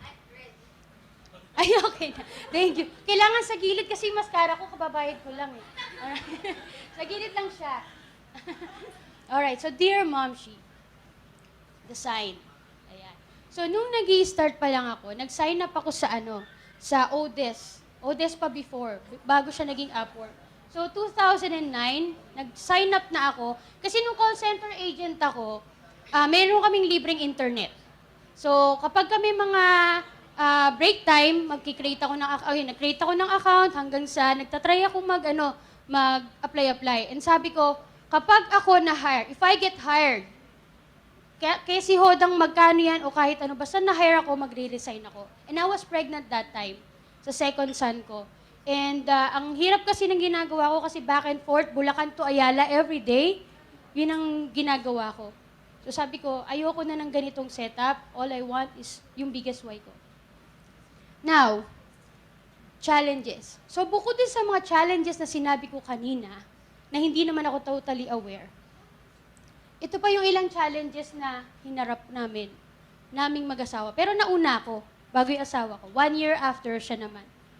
Nakikita niyo yung ayan, itong mga nandyan sa screen, yung merong bilog, muntik na rin kasi ako ma-scam ng malaking amount. Our accounts got suspended, na-close siya dahil dun sa mga scam dati na yung parang may magpapadala, tapos pag hindi mo na ibalik, isususpend yung PayPal mo, ganyan. So na-close yung account namin. Buti na lang, nailabas ko na yung pera talaga namin nun bago pa na-close. Kundi, $5,000 ang mawawala sa amin that time. Now, ang starting rate ko din nung na-hire ako, kaya ako naparesign, is $1. And matagal bago tumaas ng $2. Yung $1 na yan, guys, sa totoo lang, malaki na sa amin yan. Ginto na yan nung panahon namin. And minsan nga umabot ng 0.75 sa bidding, 0.75, 0.25. Wala kaming wala kaming arte-arte. Kaya, since maliliit pa yung mga anak namin, lagari kami sa work. Diba? Full-time. So, full-time, tapos kaming dalawa. Kaya talagang, laban nun, yung mga panahon nun. And, ito pa, yung mga karaniwan kasi nun, yung may mga CAPTCHA. Usang-uso yung mga CAPTCHA. Yung tipo magbabayad ka, sabi, kasi security fee na ngayon ang sinasabi, di ba? Pero dito, pag nagbayad ka ng data entry, is sa sweldo mo na lang, parang babalik daw nila. But that's a scam, okay? And itong gate na to, yung gate na yan, kung kayo, nagtatanong kayo sa mga kakilala nyo na, uy, paano ba mag-online job? Paturo naman. Before, literal kaming pumupunta sa bahay ng kakilala namin. Yung tipo makikiusap ka, uy, paturo naman. Pwede mong papasa ng trabaho. Yun, nakikiusap ka. Kaya lang, sis, maintindihan mo kasi na hindi sila makakapagbigay ng trabaho sa'yo. Kasi yun lang eh. $2 lang ang rate nila. Tapos ipapasa pa sa'yo. And data entry lang yung ginagawa nila. So, naiintindihan ko. Kaya lang tumatak sa akin yung kaya pag naalala ko tong gate na to, nababalikan ko talaga yung nangyari before. na damutan. Damutan. Now, itong expect a miracle card na to, until now, nasa akin siya. Kasi pinadala yan ng mga clients ko. Kumbaga naaalala ko na masasakit na salita, kumbaga meron ako nagawang pagkakamali, konti sa trabaho. Pero since business nila yun, iba yung dating sa'yo. So masasakit na salita ang maririnig mo.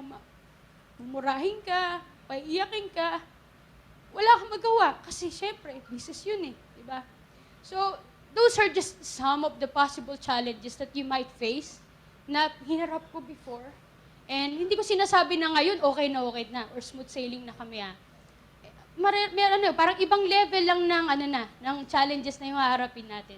Pero baka sabihin niyo naman, Ma'am, sobra ka naman, tinatakot mo naman kami. Okay, mag-alala kasi meron pa. Okay? Ayan, so ito, yung kanina na shinare ko is about freelancing pa lang. Guys, meron pang pagiging home-based mom or home-based kada. Right? Meron pa tayong challenges, yung time management. Kasi hindi porket freelancer ka, papabayaan mo na lahat just because gusto mong kumita. May pamilya ka. Sabihin na nating single ka. Still, meron kang kailangang responsibilidad at kailangan mo yun harapin. Time management, self-care. Sino guilty rito? Sino nakakapag-exercise pa talaga sa inyo? Right? But we have to. We have to. Kasi isa akong biktima ng ganun eh. Nagkasakit ako. Tumataas ang sugar ko and until now, I'm still really trying my best na maayos ko yung health ko. Diba? Kasi, again, what's my biggest why? Paano ko sila alagaan kung ako mismo may sakit? Paano ko sasabihin, anak, mag-exercise ka naman kung ako hindi ako tumatayo sa computer ko. So I want to be a living proof for them. I need to be a living example sa kanila. You see? And then, unstable income. Kasi pag ghosting, pagka kahit may contract ka, kung hindi na sila magpakita, hindi na sila magpapakita, wala kang magagawa. Diba? Pero again, hindi ko kayo tinatakot. Nagsasabi lang ako. Alright? Pero sabi ko nga, hindi lang naman laging challenges ang meron tayo, di ba? Ano ba naman yung magkaroon tayo ng maraming benefits? So isa-isahin naman natin yan. Kasi sa 14 years of my life as a freelancer, kung puro challenges na harapin ko, baka hindi na ako nandito sa harap nyo. Right? Yan. So ito yung mga ilan sa mga magagandang benefits ng freelancing and pagiging home-based mom. And pagkakaroon ng career. Kasi dito ko na subaybayan ang milestones ng mga anak ko since birth. You see? 3 lalaki, maliliit pa lang nakita mo kung gaano sila kakukulit, magharutan, di ba? Excuse me for the word, natuli. Di ba? Nakita namin yan. Yung masasaya nilang gagawa, yung mga flaws, challenges, lahat. At naging open kami talaga sa isa't isa, kaming buong pamilya, just because of what I decided to become. And that's maging home-based mom or home-based kada. Ano pa? Yan, yung nakapag-travel kami sabay-sabay, nagkaka-road trip kami. O, kunwari, may konti kaming pera. O, tara, punta tayo dito. Gala tayo or kain tayo sa ganito. Tapos magta-travel kami sa iba-ibang beaches, mga ganyan. Yun, malaking bagay yun sa amin. Kung nasa call center ako, I don't think I can do this. Diba? Ayan pa. So, nakakapagtanim naman ako. I have a flexible time. Diba? Nakakapag-mini garden pa ako. Nakakatulog-tulog na rin ako. So, although may eye bags tayo, but I can take a nap if I want to. Kasi kaya ko naman, basta natatapos mo yung deadline, huwag puro tulog, guys. Alright? Masyado kayo sabi ni Ma'am, matulog eh. Guys, may deadline po tayo, ha? Economy pa rin, okay? And yun na nga, yung habang nagtatrabaho ko, I have my kids with me. They can play around. Yung 3 screen ako before, sa kanila yung ibang screen, akin yung isa. And then I will tell my client, you might see, kasi may screen tracking sa di ba, sa Odes, sa Upwork. You might see yung mga nursery rhymes in the other screen. That's my son who's watching with me while I'm working. I hope that's okay with you. And okay lang naman talaga sa kanila. You just have to inform them. Yun ang kagandahan, yun ang masaya eh. Na hindi ko pwedeng gawin sa call center yun, di ba? Bibit-biting ko anak ko, manood ka na YouTube habang nag-work ako. Hindi pwede yun. Pero dito sa bahay, I can do that. Di ba? Ito pa ilan pa, work-life integration. Di ba? Napagsasabay-sabay namin, Kahit nandun, nag-set up lang ako sa labas ng bahay namin. Meron akong table doon. Ayan, ganyan yung mga na-encounter ko pa. Ito pa yung ilan po, ayan, yung nakakapag-work ako kahit na nagta-travel. Pero honestly, hindi ko yung ginagawa kapag nagta-travel ako kasi quality time ang mas mahalaga talaga sa amin. So meron lang akong cellphone, ina-update ko yung client bago pa yon na, oh, hindi mo na po ako mag-work kasi I'm with my family. Alright, so ayan, nakapag-invest na rin po kami sa tulong na yung mag-asawa. Yun nga, nakapag-travel kami, nakabili kami ng kahit mga second-hand cars, nagpapalit-palit kami. Kasi iba yung purpose namin kung ba't kami nag-freelancing.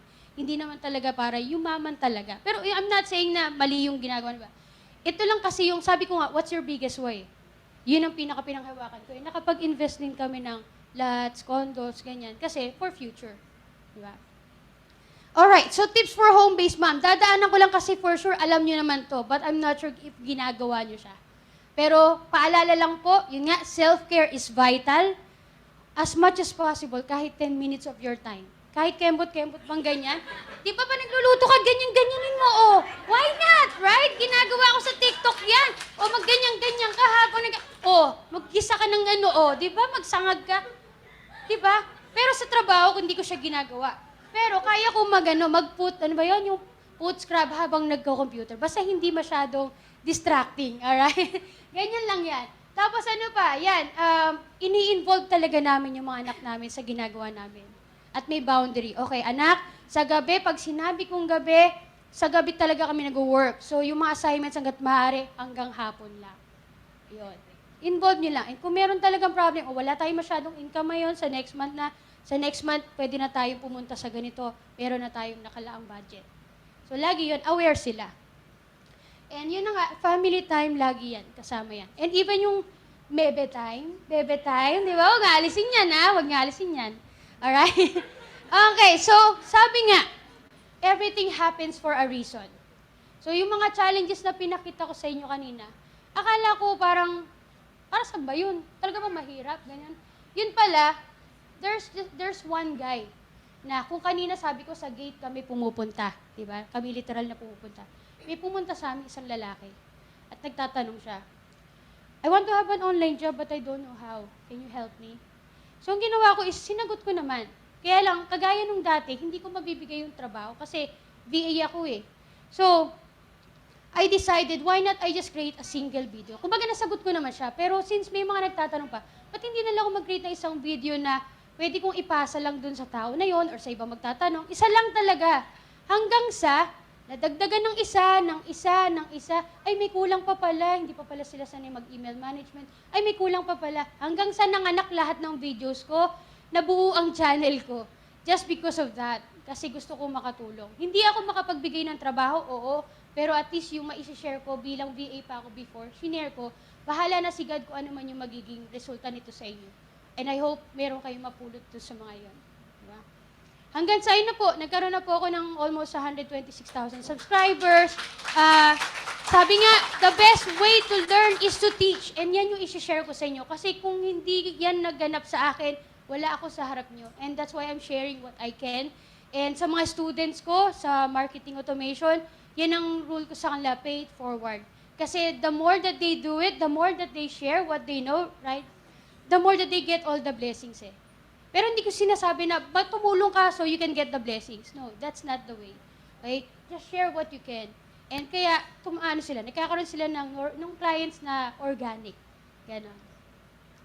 And yan na po, dahil nga dati wala akong matanungan, wala akong makausap, napakahirap pag ikaw lang sa bahay mo, nasa 4 na sulok ka na ng bahay mo, wala.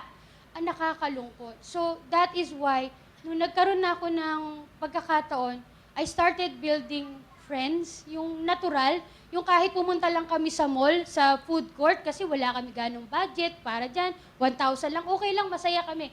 Chikahan with sense, kain, kwek-kwek, mga ganyan lang kami, masaya na kami doon. Kasi ang sarap makamit ng ibang mga kananay o ka-home-based kada na katulad mo, nakaka-relate. Ang sarap, ma'am she's, dad she, pop she's, ganyan. So try nyo din. Ano ba naman yung meron kayo makausap? Kasi ang sarap nung may mai-share ka pa. Yung maihihinga ka. Kasi, kunwari, meron kang kasamaan sa bahay, hindi naman nila ikaw magigets eh. Hindi naman nila maintindihan. Ano ba pinagsasabi mo? Anong client? Anong freelancing, di ba? Pero pag itong kausap mo, parang hindi na matatapos yung oras nyo. Ayan na po. Nag-swimming kami sa Laguna overnight. Nakikita-kita kami. Kala nila close kami lahat, pero that time lang kami nakita-kita. Promise, ang saya-saya niyan talaga. Wala tong about sa course, walang ganon. We just wanna see each other and makamingle ang bawat isa. So, tanong ko sa inyo ulit, is this possible? Magkaroon ng career, leadership, freelancing, and full-time mom or pagiging home-based dad? Is that all possible na pagsama-samahin? Yes or no? Yes. Yes. Pero, it's gonna be challenging. But I'm not saying na hindi. It's doable because I'm living it. Right? Kung ako kinaya namin mag-asawa, at inang iba pang mga ka-home-based kada na nakakausap ko, I'm sure kakayanin nyo din. Again, just focus on your biggest why. When the why gets stronger, the how gets easier. Alright? Ito pa. Ito yung aking mga biggest why. Natutupad na namin siya. It's still a work in progress. And sabi ko sa inyo, do not give up. Nandito na kayo. Ba't pa tayo give up? Diba? And let God lead the way. Hindi natin kaya na mag-isa kahit may community ka. Kasi pag nawala si Lord sa ginagawa natin, walang sense ang lahat ng to. Believe me, I've been there many, many times. Nawalan na ako ng client ng sabay-sabay. Sabay-sabay yun, guys. Pero kinaya namin because God makes the way. And sa lahat ng natatakot mag-start, nagsasabi na, ay, ang hirap. English yan eh. Ay, hindi ko kaya. Wala akong equipment. Ala, puyatan na naman. No. You don't have to be great to start. But you have to start to be great. Do you believe in that? Diba? Di mo kailangan maging magaling bago magsimula. Magsimula ka lang para gumaling ka. And I am a living proof dahil hindi ko naman talaga kaya magsalita sa harap ng lahat. But I'm here to show you that if I can do it, you can do it too. One day you'll be here. Kayo naman ang mag-share. Right? Okay. Nice. So, itong mga to, wala yan. Kasi part ng process yan talaga. Dahil diyan kanyang pagtitibayan. Maniwala ka. So, and do it with God. And kayo, tanungin niyo sarili niyo, what is your biggest why? Right? Yan ang panghawakan niyo. Okay? Thank you, everyone. Again, thank you po.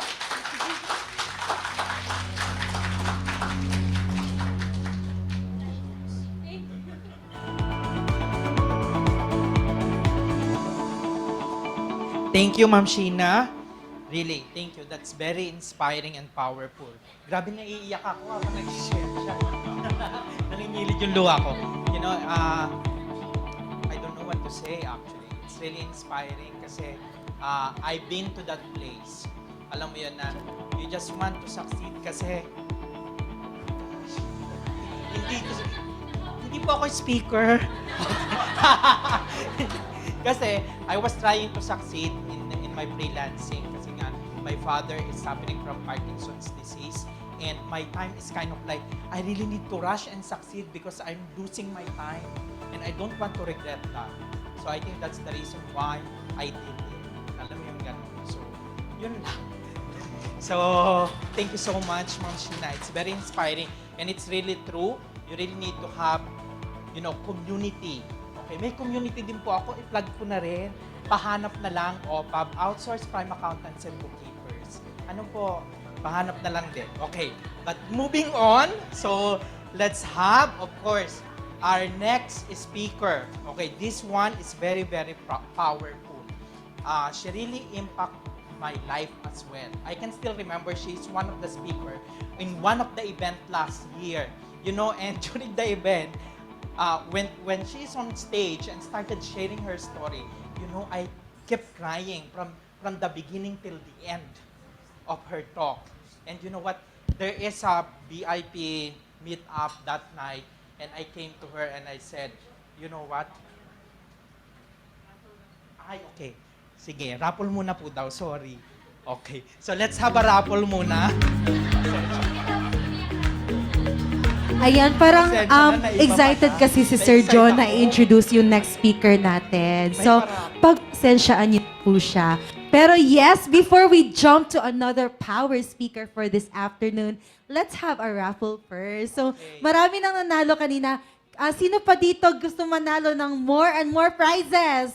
Can I see the hands of those hindi pa nabubunot? Ayan. Except sa Bedrock team. Sorry, guys. Ayan. Okay. So, alright, so let's check ano yung next raffle draw natin. Oh, by the way, we would also like to take this time to highlight one of our esteemed sponsors, TBSA or the Bookkeepers Shepherds Academy. Thank you so much. And please visit their booth right there. We have our beautiful Coach Shari Pineda on the booth. Thank you so much for visiting our event. And of course, if you sign up sa booth nila, you get a chance to win 1-year access of TBSA Masterclass course. So make sure that before this event ends, na visit yung booth nila. Thank you so much. And ayan, okay, so let's check what is our next raffle for today. Okay, eto na ba yun? House and lot? Okay. So, we are going to have another raffle for one smartwatch, courtesy of SMBC. Ayan. Sino excited sa smartwatch? Excited smartwatch. Unfortunately, hindi kasali ang speaker. Ayan, okay. So, sinong excited manalo ng smartwatch? Kaway-kaway! Yes, kaway-kaway. Ayan. Ako kaway-kaway lang rin kahit hindi kasali. Ayan. Pakilagay na lang po yung name ko. Sige. So, can we have our wheel rather? Okay, so Sir Jock, you take the lead. Okay, so let's have a spin. 1, 2, 3. Spin! Smartwatch! Smartwatch! Okay. Stop! Smartwatch for me. Oh my gosh, and the lucky winner is Jensen Joy Balikod. Do we have Jensen here? Can I see the hand of Jensen? Second chance, wala siya. Next. Wala.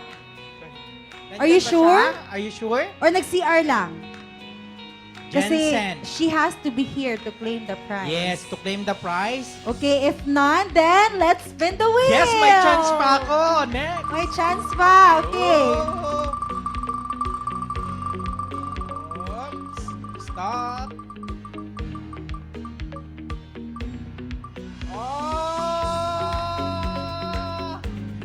Siya ulit. Congratulations, Mary Grace Alcid. Wow. All right, congrats. Ayan, you can claim the smartwatch. Hakot Award. Oh, Miss Gracie came all the way from Singapore just to join the event. Ayan, so she, well-deserved. Yeah, she's also one of the Bedrock students. Bawing-bawi ang pagpunta ng Pinas. Sige, huwag kayong mawala ng pag-asa. Meron pa tayong AirPods. Sir Joe, meron tayong AirPod? Yes. Okay, so sino excited manalo ng AirPod dito? Kamay, kamay. Kaway-kaway. Kaway-kaway naman dyan. Okay, parang nahinaan sila ng loob na. Okay. Alright, so can we spin the wheel for the AirPod? Okay, sino kaya ang mapalad na mananalo? Wow. Move. Congratulations, Mariel Vic Ababa. Do we have? Okay, congratulations. You can claim your AirPod here. Yes. All right, and next is we have one gift card worth 700. This is going to be sent via GCash. Ayan. So, pang-grab nyo na to, guys. Okay, so for the one winner of one gift card worth 700 pesos, can you spin the wheel? Yes, please. Gift card naman.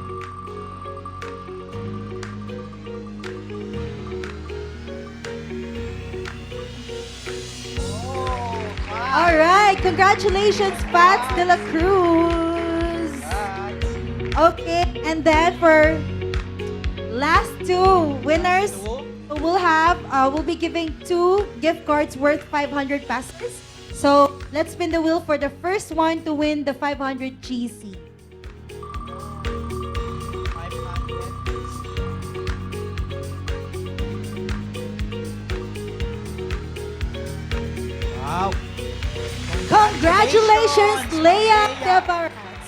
Is she here? Okay, congratulations. And last but not the least, another winner of 500 GC. Okay, may chance pa.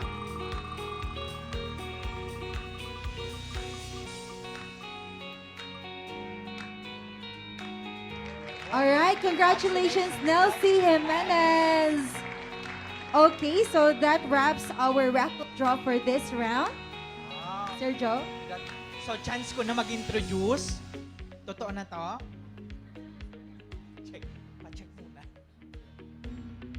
Okay, so ituloy ko yung story. Okay lang? Bago ko tawagin yung speaker. So, yun nga, in the morning, no? Umattend ako nung event. Pagkatapos, nung siya na yung nasa stage, umiiyak talaga ako. I don't know why. And katabi ko pa si Mayora and Pen. I think they are here. No? Makikita na talaga nila yon. Pagkatapos, nung gabi na yon, I approached her. And I asked her, eto na ba talaga yon? Should I retire and pursue freelancing? And you know what? I can still remember she said, I think yes. No? Kung yan na talaga yung nararamdaman, just do it. Gawin mo siya. Okay, so grabe talaga. So let me introduce to you. It's an honor for me to introduce our next speaker, the CEO and founder of the Rolling Media, personal branding studio that helps experts communicate their expertise online through impactful personal brands and content marketing. She is famously known as the Inspirepreneur. So help me in welcoming Ma'am Giselle Tech. Thank you, ma'am.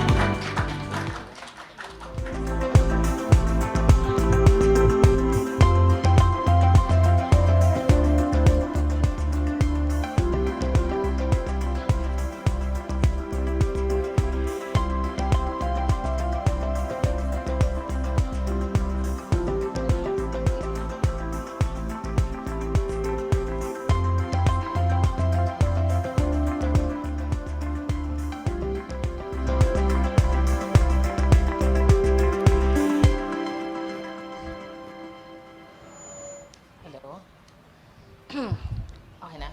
Can everyone hear me? Yes! Awesome. First of all, I know it's been a long day. I started my day very early today. But I know Sheena started like 2:30. Ako, mga 4:30 naman. I know everyone's tired, so let's just have a quick vibe check. How's everyone? Everyone still cool? Nabusog ba kayo sa lunch? Ang sarap ng lunch, ha? Right. Awesome. Okay. So, quick question. Is anyone here who has experienced at one point in their life that they felt like they have not maximized their day, their week, their month, or even their complete existence?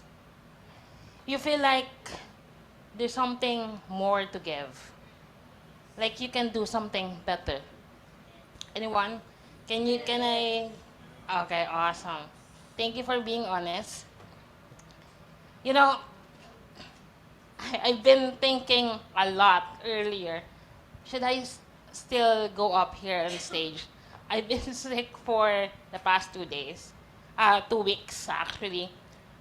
And I was telling myself, would I embarrass myself coughing in front of all of you? Or would I embarrass myself not committing to what I am supposed to be doing? But then I remember one thing that I want you to remember about personal branding is this. It is not about you. It is personal. It is your personal story, personal journey. But at the end of the day, it is not about you. And would you believe that if I tell you that I wasn't supposed to be here, I should not be here right in front of you? That the Giselle Tech that you see right now was supposed to be dead by now. You see, my doctors gave me a life expectancy for 12 years. But I think hindi ako yung taong mahilig sumunod. I'm someone who doesn't follow predictions.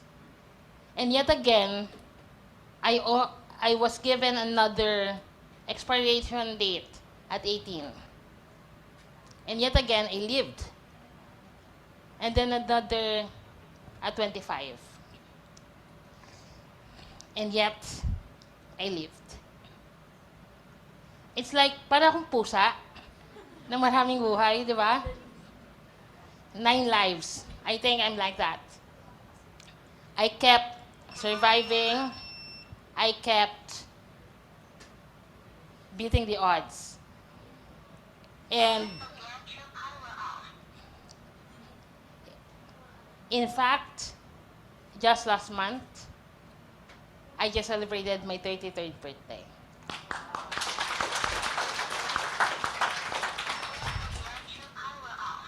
So, I guess I meant to be here, to be in front of you, all of you. And you are meant to be here too. You guys decided to be here. Wala naman siguro napilit dito, di ba? You decided to be here, so let's make the most of this. Let's learn from each other, and hopefully you get a thing or two today that you can actually use right at the end of this event that we have.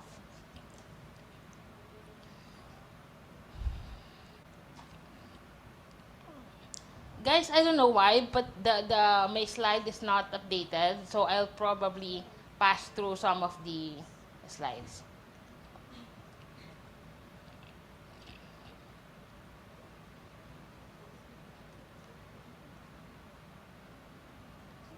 Okay. Para ma-check ko talaga na may energy pa kayo, okay? Let's have a quick game. Since may mga katabi naman kayo, grab a partner, yung mga katabi nyo. Yung mga tatlo-tatlo, nakita ko sa may tagtatatlo dyan, pwede yung sa likod. If, very quickly lang, grab a partner. Good? Meron na kayong partner?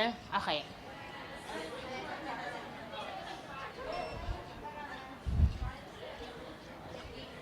Joe, you face Larry. He's waiting for you. He's been waiting, you know? Okay, awesome. Okay, so, let's do this. Face your partner for 5 seconds. Just look at them for 5 seconds. 5, 4, 3, 2, 1. Okay, you face me na. Face in front, please. Okay, if I ask a person, anyone, a volunteer, what can you say about your partner? Sheena, yes, nakita ko talagang todo yung titig mo doon sa katabi mo eh. Parang matutunaw na siya. Sige, what can you say about her? Like, first impression, what can you remember? Without looking at her again.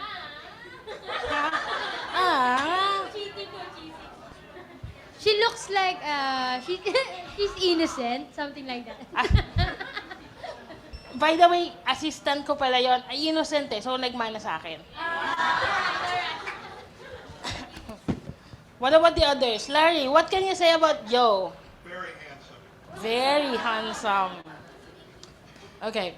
The thing is, whatever you thought of about your partner, that is exactly what branding is. A brand is a person's gut feeling about the product, service, or an organization. gut feel. It's a perception that you have for a person. So whatever people feel about us, that's actually branding. It is not what we say it is what they say it is. Branding is a thing that starts from the mind and hearts of people. Kumbaga, ano, kung may nakakakilala sa yung tao, paano kanila i-describe? How would they actually describe you to other people? Right? So, we can also say that a uh, personal reputation is also your branding. Because with branding, we brand corporates, products, services.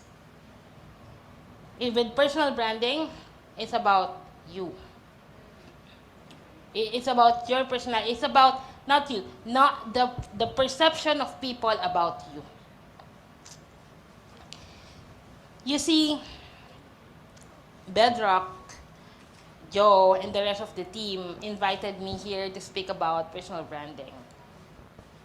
And probably because it started with Ja. Is Ja here? Because she watched me on stage last year. But all I did there was to tell a story.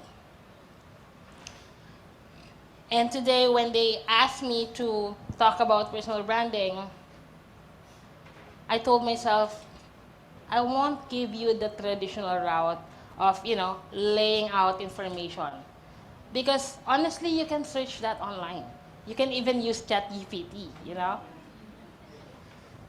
So let's try something different. Today, I don't have a presentation for you, but a story to tell. Because I believe storytelling is the oldest form of education. Thank you. And I'm really hoping that at the end of the story, you'll be able to learn a thing or two on how to build your personal brand, on how you'll be able to maximize it, just like how I did it. We ready? Guys on the back, still here with me? Thank you. So growing up, I've always been faced by big walls.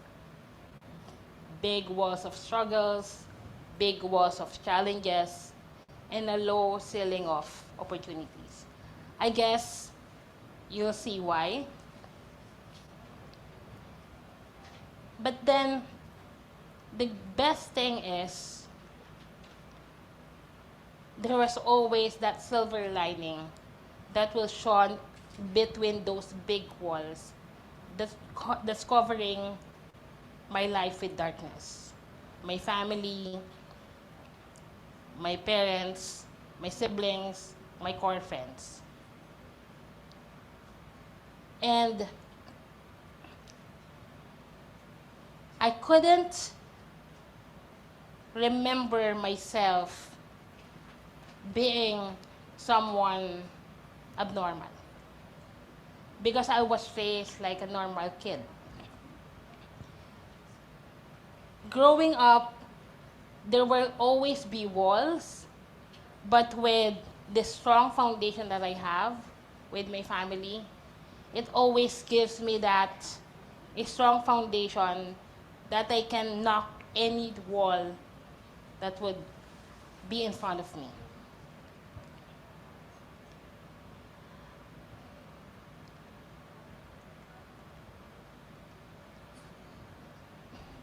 Okay, I'm just checking the slides. It's not updated. I don't know. Anyway, we'll definitely move on. And along those times that I'm trying to knock those walls, my family, my foundation pushes me to enrich my personality.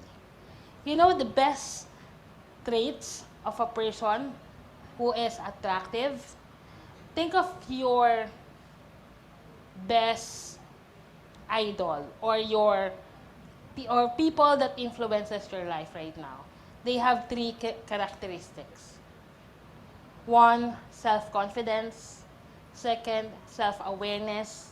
And third, vulnerability. Confidence, awareness, and vulnerability. Those were those characteristics na binuo ko sa sarili ko while I was growing up. I still remember conversations with my family, even with my brother. He was saying me, whenever you go out, wag kang yuyuko, wag kang tutungo. Wag kang tutungo na parang nahihiya ka kasi wala ka namang ginagawang masama. And from that conversation, I learned how to become more confident with myself. Because I was thinking always, am I harming anyone? No one. And so I get to build that confidence over time. And as I grow up, I belong to different set of communities, friends, and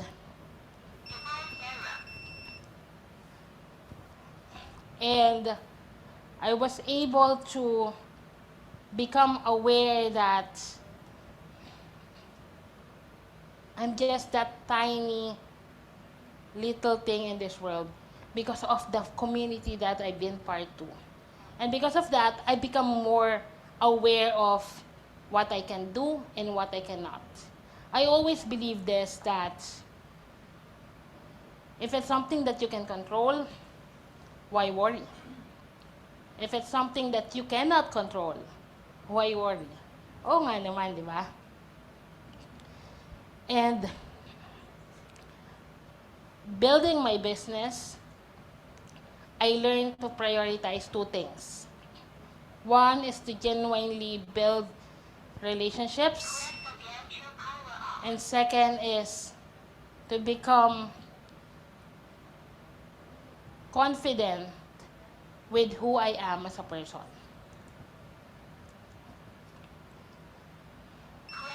Who here has a business? I know a lot of you are freelancers, but who here have treated their freelance career like a business?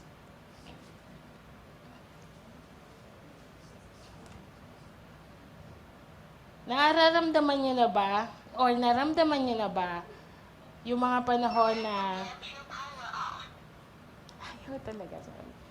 Naramdaman niyo na ba yung mga panahon na you feel like mag-isa ka, parang walang nakakaintindi sa'yo, pamilya mo, boyfriend mo, girlfriend mo, kaibigan mo, kahit nga yung mga katrabaho mo eh. Right? Have you ever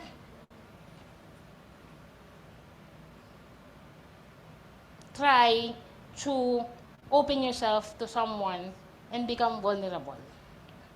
They say that vulnerable is for the weak. But I say vulnerability is one of the strongest suit that you can ever have as a freelancer, as a business owner. That's why growing up, I've realized those characteristics were able to build who I am today. One thing that I also learned is to work with people who inspire you. These are my three mentors. I've worked continuously with them, become friends with them as I grow my business, myself, because these are the people who I know that has those characteristics: self-confidence, self-awareness, and vulnerability. If those three things are, you will be able to instill it in yourself. Kahit yun lang maalala nyo ngayong araw na to sa akin, those are the things that you'll be able to use in building and influencing people with your personal brand. I remember I've always had a difficult time of choosing my lane. Para saan ba talaga ako? Para saan ba yung purpose ko? Especially when my siblings started to die. My siblings passed away at a very young age. And during that time, I was a confused kid. Growing up, I've always been confused. Para saan ba ako? I've always been looking for what lane should I pursue, because I always feel like I'm gonna be dying anytime soon, and I should not make that mistake of choosing a wrong turn, a wrong direction. But as I told you earlier, as I've navigated through life, I was able to build those characteristics in myself and still continue to build it for myself. And I realized one time when I graduated from college, when you were looking for your first OJT, that's when I realized that I am different. Walang tumatanggap ng kumpanya ng people with disabilities.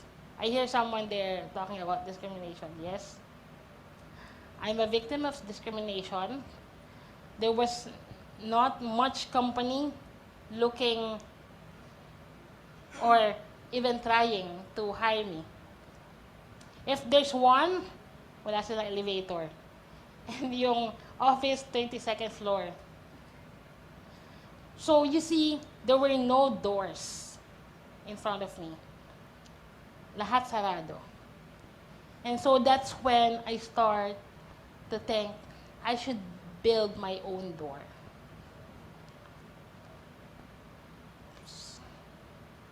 I couldn't walk, so I built and ran a company instead.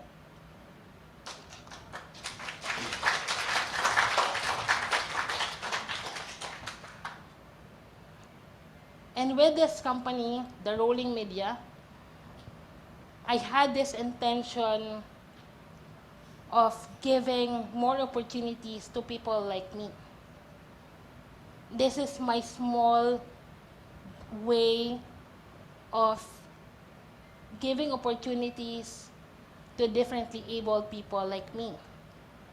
This is my small way of creating a more inclusive workforce in the Philippines.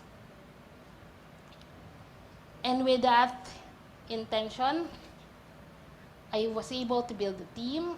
I was able to build an audience that is actually supporting what I'm envisioning. So what did I just tell you earlier?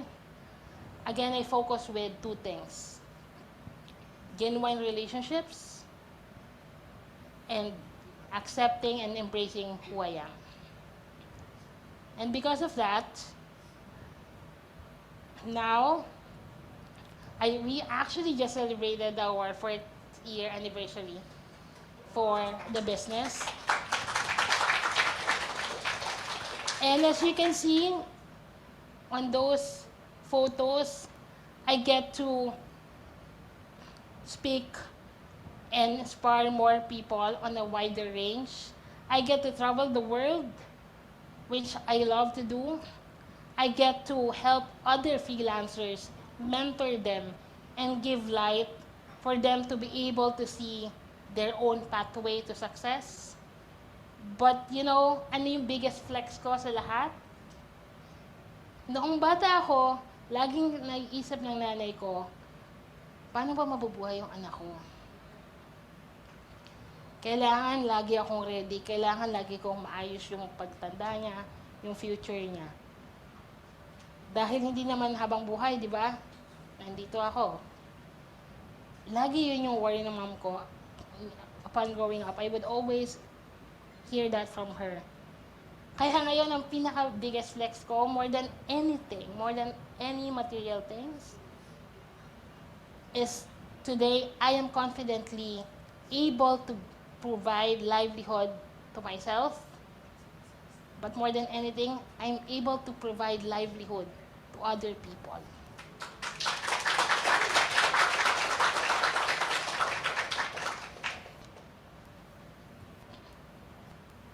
But you see, when it comes to success, people only get to see the tip of the iceberg. They don't see that there's failures, doubts, struggles, disappointments, actions, habits. But today, I wanted to make it a mission to change the game. I want every one of you to not just see the result of the speakers that talk in front of you. I want you to be able to remember the stories that they shared, that we all start from zero. We definitely start from zero. And you know, my core message is life will never be fair. And when you realize that the game is rigged, it's the day you can think of the best strategy on how you can play the cards you were dealt. My main message, I'm possible. And so are you.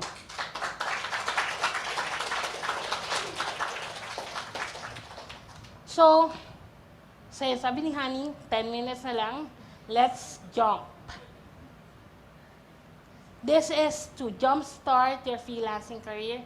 So I'm gonna give you four quick steps. 4 quick steps in jumpstarting your freelancing career, in building and influencing your personal brand. This is going to be rapid fire, okay? First one, the journey.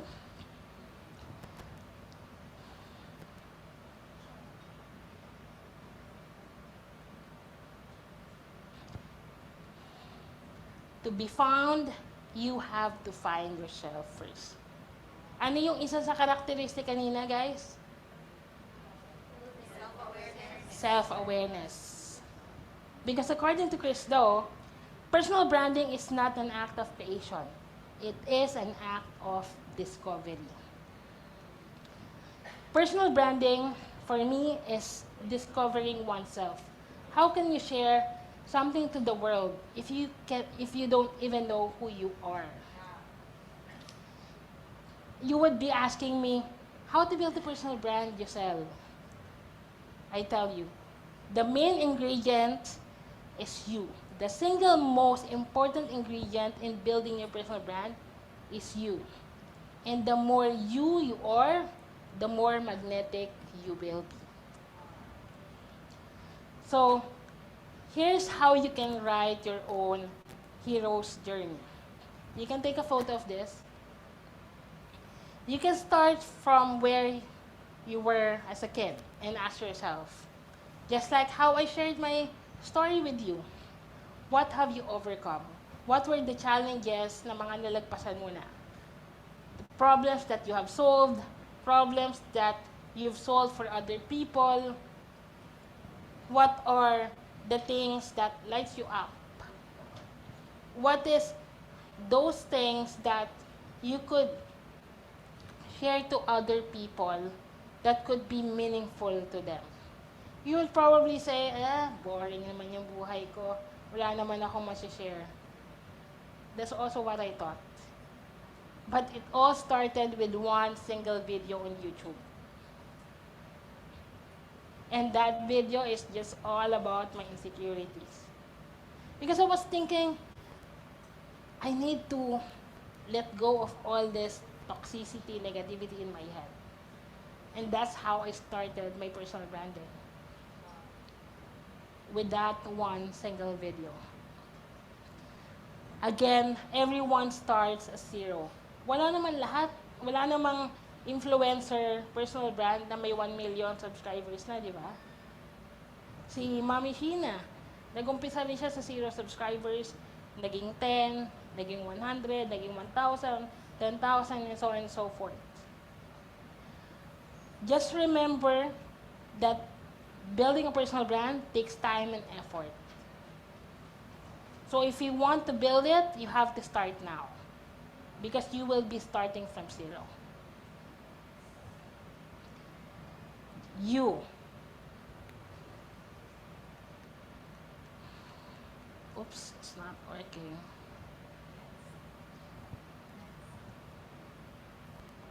Okay. Uniqueness. What makes you weird makes you wonderful.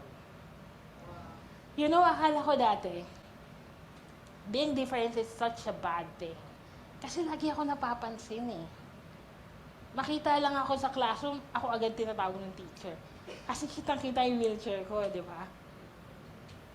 But then, in business, being different is better than better.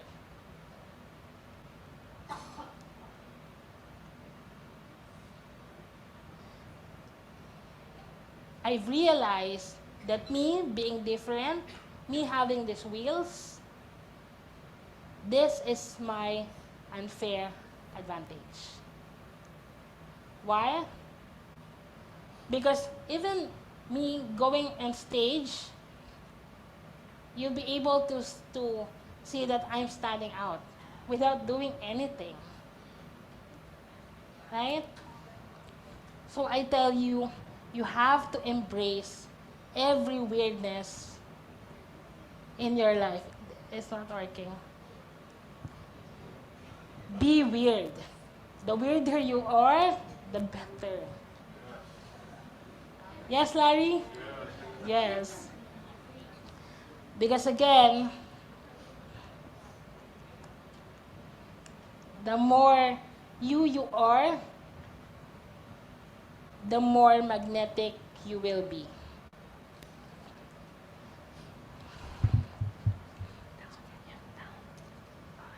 Thank you. Here's just a quick example.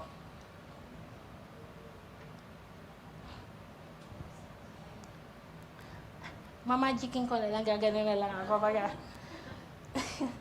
The paradox of choice. A lot of here are bookkeepers, right? I'm looking for one.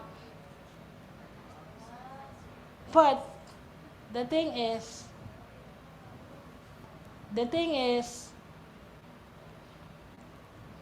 paano ako pipili kung sino sa inyo? Diba?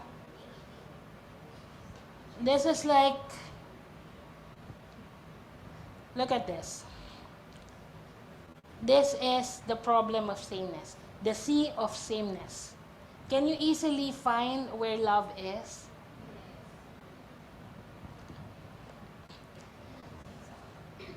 With one quick tweak, you can easily find it. With one tweak of a color. But with one tweak of an icon, you can find it easier, right? So I'm asking you, what makes you different?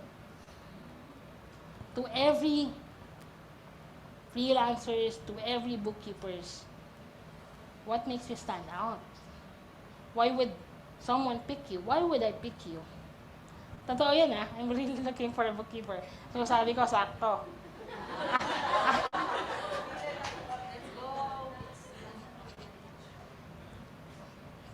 Because guys, your uniqueness can be your superpower. You just have to find it inside you and turn it as your superpower. Next, M, message. In 1876, doon lumabas yung pinakaunang microphone. And people are all about it, all about microphone. They thought that whoever knows how to use a microphone will become rich. But they are missing the point. Who do you think earns more? Where does the money goes when the microphone was first invented? Anyone? Yes? Guys, di ko marinig. Bulong. Rockstar, yes. Hello? I think the money goes to the businessman because they're the one promoting the microphone. Okay. What about the others?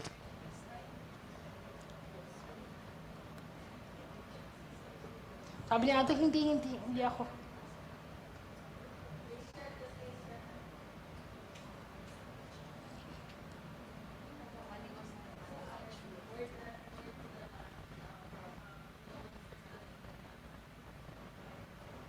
To the manufacturer?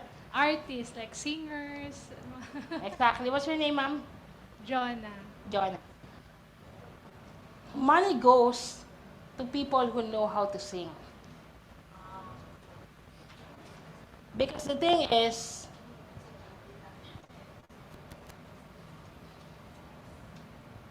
a bad singer becomes a louder bad singer if they have a microphone, right? But a good singer, they'd be able to have a wider audience, a wider reach with the voice that they have. And with the singer, their message is their music, their song. And today, guys, social media is our microphone.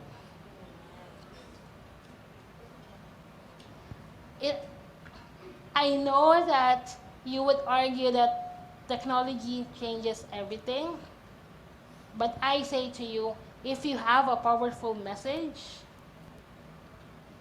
you can always hire a technician to help you with the mic. So today, I want you to ask yourself, how are you using that microphone to make yourself richer, better, and a stronger personal brand?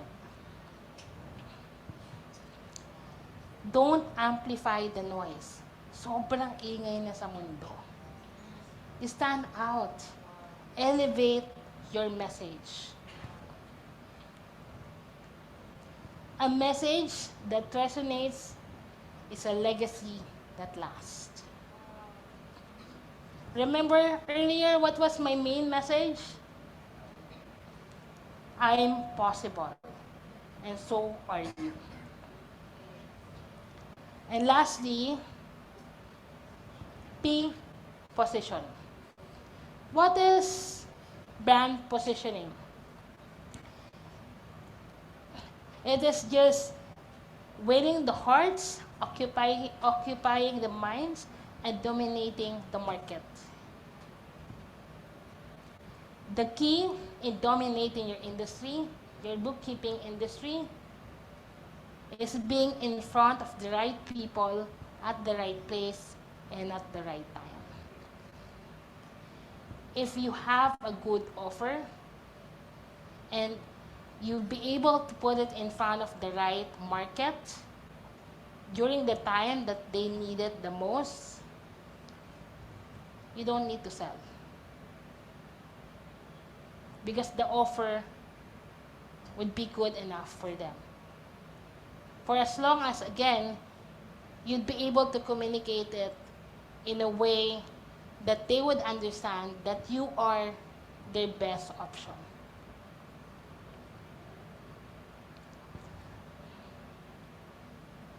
The thing about positioning is always a battle of generalization or specialization. I've always advocate specialization. Why? Because these are the advantages of being able to specialize one thing. You can recognize patterns, you can discover insights, and you can increase your confidence. Anyone here specializes taxes? Di ba kapag paulit-ulit na yung problema, unang tingin mo pa lang, alam mo na?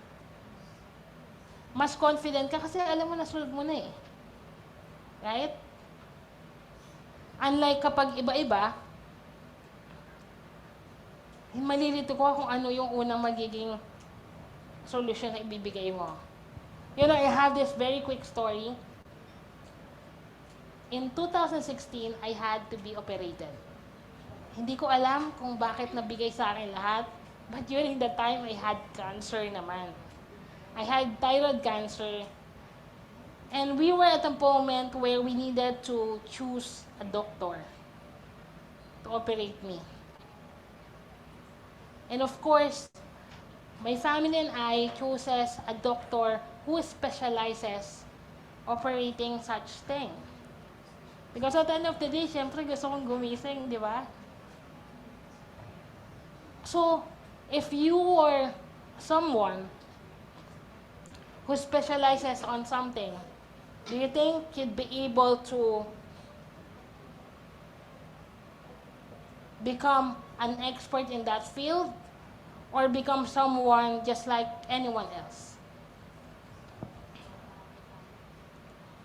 I want to share with you this quote, "I fear not the man who has practiced 10,000 kicks once, but I fear the man who has practiced one kick 10,000 times."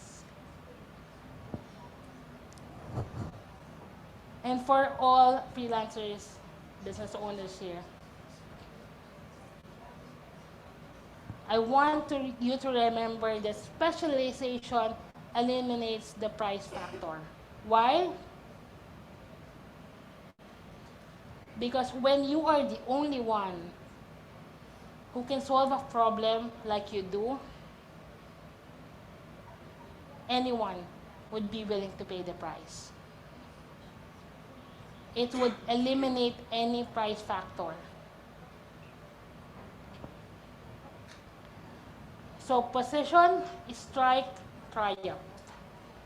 The thing with us people is when we want to have something, when we want to achieve something, we strike here and there. Tira lang tayo ng tira. Everyone wants to triumph. Everyone is striking. The reason they're not succeeding is they fail to position themselves. I want to go back earlier.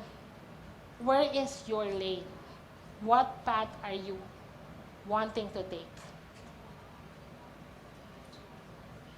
I had this networking before, and two of them asked me, "Giselle, why did you stick to personal branding?" Because apparently two of them was doing personal branding back then. But they shift to website design, they shift to search engine optimization, yada, yada, yada. And so, because of me just sticking to that decision that kahit na sobrang gulo na minsan ng trabaho ko, I committed to it. Just like how I committed to this. And that's how I be able to position myself in this field. And I guess I would assume that's also the reason why the Bedrock team invited me to speak about personal branding.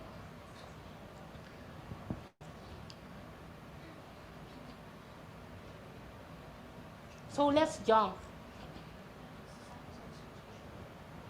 Embark your journey of self-discovery and growth to share and inspire. Highlight what makes you different. Develop a clear and consistent messaging that reflects who you are, and establish your position and presence to target your audience. I want to leave you with this quote. When it feels scary to jump, that is exactly when you jump.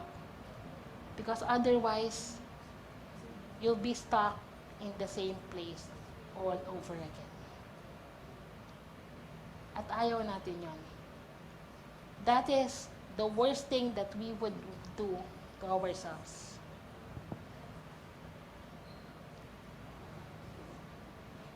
As I end my talk today, I told you I'm gonna tell you a story. But I want to let you know that this story has no end. This is just a continuation of a journey. And I am encouraging you. I am pushing you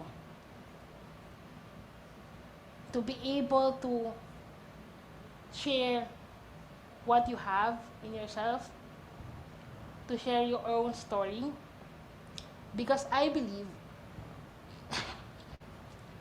we are invited here because Bedrock, and as do I, that with us being able to share our own stories, we'd be able to share that impact in other people's lives. We have to ignite our influence and live our journey.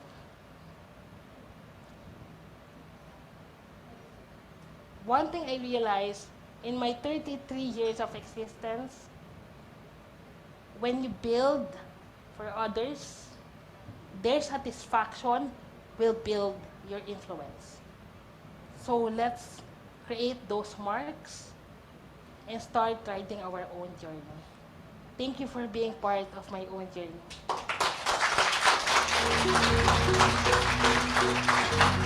Thank you so much, Coach Josel, for such a powerful talk about personal branding.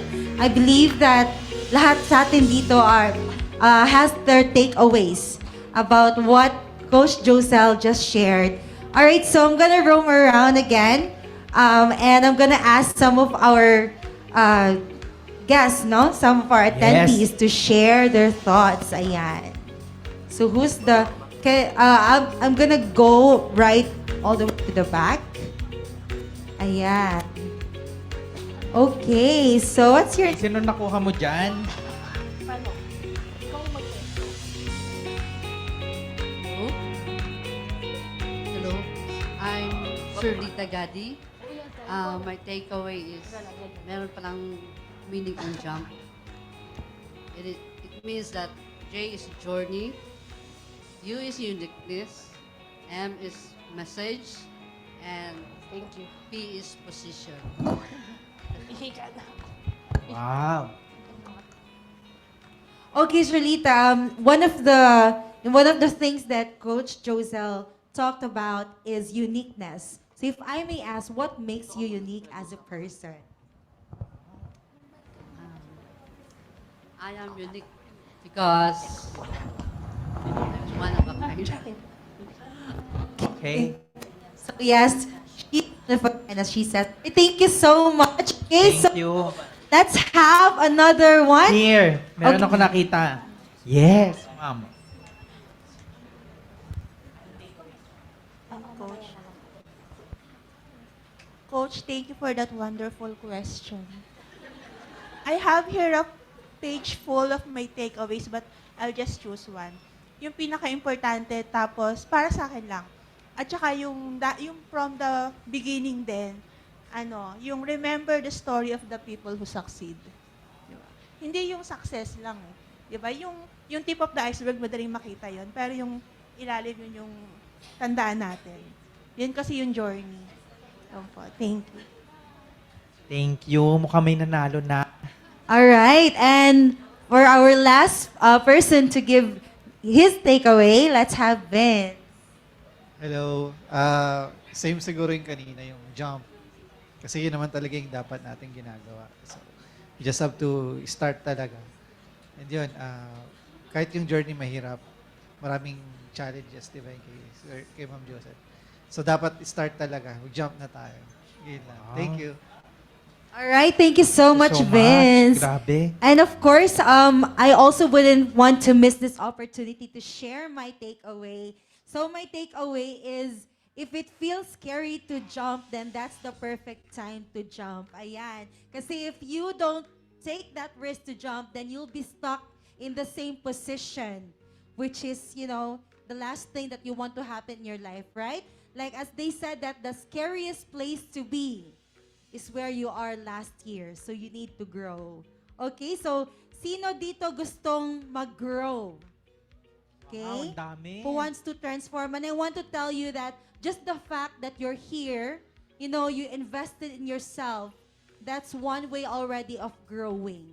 Okay? So ngayon, of course, we wanted to have another raffle draw. Of course, courtesy by two of our guest speakers from Mom Shishina Santos and Coach Josel Tex. So we will be giving away 2 marketing automation courses worth 9,000 pesos each.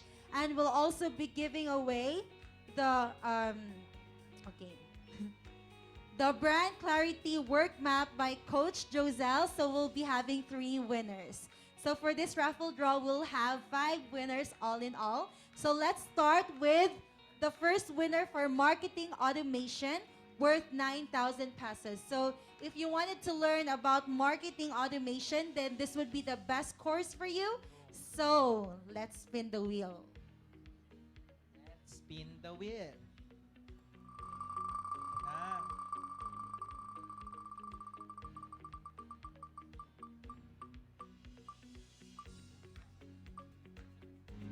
Wow, congratulations. All right, congratulations, Mark Anthony Gigante. You just won a marketing automation course worth 9,000 pesos. And for our next winner, spin the wheel.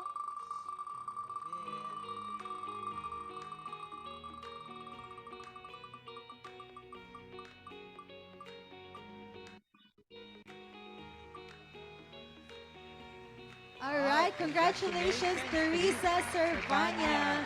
You won marketing automation worth 9,000 pesos. So we will communicate with you via an email on how you can get the course. And now we're going to have another raffle draw for the winners of the Brand Clarity Work Map given to us by Coach Josel Tag. Okay, so for the first winner, spin the wheel. Another one.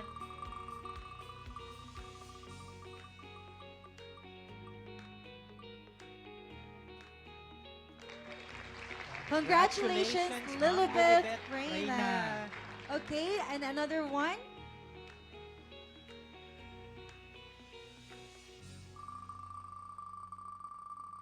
Ito sa akin na to, chance ko na.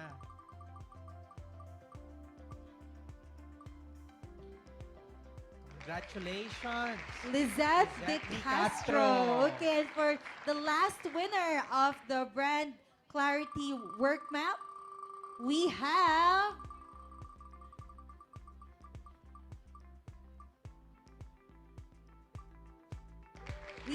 April Joy Inakay. Congratulations to all of our winners. All right, and at this point, we are going to have a quick break, all right? And while we are having a break, just a reminder for everyone to use the official hashtags, hashtag Jumpstart Your Freelancing Career Year 2, and I am an empowered Filipino freelancer when posting. Thank you so much. So let's have a quick break. Okay, so I believe that the snacks are provided outside, so you can grab them, grab your coffee, whatever you need, all right? And while we're having our break, we'll also take this time to share to you our Bedrock music video.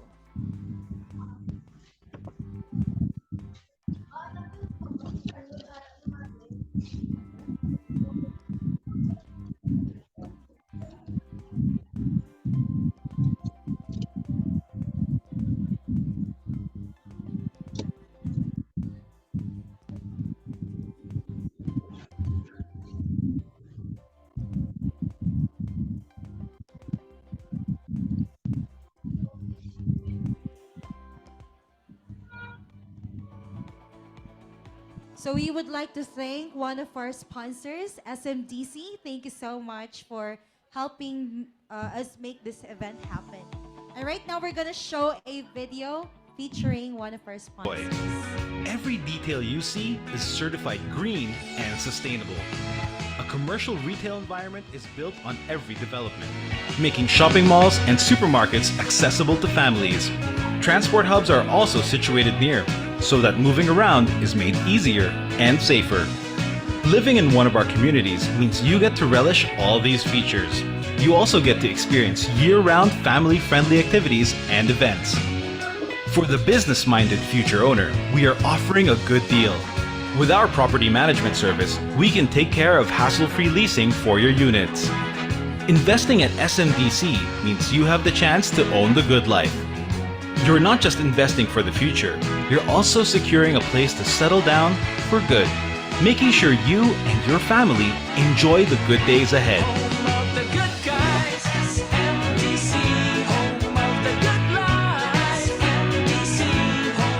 The good guys will be there to welcome you. SMDC, home of the good guys. So once again, we'd like to Bedrock invite Business everyone Builders would like to to thank the drop following by sponsors the for the Jumpstart snacks outside, all right? Grab some coffee, whatever that you need. Blue Bliss Zone. Okay, so in the meantime, while you're taking your break, guys, we would like to highlight the Along with Insular takeaway. Life. Accounting P Falls. Kajiv Blogs. Home-based Mom Diaries. The Rolling Media. UpCloud Accounting.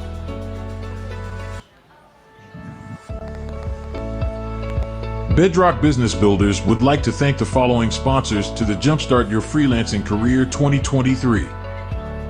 Match Accounting Talent. Blue Bliss Zone. SmartBooks Cloud Solutions. The Grand Assurance Financials, along with Insular Life. Accounting P Falls. Kajiv Blogs. Home-based Mom Diaries. The Rolling Media. UpCloud Accounting. Getting What You Want. Shepherd Accounting Solutions. And SMDC. Thank you once again to all of our sponsors for believing in our vision and contributing to the success of Jumpstart Your Freelancing Career Year 2. Cheers to a brighter future.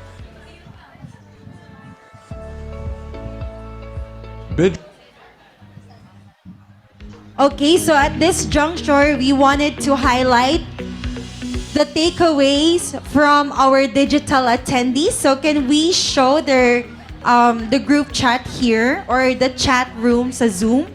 All right, and of course, for our digital attendees that's tuning in, if you wanted to speak, if you wanted to share your takeaway by really speaking, then you can actually do that. Just raise your virtual hands, okay? Open your camera. Make sure that your mic is on.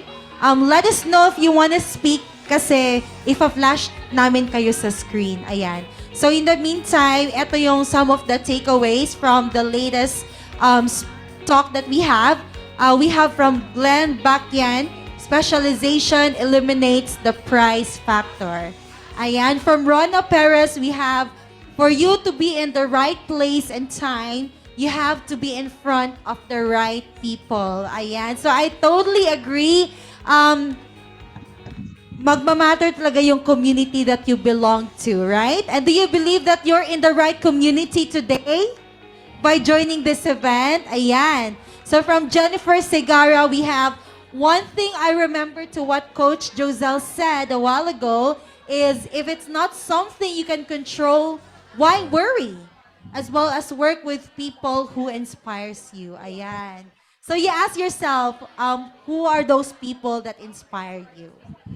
Okay, so do we still have some more? Okay. All right. Anyone from the digital attendees who wanted to share their takeaways real time? Because we'll give you some time to speak. Ayan. Marco, do we have a volunteer? Okay.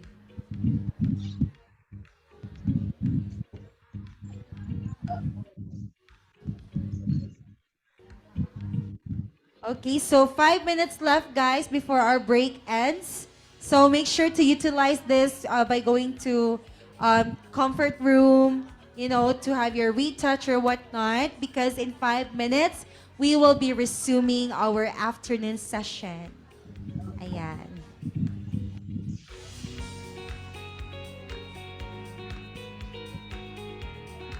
Ayan. And of course, please don't forget to utilize our photo booth outside. Alright? Marami kaming ginawang mga signs, mga, what do you call that? Mga paraphernalia for your photo shoot. So make sure you utilize them and make sure to use the hashtag Jumpstart Your Freelancing Career Year 2 and hashtag I am an empowered freelancer because freelancing is the future of the Philippines. Ayan. Okay.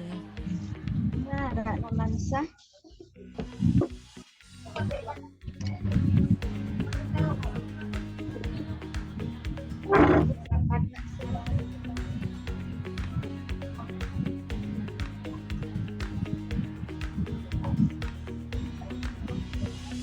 Okay, so we have one volunteer from our digital attendees.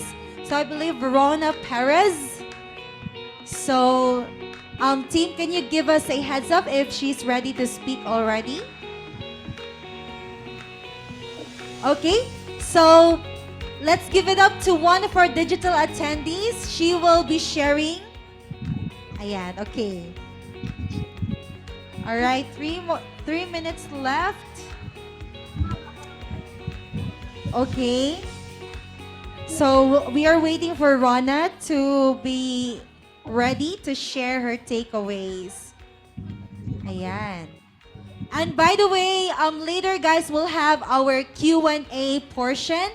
So you'll have the opportunity to address questions to our speakers. So make sure that you prepare your burning questions ahead of time.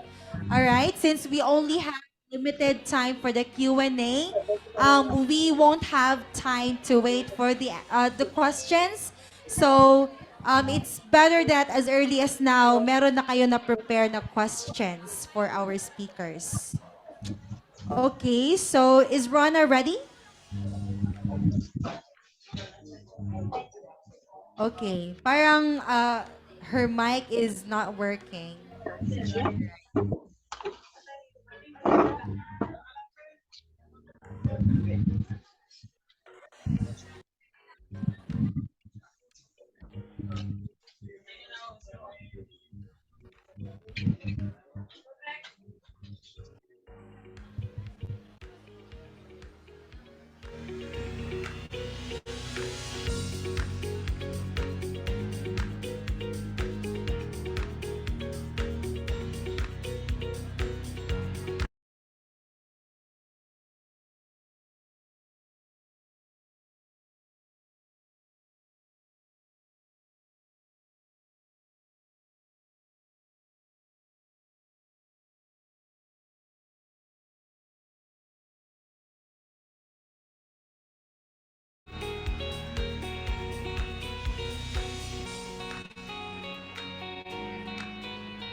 All right, so at this point, we wanted to show to you the Bedrock music video.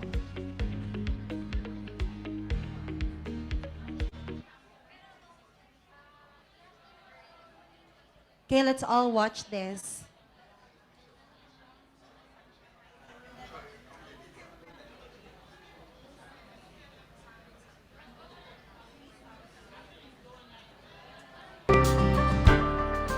We all have the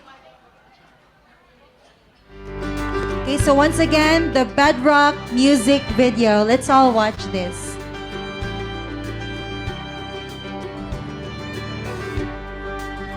There is abundance in a universe. And we all have the ability to tap into our deepest dreams.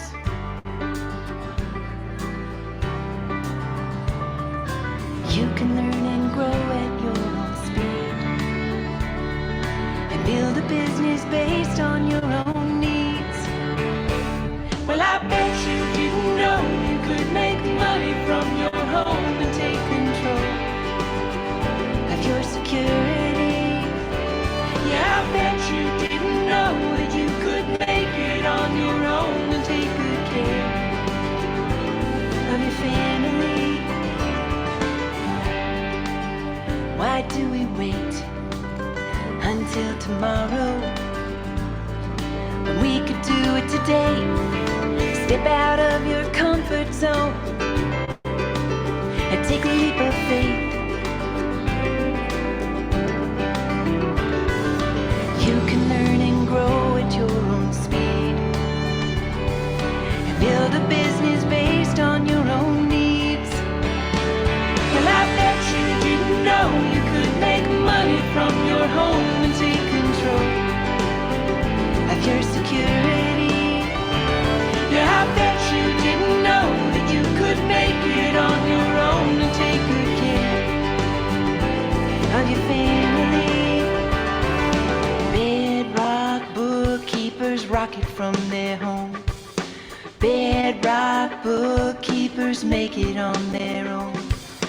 Bedrock bookkeepers live it in the zone. Well, I bet you didn't know you could make money from your home and take control of your security.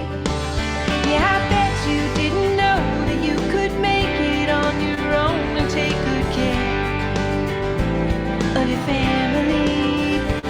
Well, I bet you didn't know you could make money from your home and take control of your security. Yeah, I bet you didn't know that you could make it on your own and take good care of your family. Well, I bet you didn't know you could make money from your home and take control of your security. Yeah, I bet you didn't know that you could make it on your own and take good care of your family.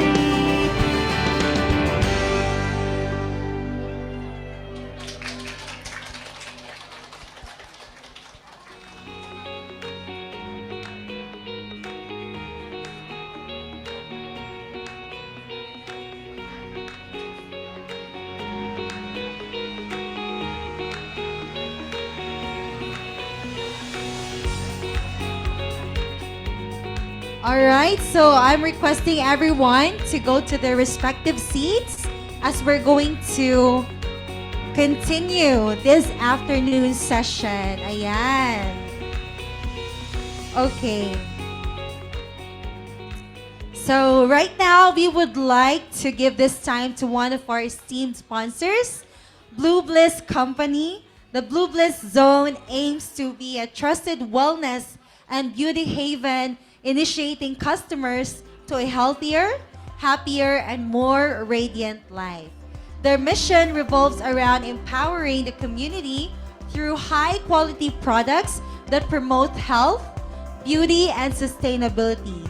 They also focus on wellness, beauty, knowledge, customer experience, and as well as, once again, community. So let's watch this short video to learn more about Blue Bliss. Lights off, please.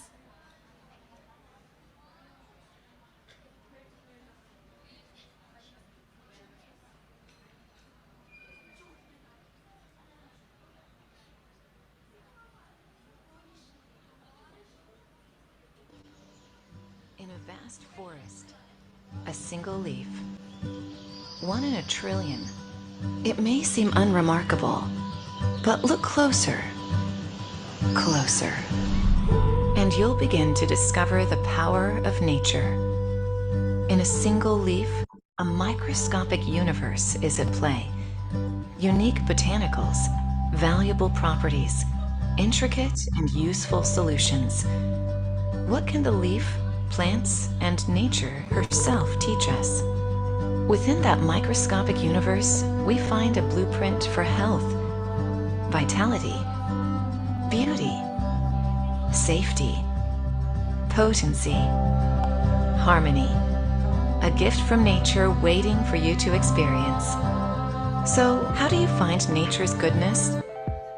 Home safer and health more vibrant. Since then, we've unlocked the secrets of hundreds of essential oils, plants, botanicals, and minerals, each time putting the power of nature to work and expanding our offering to more than 400 nature-based products.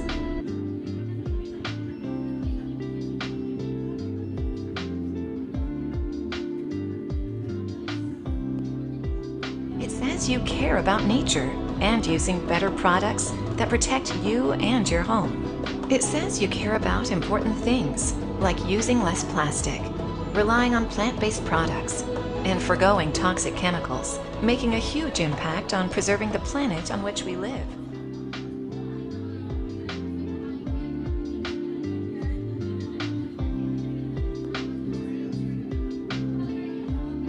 Plant enzymes to give you cleaner, brighter, whiter laundry. And Soluguard Botanical, which uses thyme oil to disinfect your home naturally without using harsh chlorine bleach. Extracts from grape seeds and grape skin promote cardiovascular health in Provax CV. The natural sources of fiber in FiberWise lower your risk of heart disease. The dozens of botanical compounds, herbs, oils, vitamins, and minerals in the scientifically proven Peak Performance Nutrition Pack. The list goes on.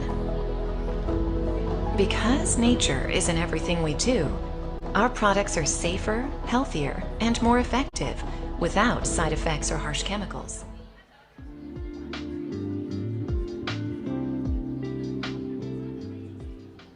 Here at the Wellness Company, this cause, putting nature to work, is what energizes and motivates us every single day.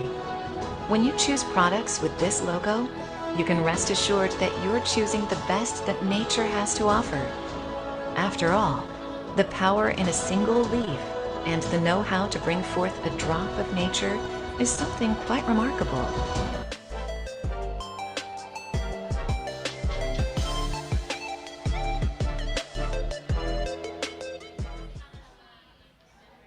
All right, thank you so much. And please help me welcome on stage to talk about Blue Bliss. Let's have Miss Abby Concepcion. A round of applause, please. Thank you.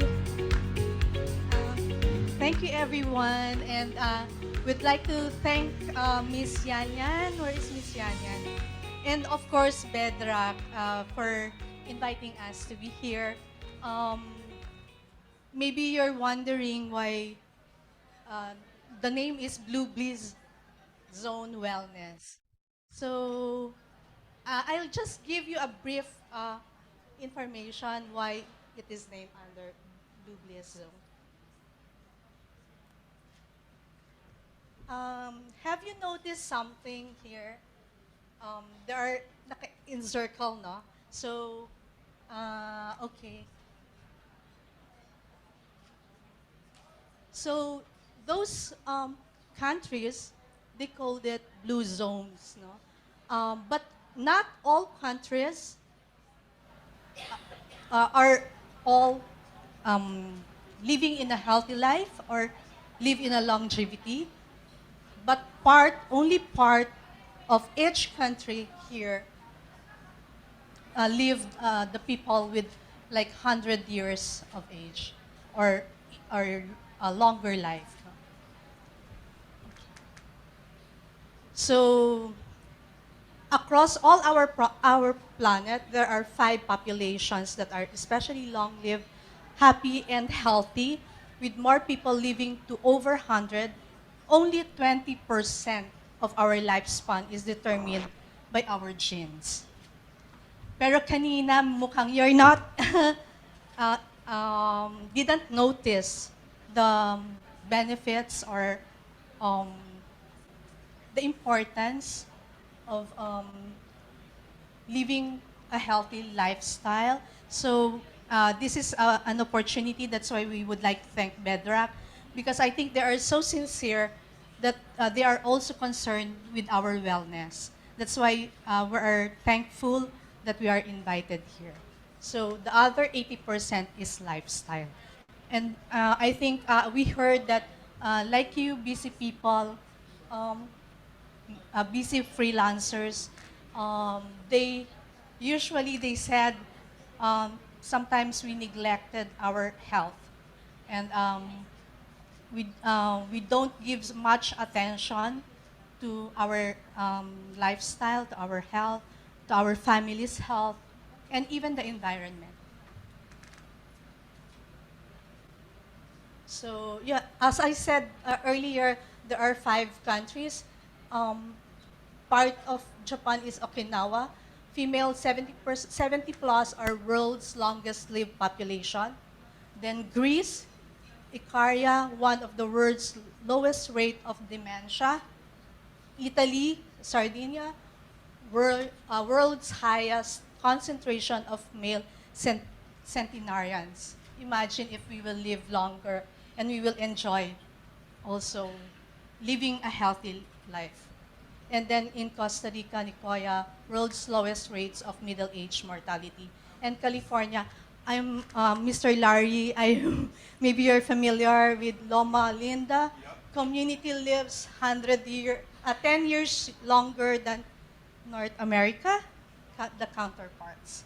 So those 5 mentioned places are under, they called it the blue zones because they live a longer life, healthy life. Okay. So the most meaningful piece of advice is to tell patients to make friends with people who eat a plant-based diet. Healthy behaviors are contagious. So, of course, like you freelancers, who among you can eat a really healthy diet during your work time? At least in a week, or at least you enjoyed your meal with your family, that you're not afraid that you are eating really harmful to your health. But of course, maybe some can still follow the healthy diet. So, okay, the first step to a healthier lifestyle is to take inventory of what you are doing right and what small things you need to change. That's according to Mr. Bionat, who discovered those 5 places in the world with healthy lifestyle. Once you have an understanding of what needs to be adjusted, it's much more manageable than just about idea of, he said, I need to become healthier. There is no fountain of youth or magic pill we can take to live long, healthy lives. It takes many small changes to create an environment that curates healthy living. Earlier, some of our speakers, they always mention change. But it's really up to us if we are willing to adapt to change, if it is for our benefit, not only for our benefit, but for the benefit of our family and also the environment.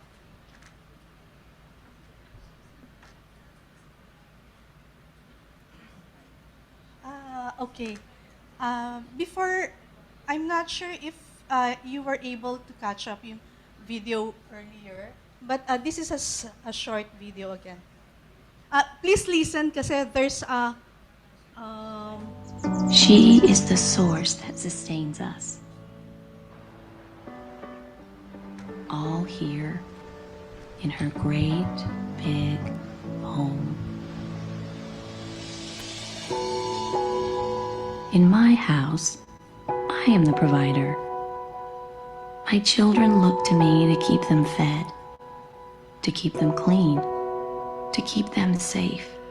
Because of all the places in the world, home should be safe. I make the meals, wash the dishes, keep their clothes clean and fresh, mop the floors, wipe the sinks, clean the tub. Because Mother knows a clean life is a better life, a healthier life. I want more for them than just a fresh bed to jump into, or a sparkling glass to drink from. I want the world outside our front door to be just as clean. The air, the water, the earth itself. That's why I choose to do my part. I removed the harsh chemicals from my home. The chlorine, the ammonia, the stuff that makes our home unsafe. It makes our lakes and streams dirty, even as we try to make our own homes clean. That's why we choose EcoSense products. Inspired by nature, proven by science, effective and safer. So I can clean without having to compromise. We recycle, try not to waste anything, and conserve energy. We do our part because that's what mothers do. We live clean in the home we live in and the one we live on.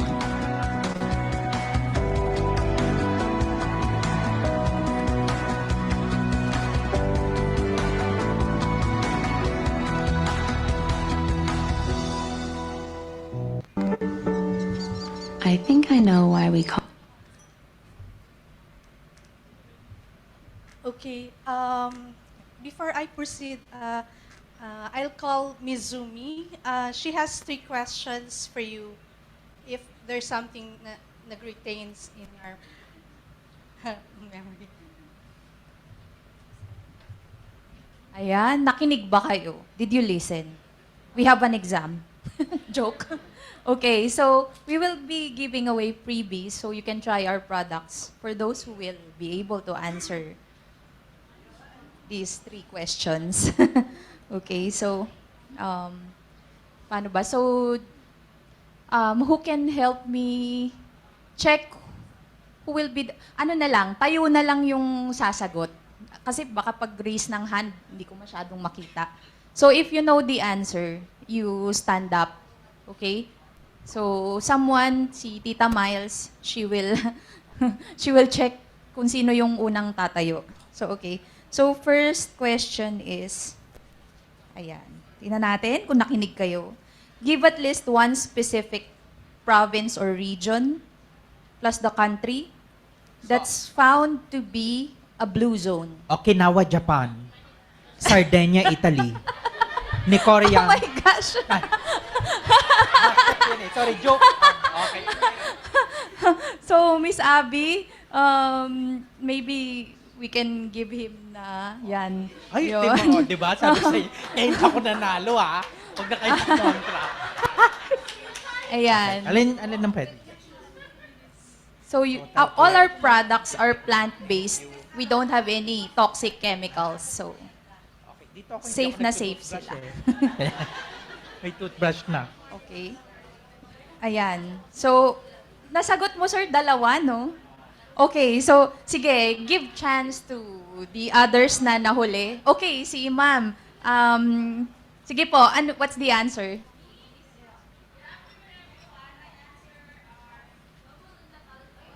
Just one, ha? Just one. Just one para may chance pa yung iba. Tama po, Tita Miles. Tama po yung sagot niya, guys. Ayun. So, hindi ko kasi marinig. Medyo bingi na ang lola niyo. Okay. Okay, so, so nasabi na, 3 places. There's 2 more. Okay. So, I think si ma'am nauna siya. Yes, ma'am. Costa Rica. Nicoya, Costa Rica.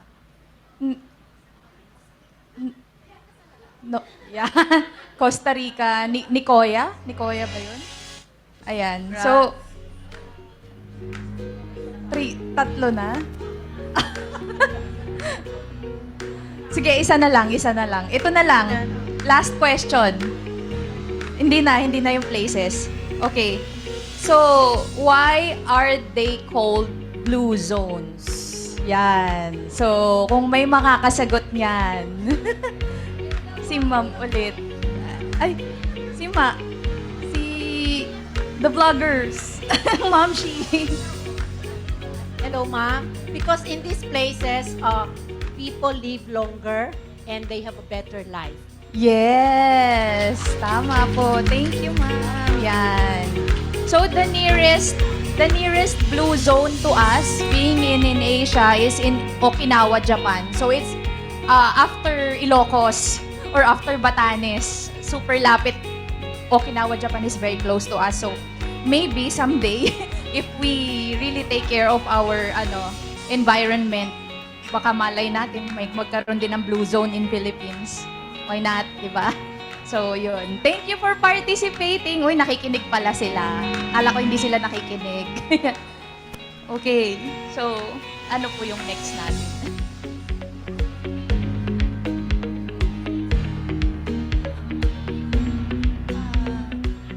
We will call Tita Margie.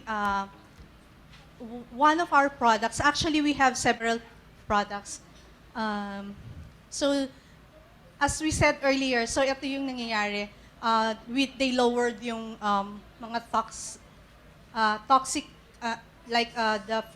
total free radicals lowered by 21.8.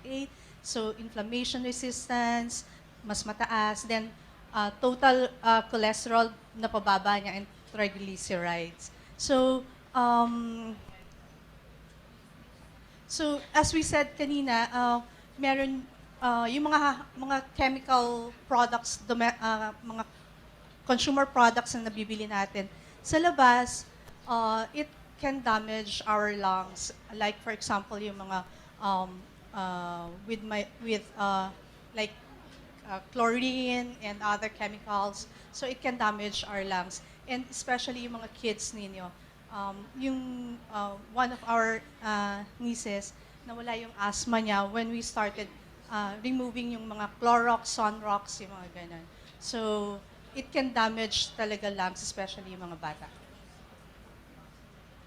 So, it can add life. We have this product. Tita Marge will tell it more later. So, it is powered by oligo technology.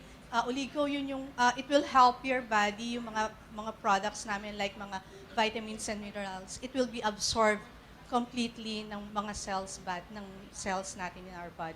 Instead na ilalabas nyo, ipa-flush lang ng through. Okay. So, ito yun, powered by oligo technology. So, lahat ng nutrients nito na nanggagaling sa naturally from the plants and vegetable fruits, so it will be absorbed ng body natin, ng cells. So we have fitness and nutrition products. So you can check it here later. We also have for digestive.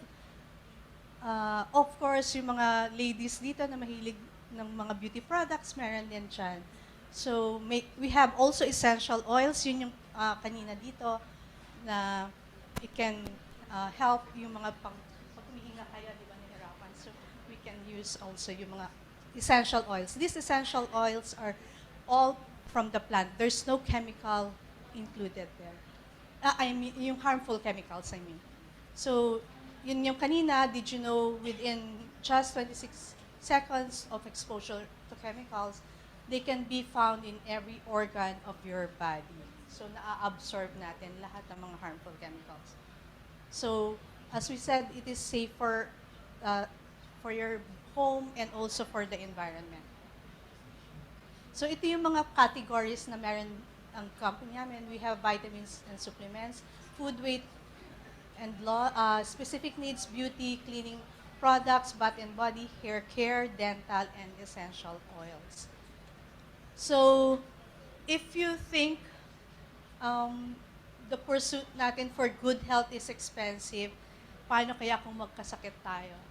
Paano kung yung whatever pinaghirapan natin, it will just go to papagamot natin, no?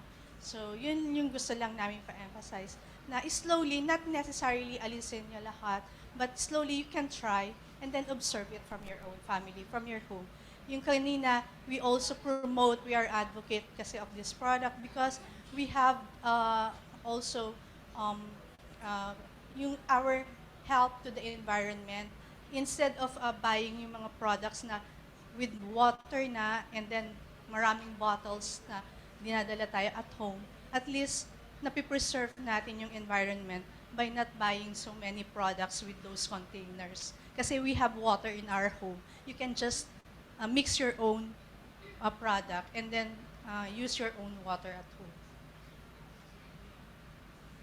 So your body systems and cells rely on each other to function properly. So we have to take care of our health. So yun, you have only one body, and we hope you are living at your peak. Just a quick for March. So she will tell more about the sheep performance.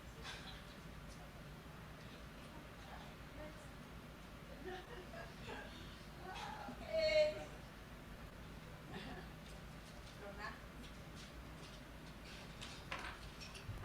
Notice, marami nagkukwentuhan. They are not listening. Pahiram mo na. Pahiram muna ng 5 minutes of your ear. Please stop talking. Just let me talk. Okay? Good afternoon, folks.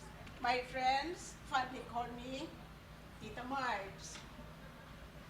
My happiness is going around the globe because my husband is an airline pilot and I can go to places for free. But what if you wake up one day with such an excruciating pain in your right knee? I cannot stand up. My right knee was swollen. There was a burning sensation inside. It was red and hot when I put my hand on it. Lockdown was just declared. Only people suspected with COVID were allowed to go to the hospital. And so scary that most of them died.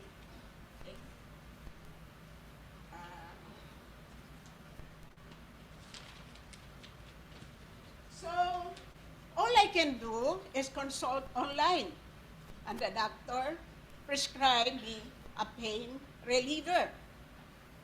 Suggestion from my doctor was to undergo knee transplant. It will cost me 1.4. That's a lot of money. I can't afford it. Hopeless at that. I cried to God for help. Lead me, Lord, where I can get help. I prayed. COVID pa kasi noon. And pandemic was almost over. And my friend Abby invited me to their house in Lipa. My attention was caught by a box I saw on top of their counter. Then I asked, what is that box? Their counter. And Isa, her younger sister, told me it is peak performance. She's taking it, and that is good for her immune system and against inflammation. So,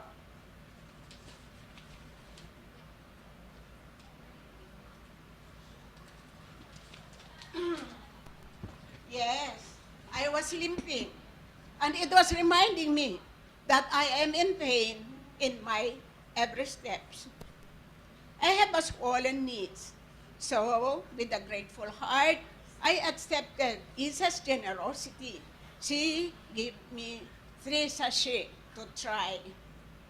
Learning from her where to buy in Makati, I went to the store, became a member to avail the member's price. After taking peak performance for almost 2 months, lo and behold, the inflammation subsided and I got a relief of my problem. Here's another surprise from taking peak performance. Most older people can sleep a maximum of 3 hours, but this time, I sleep longer hours than before. And sorry for the delay. Because of acid reflux, I used to wake up with bitter taste but after taking peak performance, no more experience like that. Third, my constipation since childhood was addressed. Fourth, galing ng peak performance. My immune system was never this good. Hindi na ako basta-basta nahahawa sa mga ubot-sipon at kung ano-ano pa. My friends, do you have a loved one suffering in silence because of knee problems, pain in their body? Show your love and gift them with peak performance. And, you know,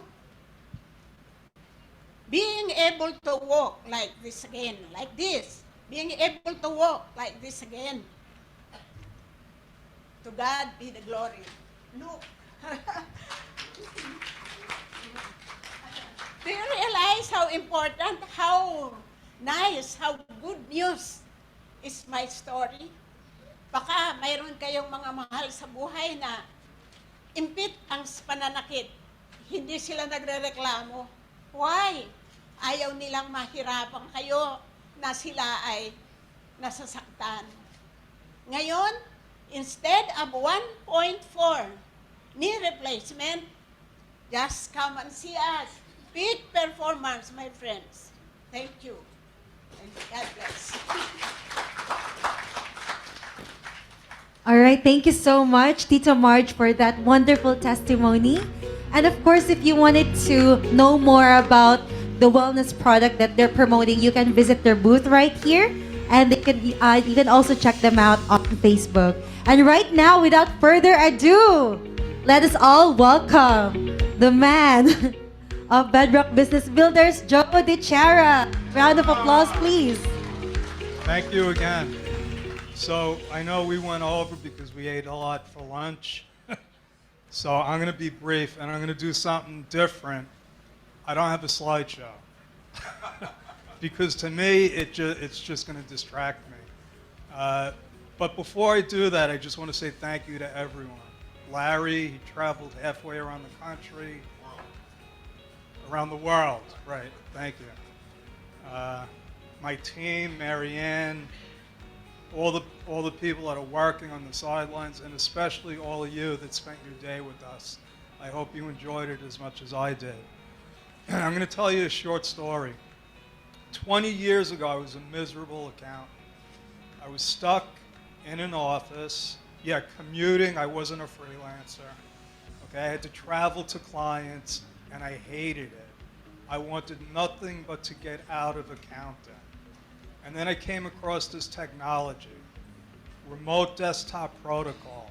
If you don't know what it is, it enables you to tie into a computer from anywhere. And the light went off in my head. See, I'm an entrepreneur dressed up as a CPA. And I'm always looking for another way to do things. And the light went off. I said, if I put QuickBooks on a server, I control the system. Instead of me going to my clients, they come to me remotely. I don't have to drive to them. Then I had another problem. I said, who am I going to get to do all the bookkeeping? That's when I called Mom.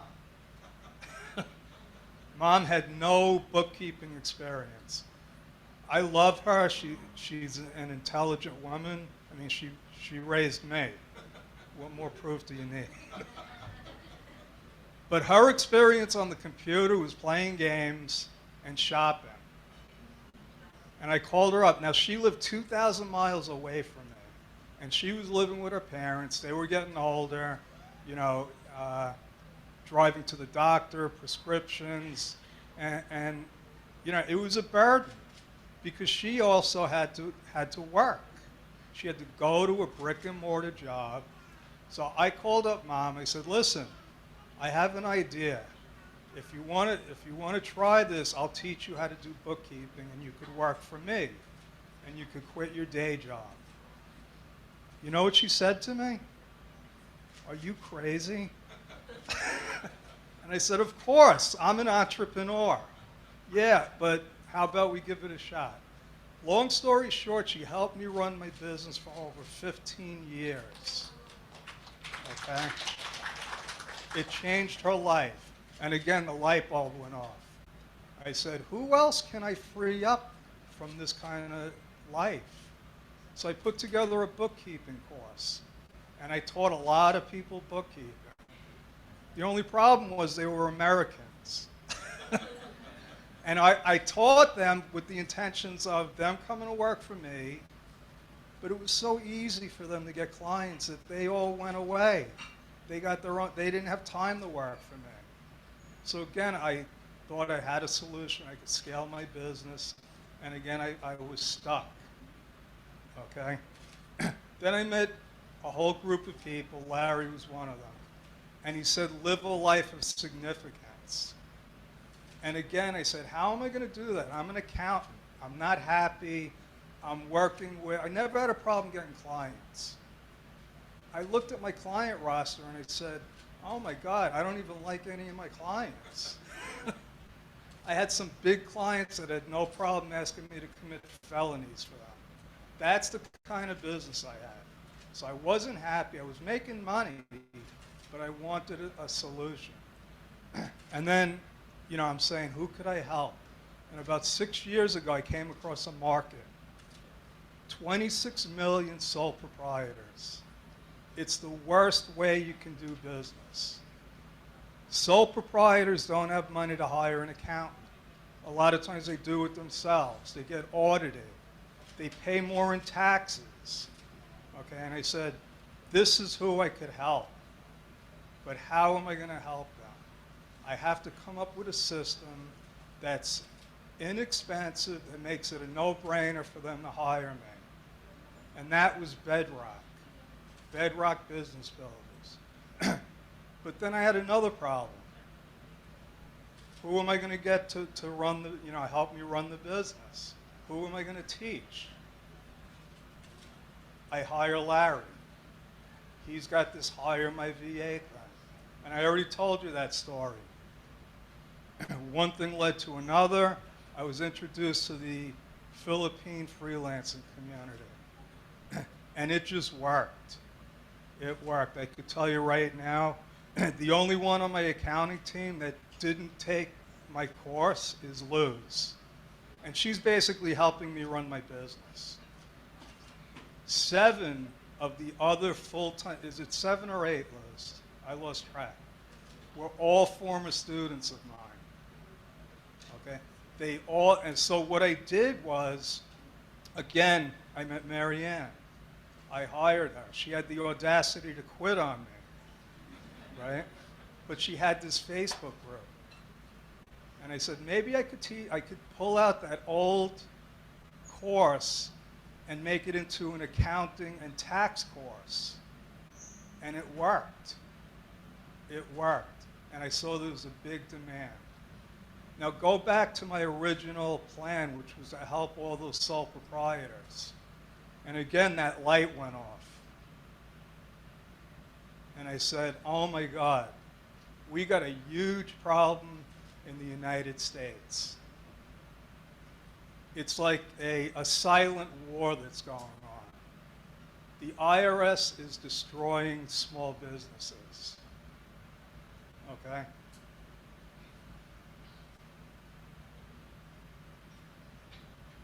The government wants to keep them as sole proprietors. Okay? If you go on the internet, it says being a sole proprietor is the easiest way to do business. That's true, but there's a much better way to do business, and that's to become an S Corp. The American tax season is overly complex. Okay? Not only that, there's a serious, serious lack of tax preparers. Forget about good tax preparers, there's just a lack of them. A serious lack of them. The IRS is incompetent. You can't even get them on the phone. okay? They are destroying these small businesses. On top of that, the IRS is hiring over 80,000 revenue officers, and their job is to go after those 26 million sole proprietors. I don't care what they say in the public. I could tell you from over 40 years' experience, that's what's going on. So this is what I want to offer all of you. There is a tremendous opportunity for all of you to enter the U.S. accounting market and change the lives of those people and also change the lives of you and your family. Okay? I can't speak like all of those other great speakers like Larry, but I'm telling you from experience, from watching our team members, okay? This is how I'm living a life of significance. Think about it, all right? Follow what everybody else said here. Take action today. Thank you. Wow. Thank you, Joe. Thank you so much. Thank you for a short, empowering talk. Thank you so much, Joe. So, my key takeaway, take action. Yeah, so, simple lang, pero rock. So, I want to call on stage, of course, this is very important. You know, she is an enrolled agent, CPA, and of course, she is ready to answer your questions about enrolled agent. Please, let's welcome Coach Janine.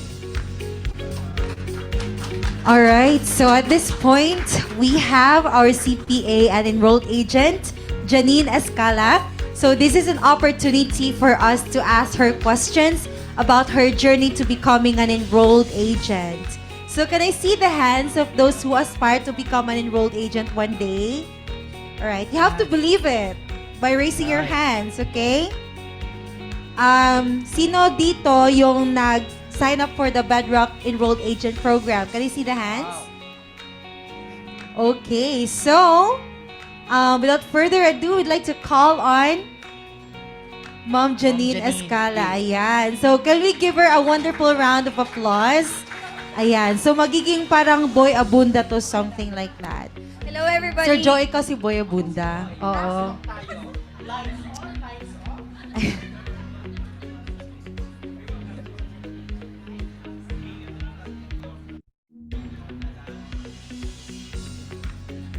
All right. Thank you. Thank you so much, Leonard and Mark, for assisting us. Ayan. Okay.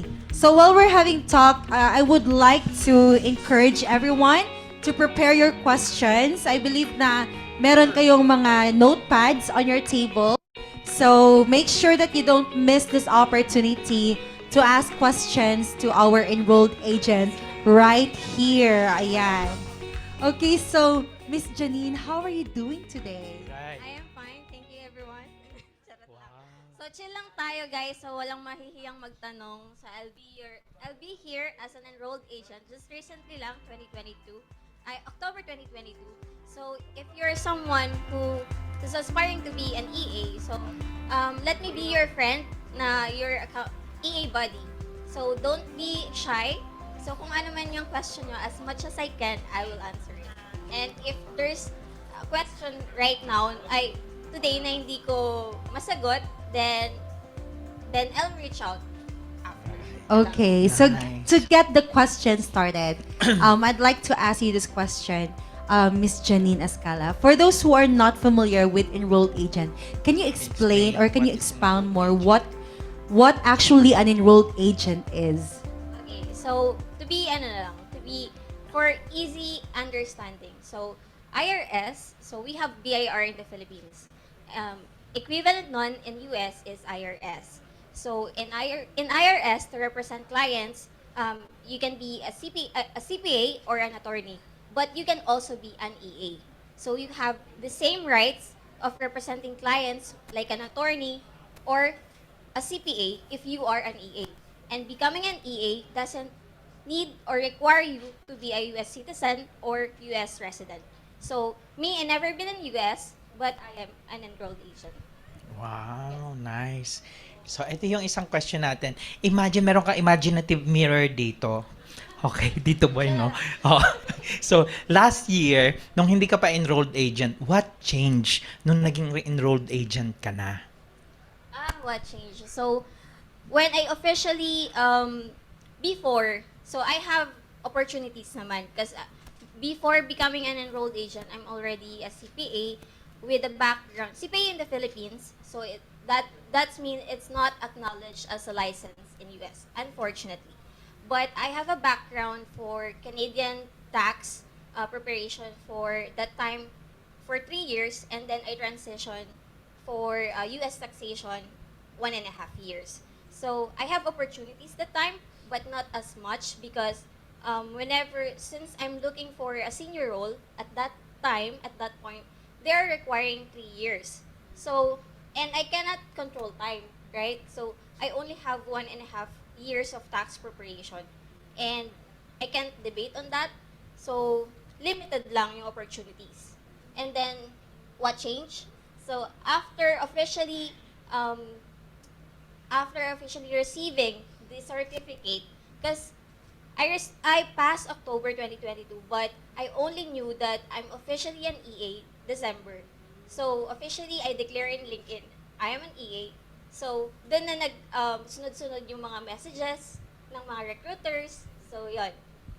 Yun yung biggest change that I'm not chasing the opportunities. So, I attract it. Wow, I like that. Becoming an enrolled agent, she's no longer chasing opportunities. Instead, she attracts them. Ayan. So, from what you said, I would say that becoming an enrolled agent has become a leverage for you sa career mo as a freelancer. Am I right? Yes. So, since recent lang yung topic ng branding, so what sets you apart? Me, my answer, I am an EA. So, that's because right now, if you check the IRS directory in the Philippines, the active enrolled agents from the Philippines is less than 40. So, 40 pa lang yung active enrolled agents. So, this is something, yes, the demand for US accountant is already existing, but the market, the supply of enrolled agents from the Philippines is minimal. So, this is the best time to become an EA. Yes. So let's encourage them to become an EA. Magkano ba ang kitahan pag EA na? Siyempre, pera-perahan din naman minsan. Oo, tawa kayo. Totoo naman, di ba? So, mayroon bang jumping na nangyari when it comes to earnings? Oh, yun na lang. Alright, so since iba-iba kasi tayo ng background, pero syempre, ang first thing naman, kahit ako, I'll accept the fact that ang una kong tiningnan after the ROI, after becoming an EA, is magkano kaya yung income potential? Because that's the reality, right? So, before becoming an EA, hindi pa nag-offer the opportunities that I have, based on my experience of 1.5 US tax preparation. Di pa nag-range ng 100,000. So, hindi pa nagpapalo ng 6 figs, not even $2,000. So, but then, right now, becoming an EA, that's a minimum of $2,000. The maximum opportunity that I've seen so far is 180,000. So, but of course, it based on your experience. It includes the leadership. So, it doesn't mean that I said 180,000, after becoming an EA, you'll be like that. You need leadership, communication skills. You need the client management skills. That comes in the way. Grabe, napakalculate kagad ako. 10 clients, 180, 1.8 million monthly. Pwede na. Huwag nang tanggihan yun, di ba? Alright, so at this point, we wanted to entertain some questions from our participants. So, do you already have some questions in your mind or nasulat nyo? Can you raise your hands if you have some? Okay, so don't miss this opportunity, guys. Whatever. Okay, Yes, ayun. we have one at the back. Tatakbo ako doon. Ako na, Sir Joe. Ikaw na dito kasi. Ikaw si Buya Bunda. Sige. Okay. Ayan. So while someone's addressing their question, you can take this time to formulate yours. Okay? Para sunod-sunod na yung Oh, yes. addressing of questions. All right. Can you please share your name and your question? Hi, I'm Nina Aiko. Ma'am, do you have a experience like we have here in the Philippines for BIR, the one that we are receiving the love letter, the LOA? Kung meron daw LOA din. The examination, BIR examination, is there a IRS examination also that is being handled by you? Ano ba yun? Sorry. Letter of authority. Here in the Philippines, the BIR issued letter of authority to businesses okay. for filed ITR. Okay, I got it. So, if you have a client, you still need to have a power of attorney. So, being an EA, it doesn't limit you to every, because there are a lot of states in US, right? And in every state, it has different rules. So, it doesn't limit you, if you have already a power of attorney, it doesn't limit you as the EA to represent your client as long as you have their power of attorney. Is that... Okay, so what is the greatest accountability as EA that as an EA for the IRS? Because actually I'm asking that because that is one of my fear. Here in the Philippines, it is the accountant who filed the ITR who always face the BIR. So if I will be an EA, if there is an audit from the IRS for the company that I have prepared the tax, what accountability will I have to answer the ITR that I have prepared? Okay. So, of course, you will have an accountability. And for that, that's why most of the businesses in US, not just in accounting industry, they have such thing called professional insurance. So that in terms of cases like that, circumstances like that, you have something that you will not run out of the business. Because, of course, you are a human. So, you might commit mistake, but of course, we do not want to commit mistake. But that's why we need professional insurance. So you have an accountability, but that accountability must be you can be saved by that professional insurance. So with that kind of insurance, when do we get that? Whenever we filed a income tax return? No, so the moment you file income tax return for US clients, that means you have a e-filing number. So that means to have an e-filing number of your own, so that means you are incorporated already in US. So you have to register your business in US. But if you're gonna ask, can we register a business in US? Yes. You are a professional, an enrolled agent. All you have to do is, you need a representation agent, I think, in that state where you want to be incorporated. So that's something that is the next level. So right now, I'm not yet there. Okay, thank you. To be honest. All right. Thank you so much. And do we have some other questions? Yes. Someone raised their hand. Okay.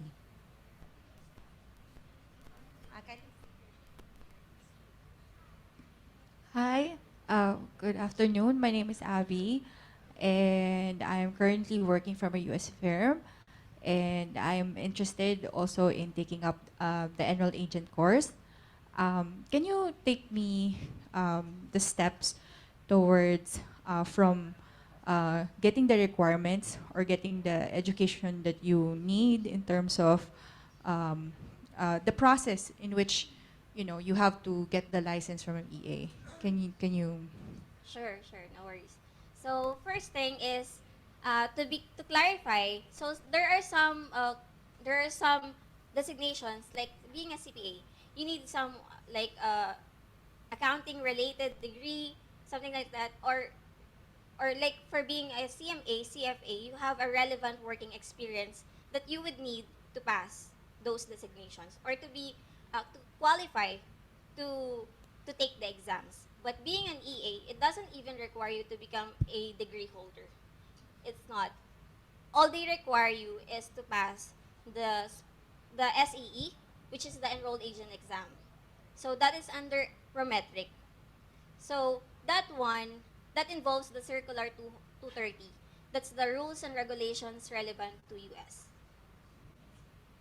You think he has something to say? Yes, Joe. Sir Joe, here. Yeah. Sorry, I have two questions. Number one, do you need any bookkeeping or accounting experience? No.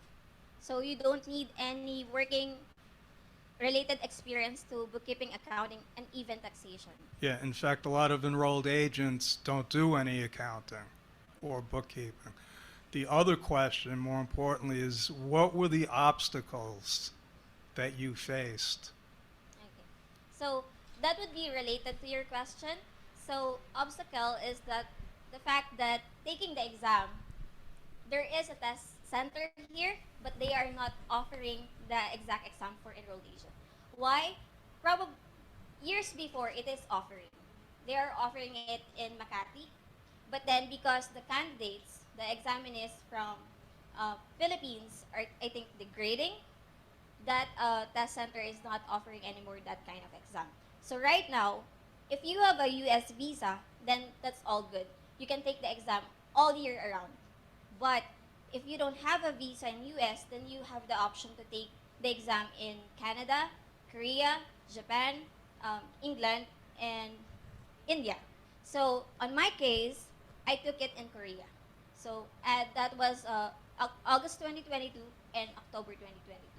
So it's my preference to take it twice. I mean, to go there twice. I took the exam once, but since there are 3 parts of exam, I prefer to take the conservative way, that I don't took it in 1 week and then each day exam. No, I don't do that. Yeah.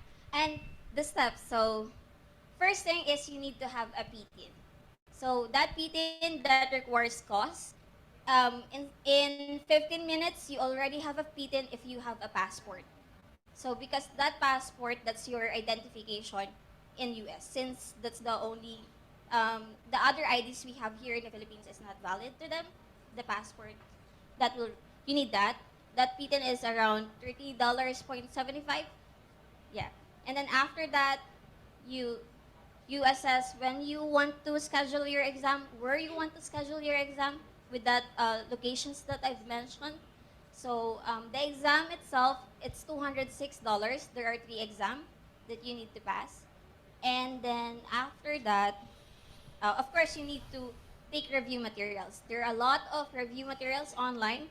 Bedrock has their own EA program for enrolled agent, so that you can consider as an option.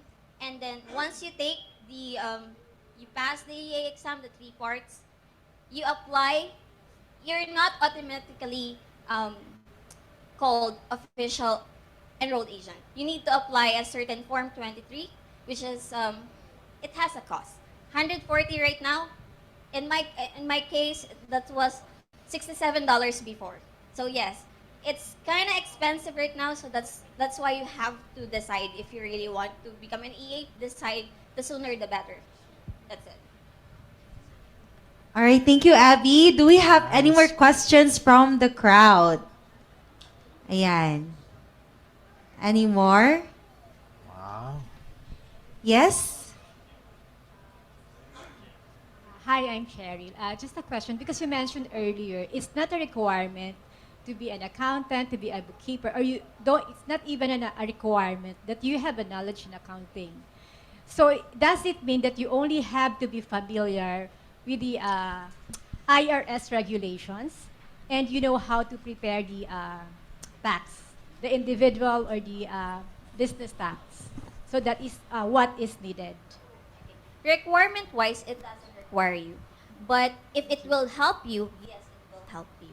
The accounting background, the bookkeeping, the taxation background that maybe you were not able to gather it in school, but through experience, working experience, that would be very helpful in passing the exam. But requirement, it's not a requirement. Thank you. have a question. Can you clarify the matters of getting the EFIN? Does it mean that you can only get the EFIN if you are an EA? No. So, let's say you're not an EA. If you are an EA. So, because you're filing on behalf of your client, that's why you need an e-filing number. So, for you to represent your client, you need to become a CPA, an attorney, or an EA. So the best option that we have as a Filipino resident is EA. That's why I mentioned that you have to become an EA. Okay. All right, so we have additional question here.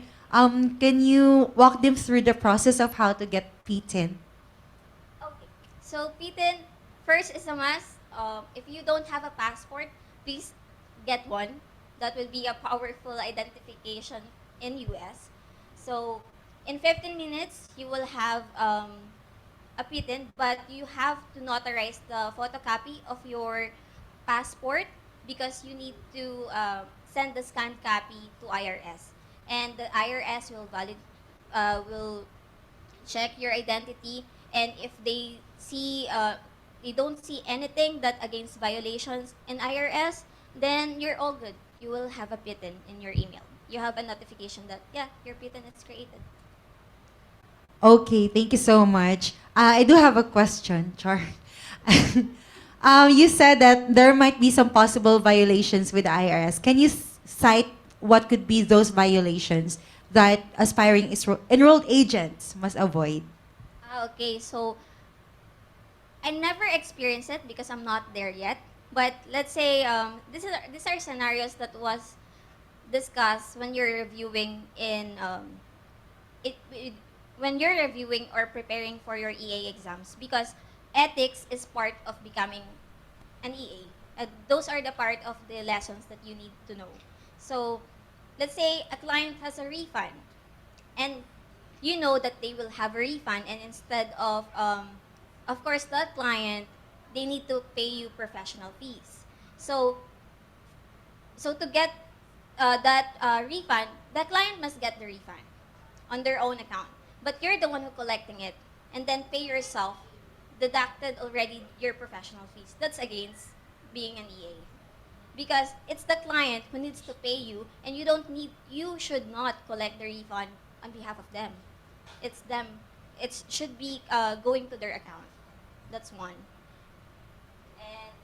And another one is if you're preparing for tax return of US of someone, a taxpayer in US, and then you don't declare that I prepare it, and that's a violation. So you. All right, so I'm sorry, Janine. I want to help you out with this. Only because I've been doing this for 40 years. Okay?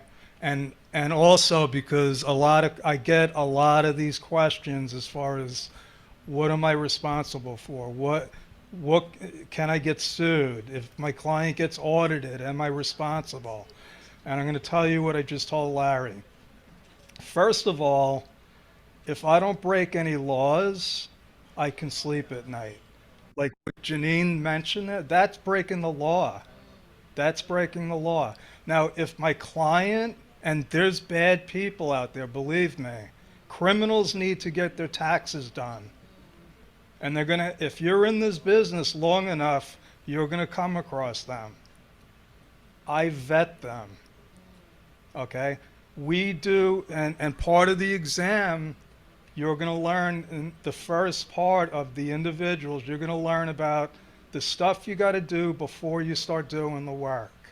You got to learn about your client, okay? You got to, and a lot of times it comes down to my own gut. Are they lying to me? I go by facts. They could tell me anything. I want to see a document. If I think they're lying to me, they get fired. And if you don't believe me, ask anyone on my team. Luz, when she first started, was worried. She's like, why is Joe firing all these clients? How is he going to pay us? Now she knows. Now she knows. You learn how to spot the problem people. The problem clients will only bring you problems. Okay? So you just follow the rules, follow the ethics, and you have nothing to worry about. Okay?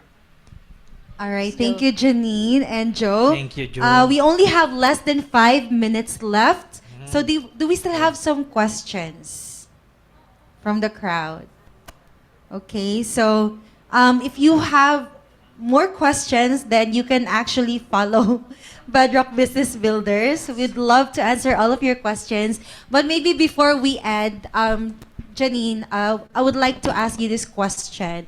Why do you think Filipinos should take the opportunity to becoming an enrolled agent? Because I believe that enrolled agent is not that much popular yet in the Philippines today. So why do you think now is the perfect time for them to take on this journey of becoming an enrolled agent? Two things. First, this will set you apart. So we already were given opportunities by U.S. clients to handle their books or even prepare their tax returns under CPA firms. So if you become an EA, then that would give you more rights, and you can get more responsibilities out of the plate of your clients. Then if you do that, more responsibilities that you do for them, then that's more value that you provide with them. So that's more income potential, definitely, but then that makes you more valuable for them. So that sets you apart. All right, Sir Joe, do you have... No, I really like the income potential. Nagkakalataan. No, I mean, so, ang takeaway ko dito, two things, income and potential. No, hindi, I mean is, sabi niya, it's all about ethics din, di ba? So, I think you are going to develop yourself, right? Ethically and not thinking only income. Di ba? And then the good thing here, there's not a lot. Okay, di ba nga sabi ni Ma'am Joshelle earlier, uniqueness. Okay, so you will be unique. Paglabas mo pa lang, nakatingin na sa'yo, EA yan. Di ba? Pagkatapos, 6 figures yan. Di ba? 1.8 million naman, kayang-kaya. So, I think it's really the time. Yeah, so mag-enroll na rin ako. All right. And one more question before we end this session. What would you like to advise those who aspire to become an enrolled agent? What would be your, important things that they need to know? So becoming an EA, it's a matter of habit because it's an exam. And you need to know the rules of the tax and rules and the rules and regulations of US. It's not easy, but it's doable. So instead of advice, maybe this is something that I used to I hold on to become an EA. So what you think, you become. What you feel, you attract. What you imagine, you create. If you imagine yourself becoming an EA, then do it. And do it by doing a habit. Habit of learning taxation, taking your review materials, not just letting set aside, and deciding when are you going to take the exam. Because that will, if you have a deadline, that will set the drive. All right, thank you so much, Janine Escala. Once again, can we give her a round of applause? Thank you so much. And of course, you can reach out to her if you wanted to ask more questions about becoming an enrolled agent. All right. And right now, before we go to the last portion of our event, which is the panel Q&A, so you get to ask questions to our speakers. So make sure that you ready your burning questions towards our speakers. We'll have our last round of raffle draw. All right, so who's excited for more prizes? More prizes. Can I hear an amen? Okay, so right now, so we will be giving 5 winners of Blue Bliss Dry Skin Therapy Pack. So, yung mga organic na mga products ng Blue Bliss, ipamimigay namin. We also have 5 winners of Blue Bliss Facial Skincare, And of course, our grand prize for this event, the 5,000 pesos. Ayan, okay. So, the winners for the dry skin therapy pack will be from the first 25 attendees. All right? So, ayan. So, who's excited for this organic product? So, again, they promote sustainability. They promote taking care of our nature. So make sure that you check out their booth if you want to know more about their products. And of course, yung shinare ni Tito Marge kanina. Ayan. Yes, meron silang 20% discount for those who want to purchase their products. So bili na kayo, guys. 20%. Ayan. Nice. Okay, so do we have the wheel ready? Okay.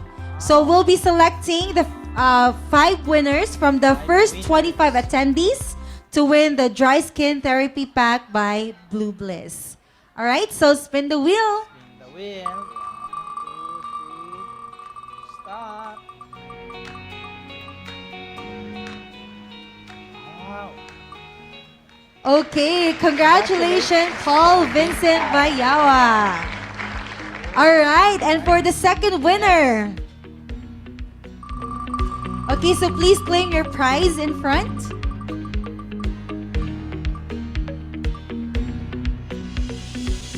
Congratulations, Rosita Cham!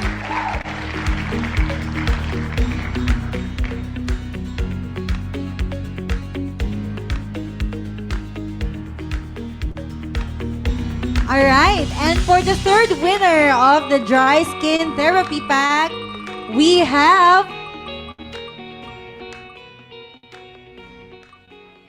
Mary Grace Alcid. Congratulations! Hakot Award. Hakot Award. Ayan, and for the fourth winner,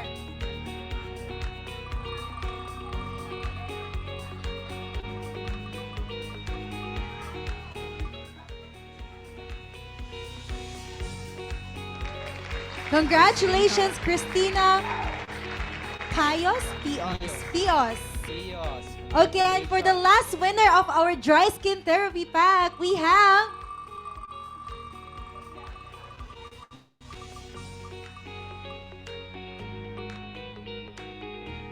Jacqueline Franco Padasas. Congratulations. Do we have Jacqueline here? Okay, so huwag kayong mag-alala kung hindi pa kayo nananalo kasi we have another round of 5 winners for the Blue Bliss Facial Skincare. So can we spin the wheel? So yung maraming tigyawat dyan, kailangan manalo. Oh, ay, sorry. Okay. Dapat may spin. Okay, spin the wheel. Spin the wheel.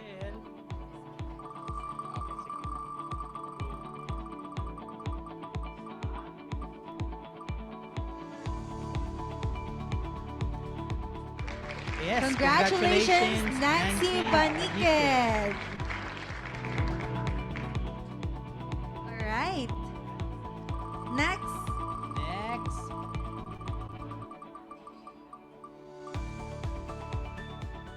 Wow, congratulations. Congratulations, Lilibeth Reyna. Okay, we're down to the last 3 winners for the facial skincare brought to you by Blue Bliss. All right, Wow, congratulations, Teresa Servania.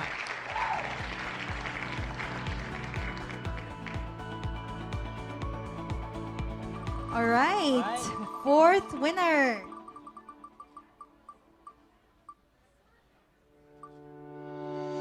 Wow. Congratulations, Erin Horario Chu. Okay, and last but not the least, let's go.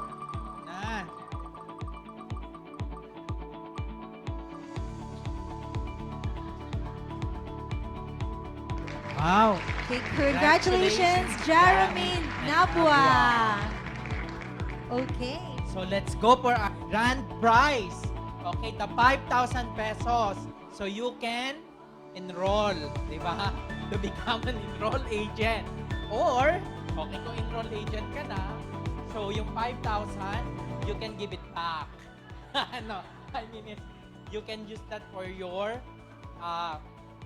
you need to travel later, right, to take the exam because prometrics are not yet available in the Philippines. So you keep the money, you grow it, and use it when the time comes, okay? So, ready? Can you just raise your hands if you want the 5,000 pesos? Wow! Please insert my name. Okay. 1, 2, 3, spin! Oh, let's go, 5,000! 5,000!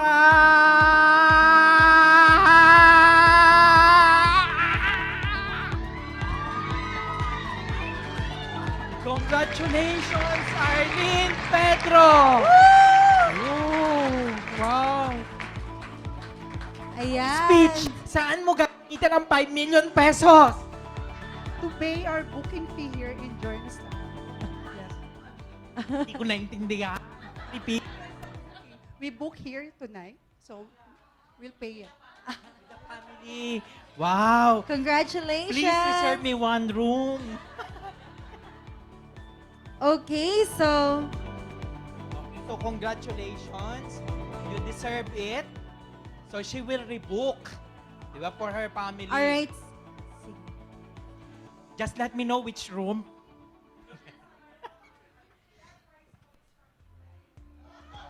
Yes, yes. the grand prize is brought to you by TGAF X Yes. in Life.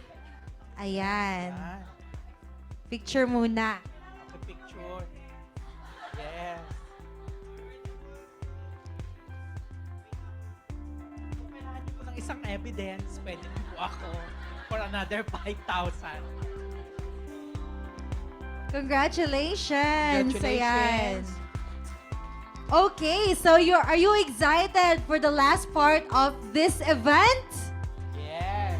Parang mahina. Are you excited? Ted. Okay, so you should be because you will be picking brains from our brilliant speakers, okay? So Right. make sure you don't pass on this opportunity to ask them questions, your burning questions, what you want to learn from them, what you want to know about them, Right. anything at all you can ask them, okay? So may we call on our lovely and our handsome speakers on stage? Yes. Ayan. So prepare your questions. Okay, siguro bababa ako. Ako yung mag-iikot.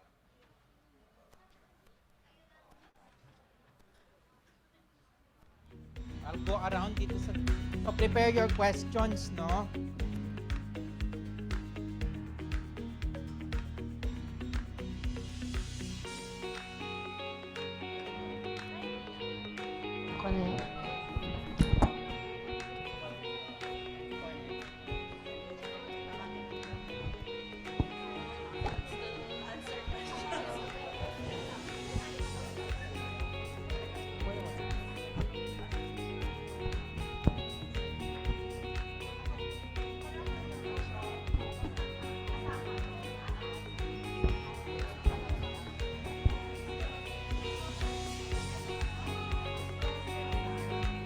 Congratulations po ulit to all the winners of the raffle draw.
Our speakers are ready. So, meron na ba? Anyone from out? ma'am. So our first question. My question is directed to Miss Janine. She's not on stage. Oo. Janine. Yeah.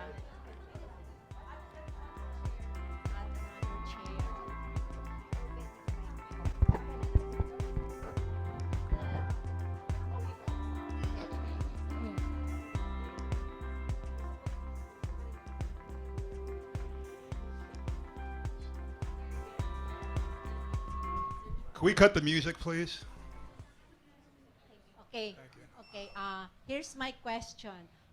What do you think is the most challenging part of the exam, of the EA exam, and why?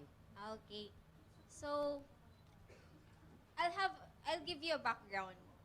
Because I mentioned a while ago, I do US tax preparation 1.5 year.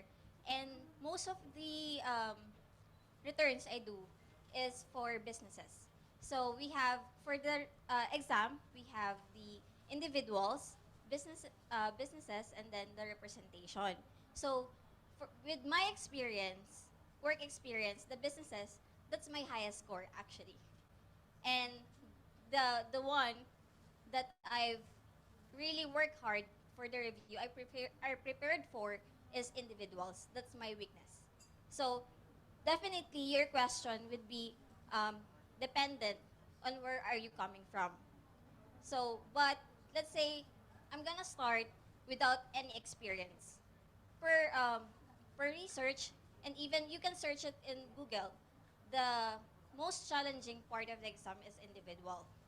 But as a Filipino, going to another country, not to take a vacation, but an exam, that's the most challenging part. Because I can lose my money, I can lose the chance. I don't know when I can have the ROI. So that's two things. Challenge in terms of the examination itself, challenge in terms of the risk that I'm taking. Thank you po, ma'am. Thank you for that question. And thank you for that answer. Okay. Okay, so do we have some more questions? So make sure that you prepare your questions ahead of time. Mayor po. Yeah, pagkakataon ko na, humanda kayo. So anyway, good afternoon everyone. So my question would be, what would be the biggest obstacles for Philippine freelancers in getting US clients? Anyone can answer. Obstacles for Philippine freelancers in getting US clients. I can take a stab at this if you want. So there's a couple of things. First of all, you need leads. Where are you getting your leads from? So if you've got relationships with US-based clients, social media is a great place to do it. Building your brand is really powerful. But I think the biggest challenge is right here. Too many of us, you, are afraid my English isn't good enough, right? I'm not good on camera. I don't want to do a Zoom call. I'm sorry, my friends. Get comfortable with it. You have to get comfortable with it. And the only way that you're going to get comfortable with it is doing it. Everything is difficult until it gets easy. The first time you get on a roller coaster, you're scared. What happens when you're done? Let's do it again. Right? That's how it is. You just have to start. We've all spoken about it from the stage today. Fear is the biggest thing that will prevent you from reaching your goals, changing the legacy in your family, because some of us have families that are cursed with poverty, poor education, right? But we have to push through that. So keep in mind, there are a lot of businesses in the US where you don't need to speak perfect English. You really don't, because you're not going to be consumer or client facing. They just want strong technicians who can help them grow their companies. Okay? And if you get turned down the first time, do it again. You get turned down the second time, do it again. You get turned down the 50th time, you do it again. Because ultimately you're going to find someone who wants you because you're going to connect on the core values part of it, which is more important than the slight English barrier that you might have or the comfort that you have on the camera. Some of those people who shot their first YouTube video, it's embarrassing to go look at it today. but they started. All right? Remember this. Courage changes what? Only everything. Courage changes everything. Does that answer your question, Marianne, or whoever it was? Yes. Go get them. I wanted to add something with what Larry said, with just one simple quote. Confidence comes from doing it over and over and over and over again. Wow. That's true. Yeah, of course. I want to put Jack on the spot here because he gets plenty of American clients. I thought got plenty of sleep. I'm so sorry. Okay, yeah, I think in my perspective, Larry and Coach Giselle actually answered more on the technical side of things. But I think for me, one of the biggest hurdles would be the confidence that you have. So according to Coach Larry's topic earlier, the biggest hurdle is who? Or the most negative person is who? Technically you, technically us. So even though that you do have the technical skills, you possess all the titles in the world, CPA, CIA, etc. By the fact that you don't have confidence to go out on your comfort zone. Even though how many coach you have taken, how many courses you have finished, if you don't believe in yourself, then it's the biggest hurdle. You may have perfected everything, according to Mami Sheena's last quote that I don't want to start. It's because I'm not perfect. Well, guess what? You'll never get perfect. So all you have to do is just to start, be confident, get used to it. So for me, the biggest hurdle is just confidence. So I have to admit, I'm not the best accountant. I'm not the best bookkeeper. But guess what? I'm confident in what I do. And if as long as you feel confident for yourself, the client could feel the energy. And if the client feel that you're confident with what you're doing, then client's going to believe in you. Thank you. All right. So anyone who would like to answer, anyone else like to answer the question? Good snack. Okay. All right. So do we have some more questions? So we still have time. Yes. Yes. It's for Janine, I forgot to ask earlier. In your journey in for getting the EA license, what is that advice that you can give us to make it as easier to get it? Or what or is it that you could have avoided to get your EA easier? Because I think the one mistake I did when I'm doing the EA exam is that there are three parts again. I'm going back on that. There are three parts, and the easiest is part 3 based on what the examinees respond on the internet. But that's the one that I already mentioned it in some Zoom calls that I was invited. That's the easiest was the one that I need to retake. Why? Because I thought 1 week of preparation is enough because it's easy. It's that part 3 is all there's no numbers involved. That's just like ethics, the one that we discussed a while ago. So I thought 1 week of preparation is enough. So you don't underestimate. Take every part of the exam as if it's the hardest. So you have to be well trained, like a soldier. So, and then, like a soldier, you are trained. And then, you go to the war already. Do not delay. After preparing for the review, go take the exam. That's why when I purchased my review materials, I purchased in May, and then I took it every day, and then I scheduled my exam the next month. So I finished the EA in 5 months. Galing. Thank you. All right. Thank you so much, Janine Escala. Okay. So next question. Next question. So I have a question. Let's say I'm still in a corporate. I'm working 9 to 5. I'm getting paycheck to paycheck, 100,000 pesos monthly. I have the skills. I have the confidence. But because of my family that surrounds me, they keep saying, don't jump yet. Unless you are 100% sure that you will be able to find a job or an online job. Then the next day, I was able to get a part-time online freelancing. but the amount is only 50%. And this amount would not cover my family's need. If you will be on my shoes, what will be your first step? Consider I have the confidence, the skills, but I'm afraid. But this is already answered, right? I'm afraid, right? But you know, my first step is there already, but I cannot. What should I do, right? What is the action step? Can I answer this? Yes, go ahead. And I don't advise everyone to do this.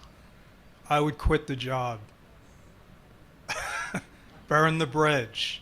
If you're confident enough, I believe you'll go out there and you'll get more than replace that money. If you have doubts, it's like somebody said, you said it. If you believe you can or you believe you can't, you're right. Either way. All right, so I'm the contrarian in the group. I believe this is true. If you've got the confidence that is backed up by the competence, right? There's false confidence out there. You think you can do it, but you don't have this, you haven't developed the skill set. This is why earlier today I talked about how failure, which is learning, fuels preparation. Preparation fuels confidence. So if you truly are prepared, we know a lot of confident fools, don't we? Okay. Don't be a confident fool.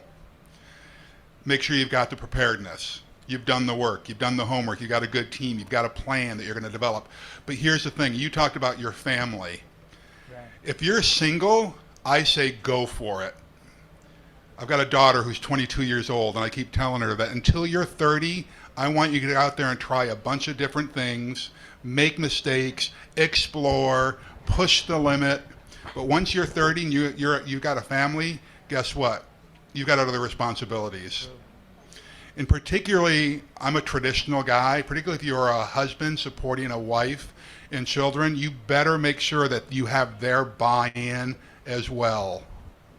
Right. Okay? Because your job is not to instill fear in your family, it's to instill comfort, confidence, and protection. So, these journeys, we don't go on them by ourselves, right? What do they say? If you want to go fast, go alone.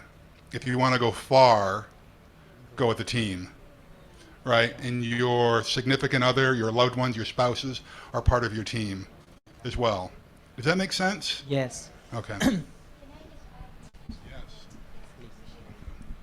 I'm speaking on behalf of home-based moms kasi yung sa amin is, like what I said earlier, before I resigned, I asked for a sign, right? So I got the job, I got hired, but then before I really decided to resign, I still have a backup, which is my husband. He's still working that time.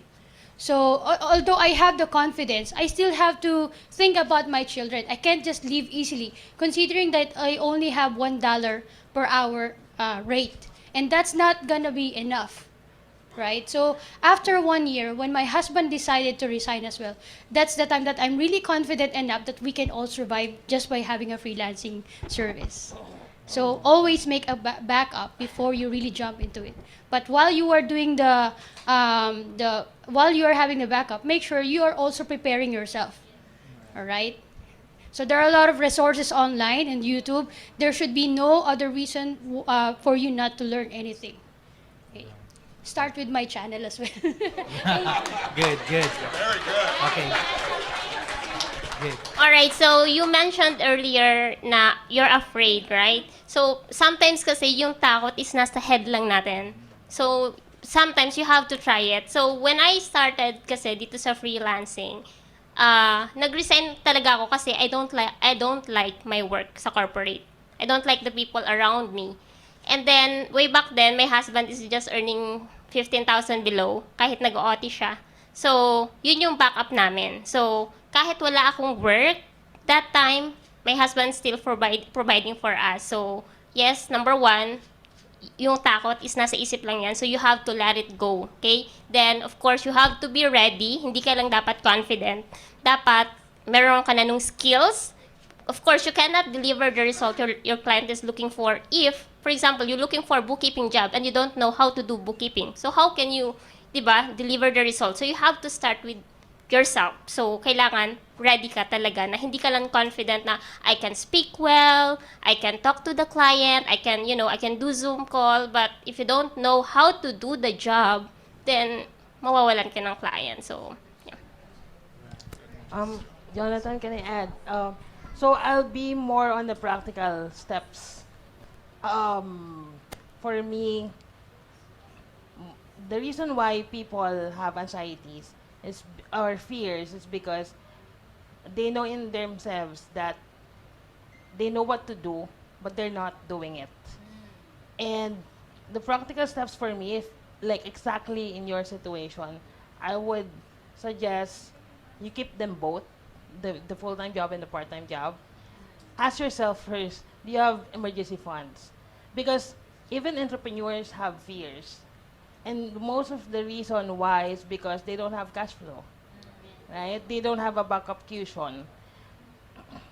If I'm in your situation, I'll take both. I'll get the part-time job in the morning because that thing is going to build my growth, my business, and I want to be able to focus on it early in my morning or early in my day because if I put it after my full time, I'll be dead by that time. I won't have any focus. So I would suggest unahin mo siya in the morning and then you get the full-time job. But you also have to ask again yourself, which one do you want to pursue in the next 3 years? Because if it's, the freelancing, the good thing about freelancing is there's no limit, unlike a full-time job. But then, in freelance, you need a lot of discipline for you to be able to work it out. So, keep them both, save funds, and then you have to make sure that while you are progressing, you will definitely let go of one thing. Because you won't be able to pursue both of them at the same time. You won't have that exponential growth. So, Let me just throw this out there, and I'll just wrap this thing up. There will be times, there will be seasons in our entrepreneurial journeys where we're going to have to work 70-hour weeks. Yes. 75-hour weeks. That is not the long-term prognosis. I mean, you can't do that forever. But for short periods of time, and short periods of time might be 3 years, but it's not going to be forever. Okay?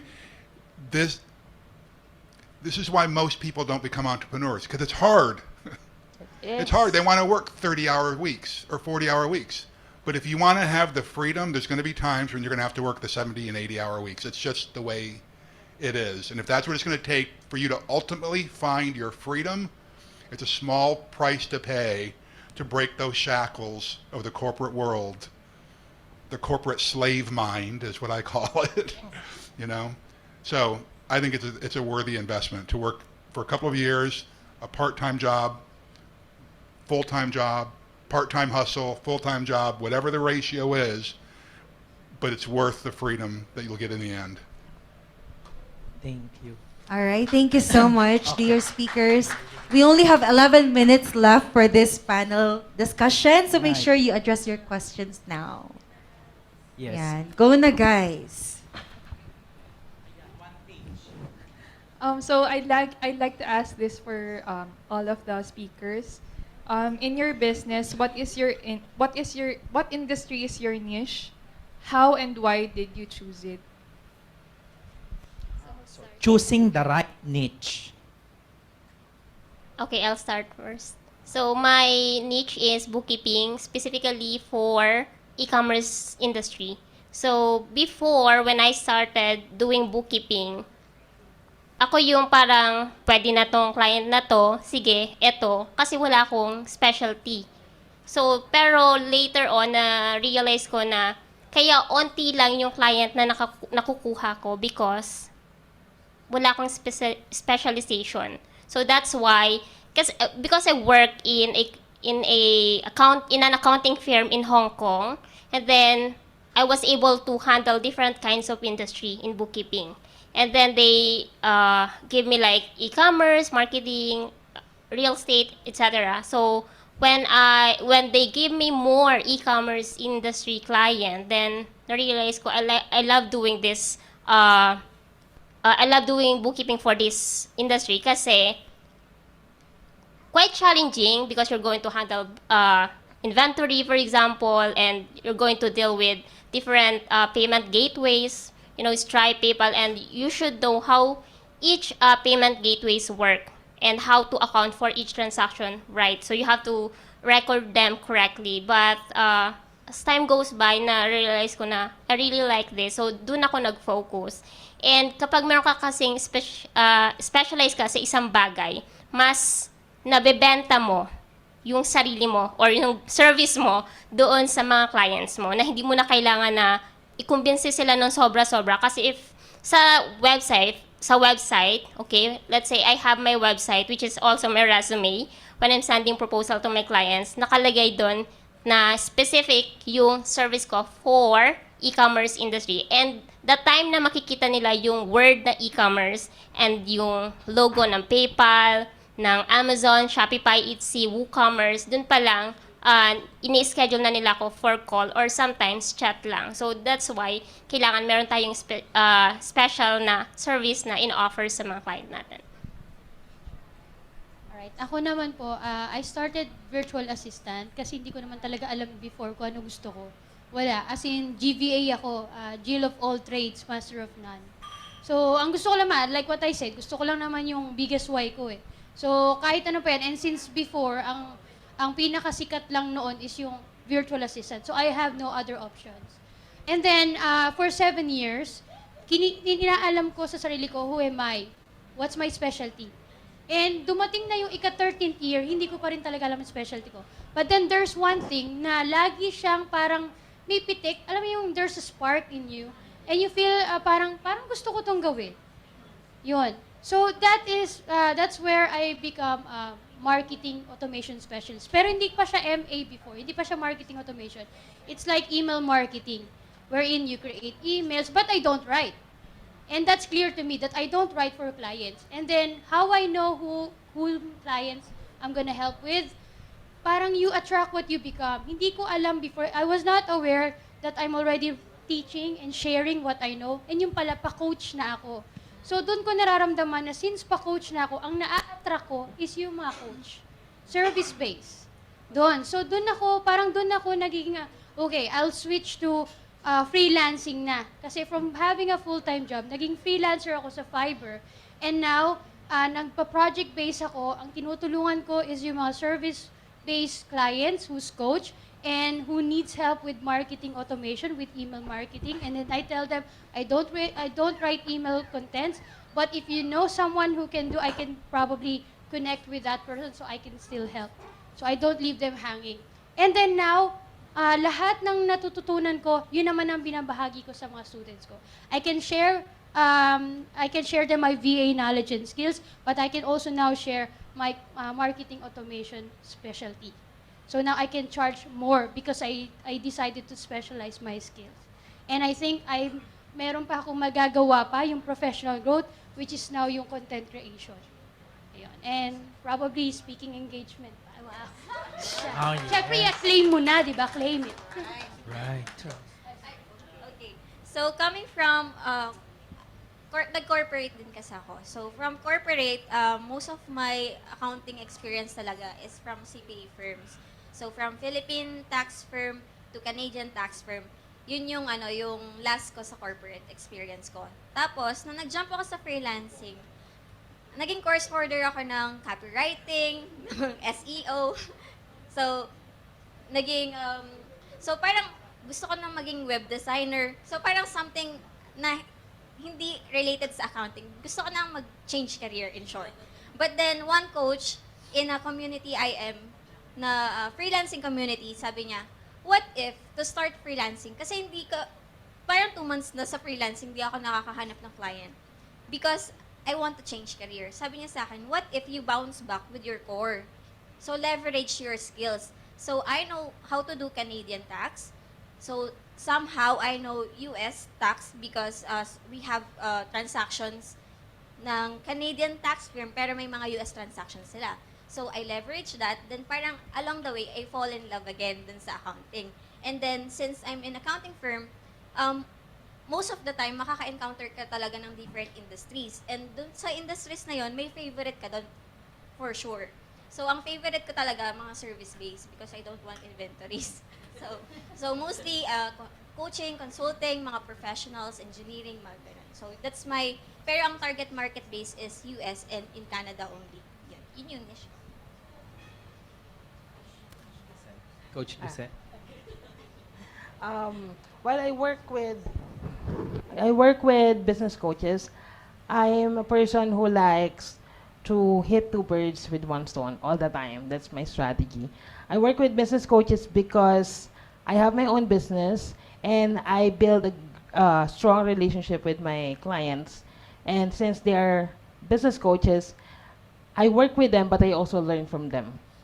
I get to use what I learned from them on my own business, and most of the time, I get to become friends with my clients. Either they become my mentor first and then client, or client and then become mentors. So that's how I deal with it. But I didn't instantly pick this. I'm with Larry in terms of exploration. I love exploring things, trying new things. I started with at least 5 niches. I started it with my core, just like what Janine is talking about. Like, what were my skills? What have I done? What am I curious about? I'm not really a passion kind of person, but more of curiosity. I always want to be curious about things, and I want to be able to see how I could move myself into a path where I am curious about. And so when I was niching down, I picked 5, which are like restaurants, accessibility like this, because I know the thing here about this. Restaurants because hello, food is life. And then e-com because that's booming. And a lot of different stuff, including coaching. And then I tried everything, little by little, and then when I had an opportunity to work with a coach and consultants and other personal brands, that's when I focused to them. And then another set, I would be niching down again. I'd be working with different coaches, like let's say 10 coaches, but 7 of them are business coaches, so I stick with business coaches. And then now I get to have that non-negotiables and a list of characteristics that I want to be working with a niche. So it's more of, again, doing it over and over again, testing out, trial and error, because you can never find that perfect niche. There's no such thing like a perfect niche. You won't find the right niche for you until you try. At least for the next 6 months. Like, don't be attracted to that shiny object syndrome where today, this is my niche, tomorrow, it's a different thing. That's why I love specialization. Okay, so your question was regarding what's our niche and how do we find it, right? Well, there's a commonality between what people have been saying, that right? And one of them is try a bunch of different things. You have to explore. You have to get out there and be willing to fail at a bunch of things. So for me, my niche is entrepreneurship and leadership. Everything I do, I've got a bunch of different businesses, they all have to do with entrepreneurship and leadership. In the hotel business, I am the CEO of the organization, and that's about entrepreneurship and leadership. I have technicians and tacticians who run the business, but I'm providing the strategy to it. Does that make sense so far? Okay. You have to go out there and you have to explore. Sometimes your niche finds you. What do I mean by that? When people start coming up to you and say, teach me about this, you are really good at that, I keep hearing your name in this department, you need to start connecting the dots. Other people are viewing me as an expert in entrepreneurship and leadership.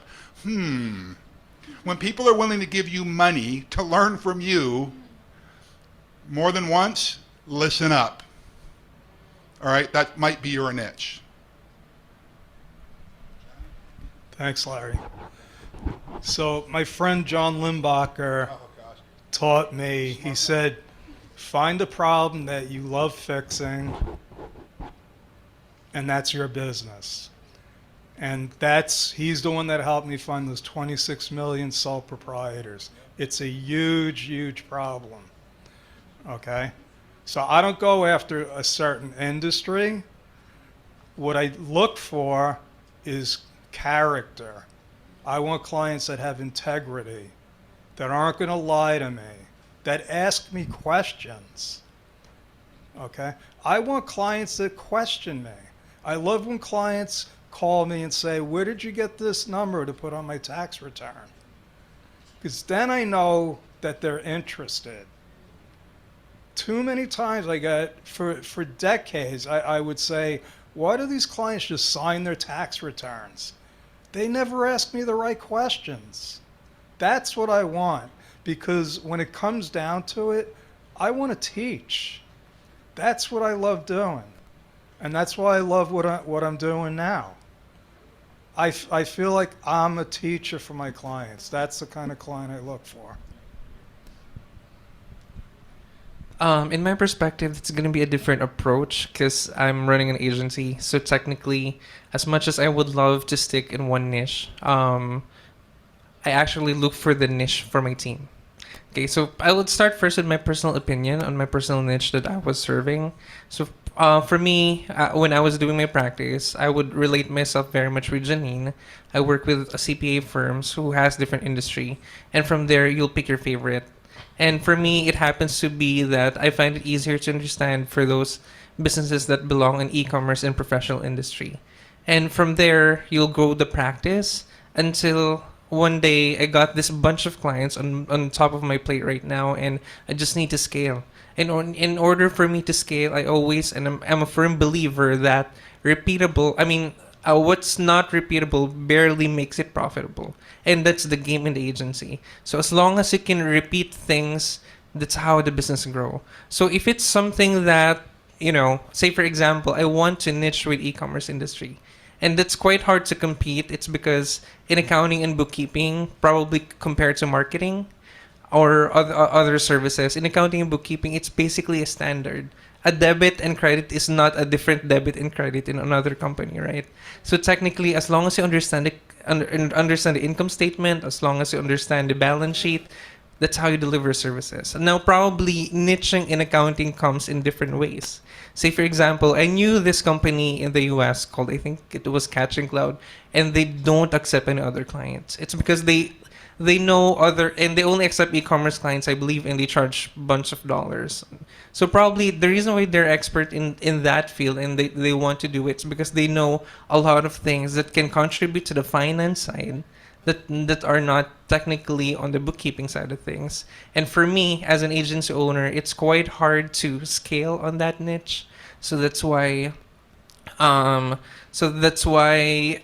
just focus on what I do. So that's why in my talk earlier, knowing the desired services that you want to work for, it's really important, because if you want to do financial controllership, treasurership, which is for yourself, probably you or a high-level person only can do, then it's quite hard for the business to scale. And what if I just focus on the bookkeeping and doing the accounting and financial reporting? I just hire a lot of talented individual, and from there, I'll look the niche for themselves. So that's quite a different approach with the agency side of things. Thank you. I'm sorry. The scalability part, it's such a brilliant point here, right? What did he say about scalability? It's repeatable, right? That's only one element of it, though. The other part is predictability. You got to be able to repeat it, but if you can't predict it, which means you got to have the right KPIs, you're going to stumble. You're going to drive your business off a cliff. So it's repeatability and predictability. Can I predict what the revenue is going to be? Can I predict what the expenses are going to be? That make sense? Yes. There you go. Go scale your businesses now. There's the formula. All right, thank you so much, speakers. And do we have some inquiries from our online attendees? Ayan. All right, we also wanted to make some time or make some room for our online attendees to address their questions if they have. Any questions? Let's say I took all your advice. Tomorrow I resigned. Okay? I resigned. I'm the breadwinner. My wife doesn't have a job. I have a 3 months emergency funds.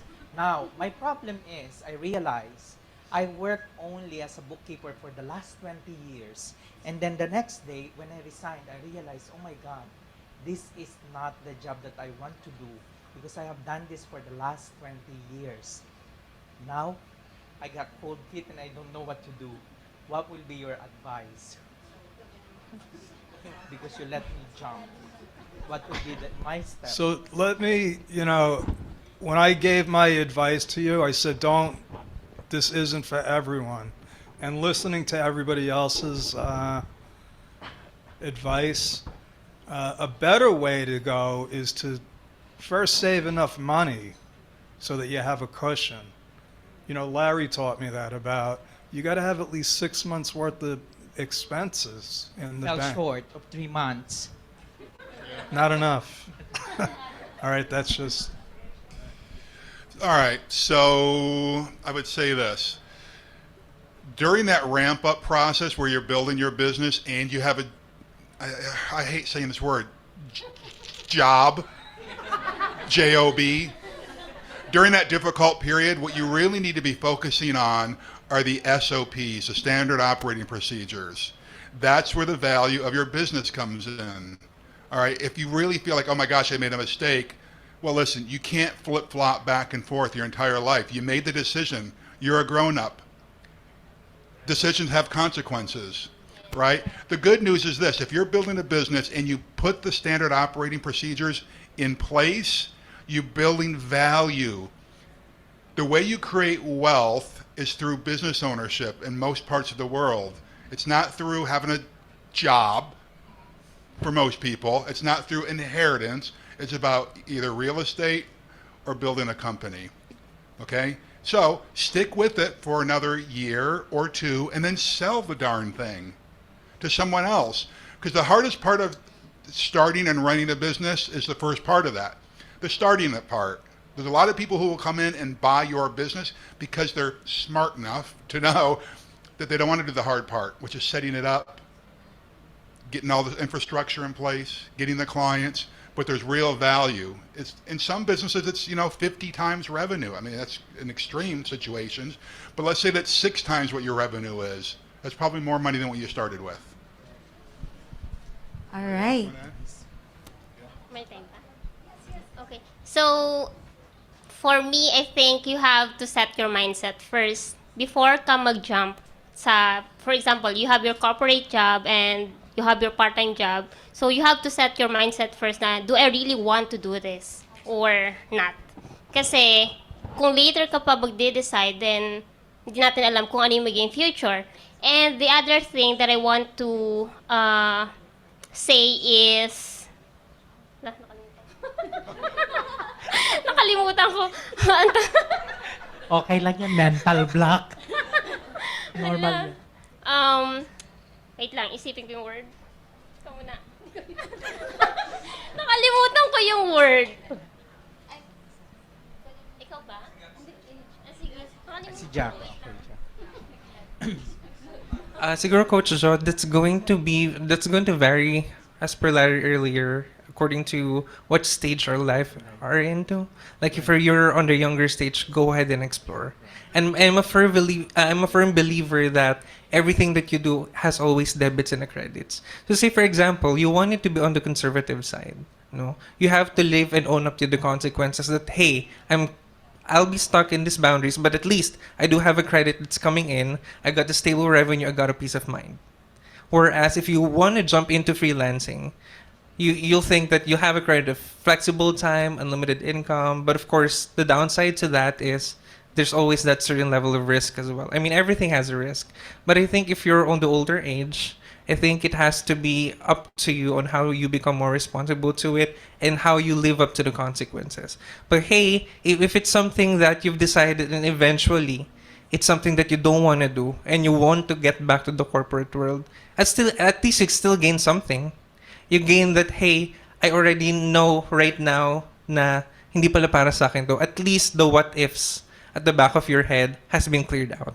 Diba? Mahirap naman yung mahirap naman yung hindi mo tinry, you're pursuing the corporate, you've never tried freelancing. Then at the end of the day, baka yung pag-try mo na pala yun, that's gonna be the one thing that's going to change your life. So what if hindi mo siya sinubukan? Then that's gonna be a what if forever. So you just have to own the accountability on whatever consequences what you'll be facing on. Like if you lose a job, you don't have money, can't eat anything, then yun, that's your choice. But at least you were able to resolve no na, hey, hindi pala para sa akin to. Yun lang, mahirap lang if you have a family, if you're at the older age. All right. Yes, we still Yes. have some answers. Naalala mo na? Buti na lang, hindi pa tayo nakakauwi. Sige. Ayan, tumawa ko na wala na naman. Joke! So, di ba, sabi mo kanina, tinake mo lahat ng advice namin and you decided, for example, iniwanan mo yung corporate job mo and you decided to do freelancing, pero you don't like bookkeeping. So, why don't you try? So, my question will be, ano yung gusto mo? So, pwede siyang marketing or any other. So, you can also relate that sa bookkeeping. So, if you are good sa marketing and you don't want to do bookkeeping but you're good sa bookkeeping, why don't you try drop servicing? Right? So, you hire people or you find clients through your marketing skills, for example, and then you find you outsource the job to other. So, that's a good option for you. Thank you. I forgot na rin tuloy.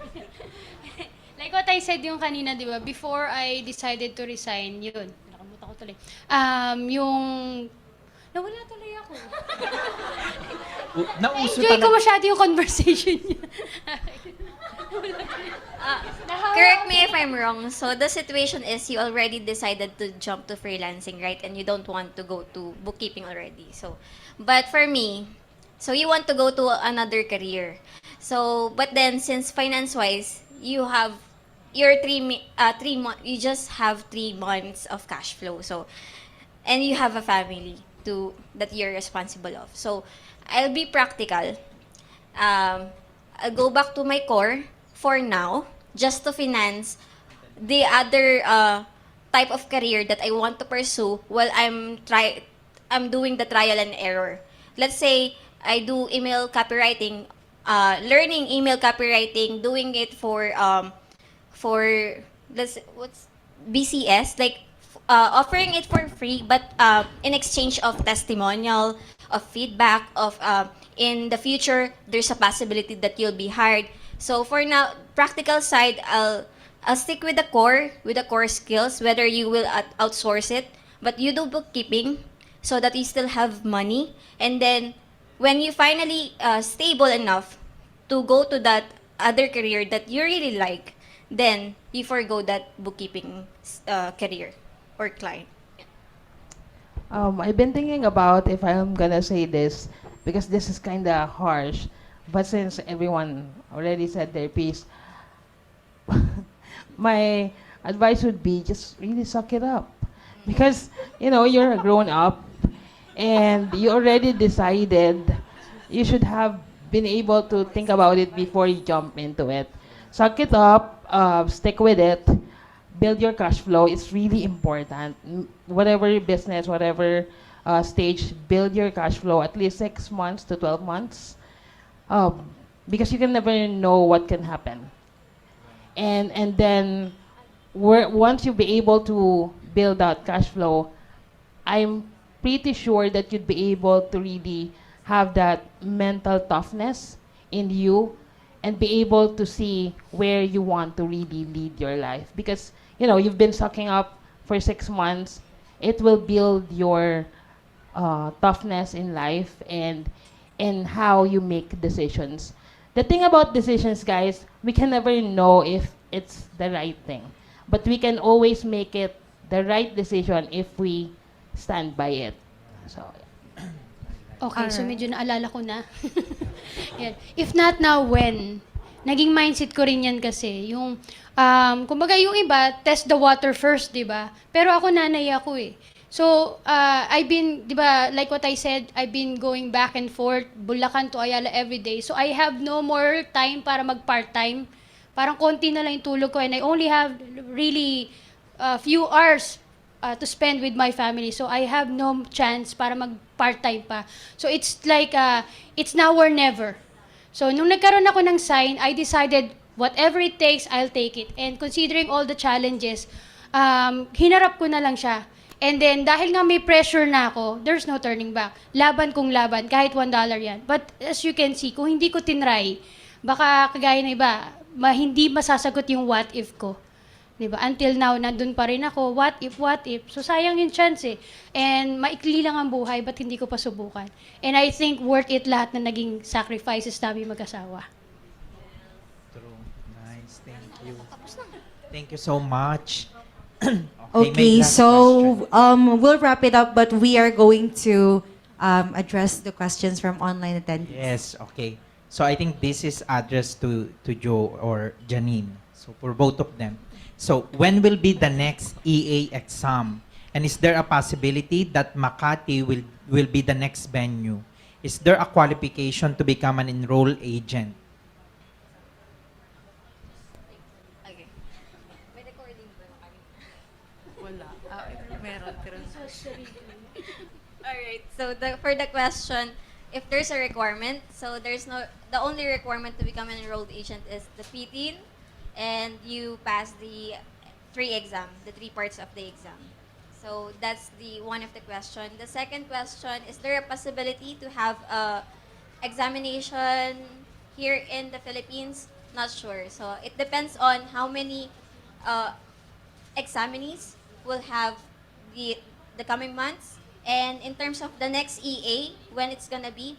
So if you're taking the exam in US, you can take it all year around. But if you're taking it in 5 countries available, which is England, Japan, India, Korea, and what's the other one?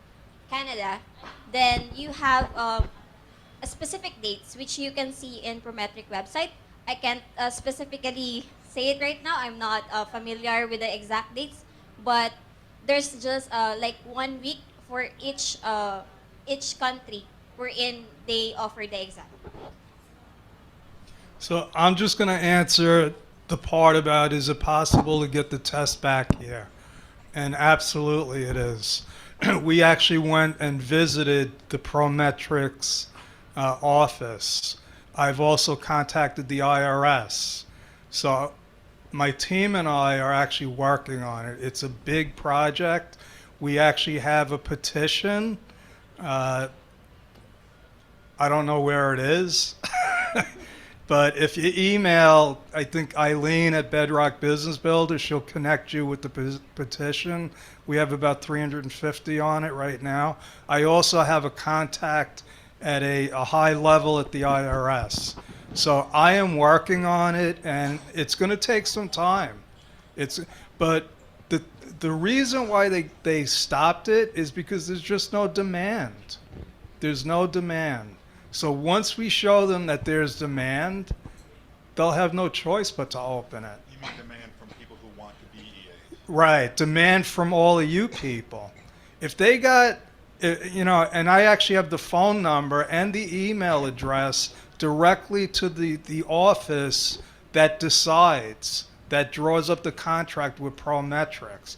So I'm just waiting until I get enough people, and we're going to spam them. We're going to call them, we're going to spam them, and we're going to say, listen, either open up because the facility is already here. The company is already here. All they got to do is schedule it. It's simple. And $200 for each test. If you do the math, you get a couple of hundred people who want to do it at once. It's a lot of money. Money speaks volumes, so it's just a matter of time. what we're doing is we're trying what we did today. Try to educate all of you about becoming an enrolled agent. Thank you for that question. Thank you. Do we have one more? Okay. Okay. So there's another one. I think this is for everyone. In your own opinion, as a professionals or already have a quiet experience, what do you think are the possible processes, maybe things to remember to make a new business successful? If you're going to put, I think, if you are going to put up a new business, what will be your process to make it successful? I'll take it. First is 4 steps for me. First is you have to understand, sorry, you have to understand the revenue line. In business, I believe it's very important. The revenue line is lead generation, conversion, and the retention. You have to understand where you are at on those, on that line. And then next would be the SOPs. I totally agree with Larry. SOPs is the thing for you to be able to know if it's repeatable and predictable. And third is to build genuine relationships, not just with clients, but also with your team.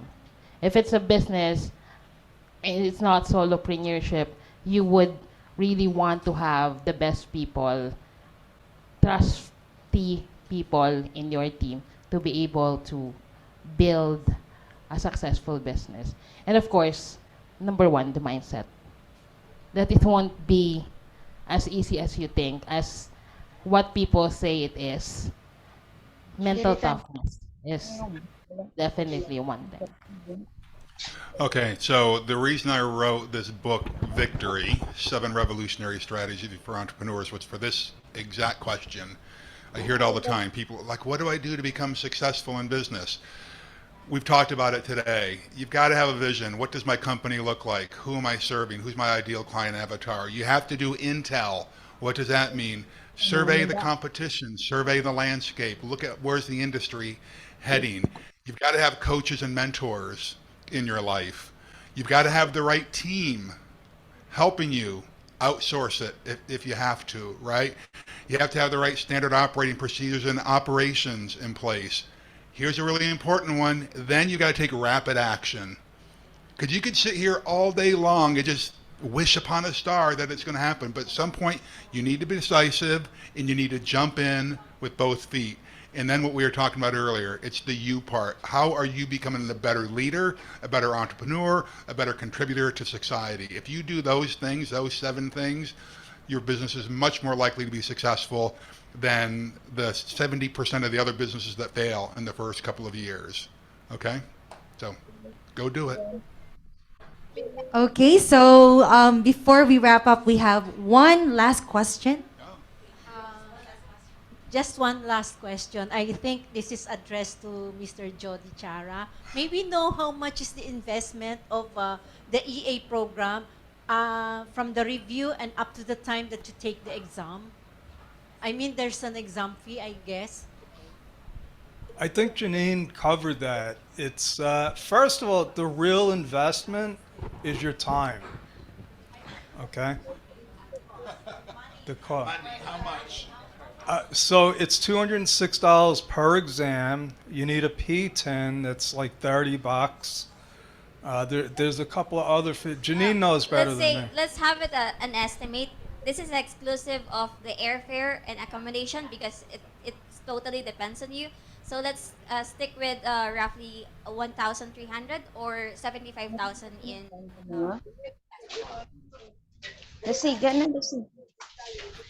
All right, so thank you so much, dear speakers. You can now go back to your seats. All right, so I know that picture pala. Okay, so can we have picture? And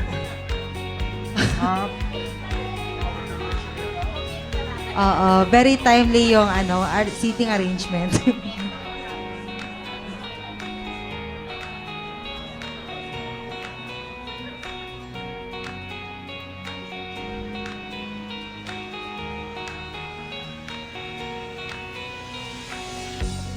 Ayan.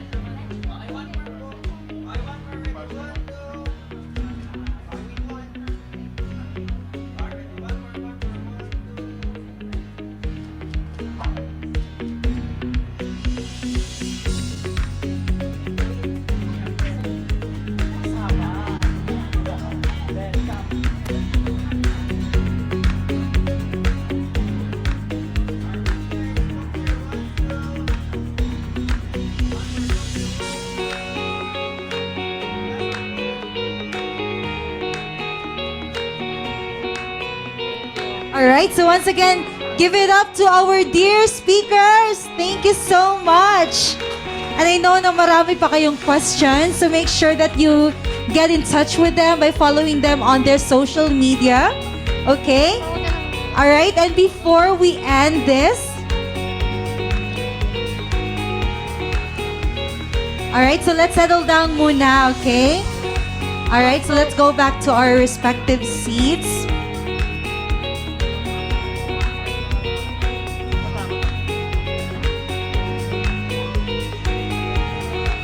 Okay, so before we finally wrap this event, we would like to promote very quickly the Blue Bliss Zone Wellness products. So for the Jumpstart attendees, all right? So this is exclusively offered to everyone who's attending the event today.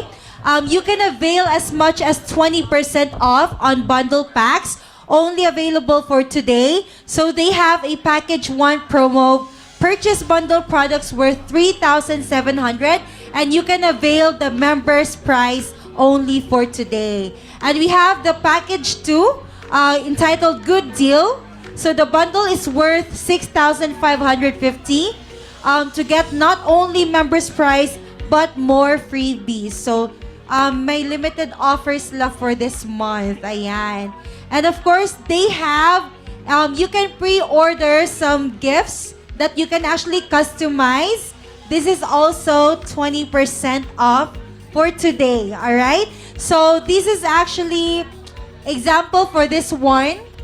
This is the Bath and Body Care Pack A. So this consists of 1 herbal shampoo, 1 tooth polish, no fluoride, 1 bug spray for skin, and 1 gift box set. So ayan, so this is actually a really good gift that you can give to your loved ones. Kasi again, their products are all plant-based and organic.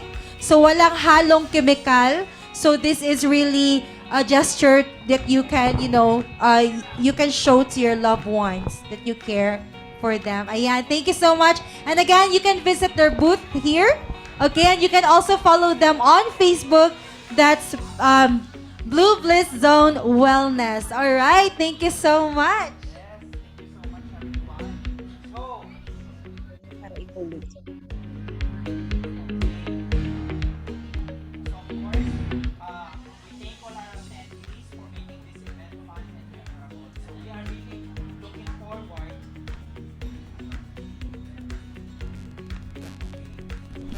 End na natin kasi naglobat na siya. Alright, so again, thank you so much for joining us on this exciting journey. And we hope that this event has been an invaluable resource in your pursuit of freelancing success. Yes, and of course, we would like to thank all of our sponsors.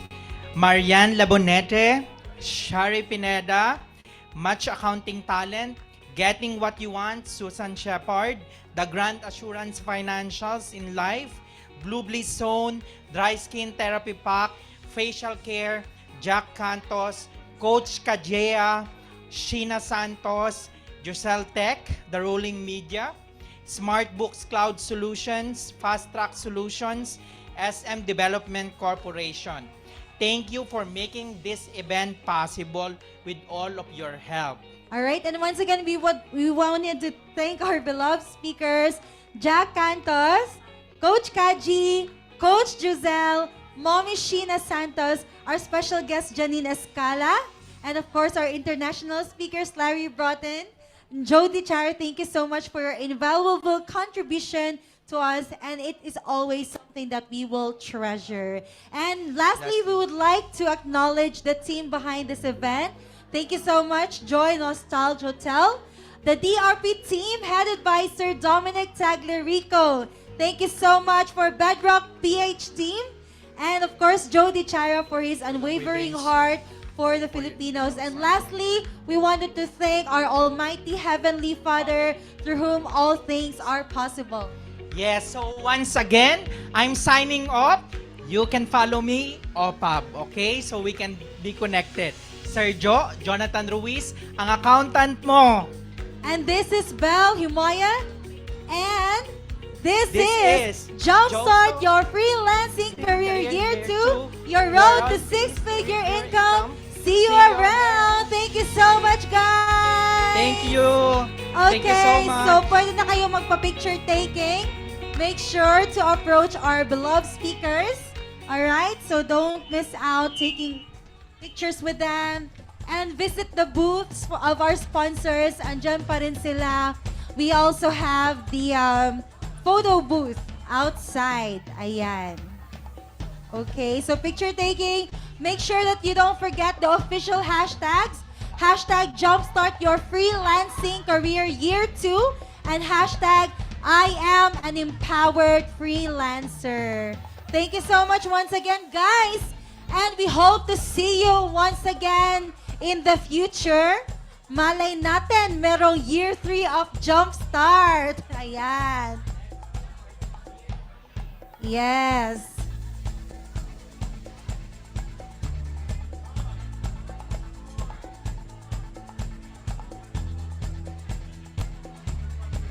Okay, so the stage is now available for you to take photos. All right?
Guys, let's have a group shot naman with the speakers after.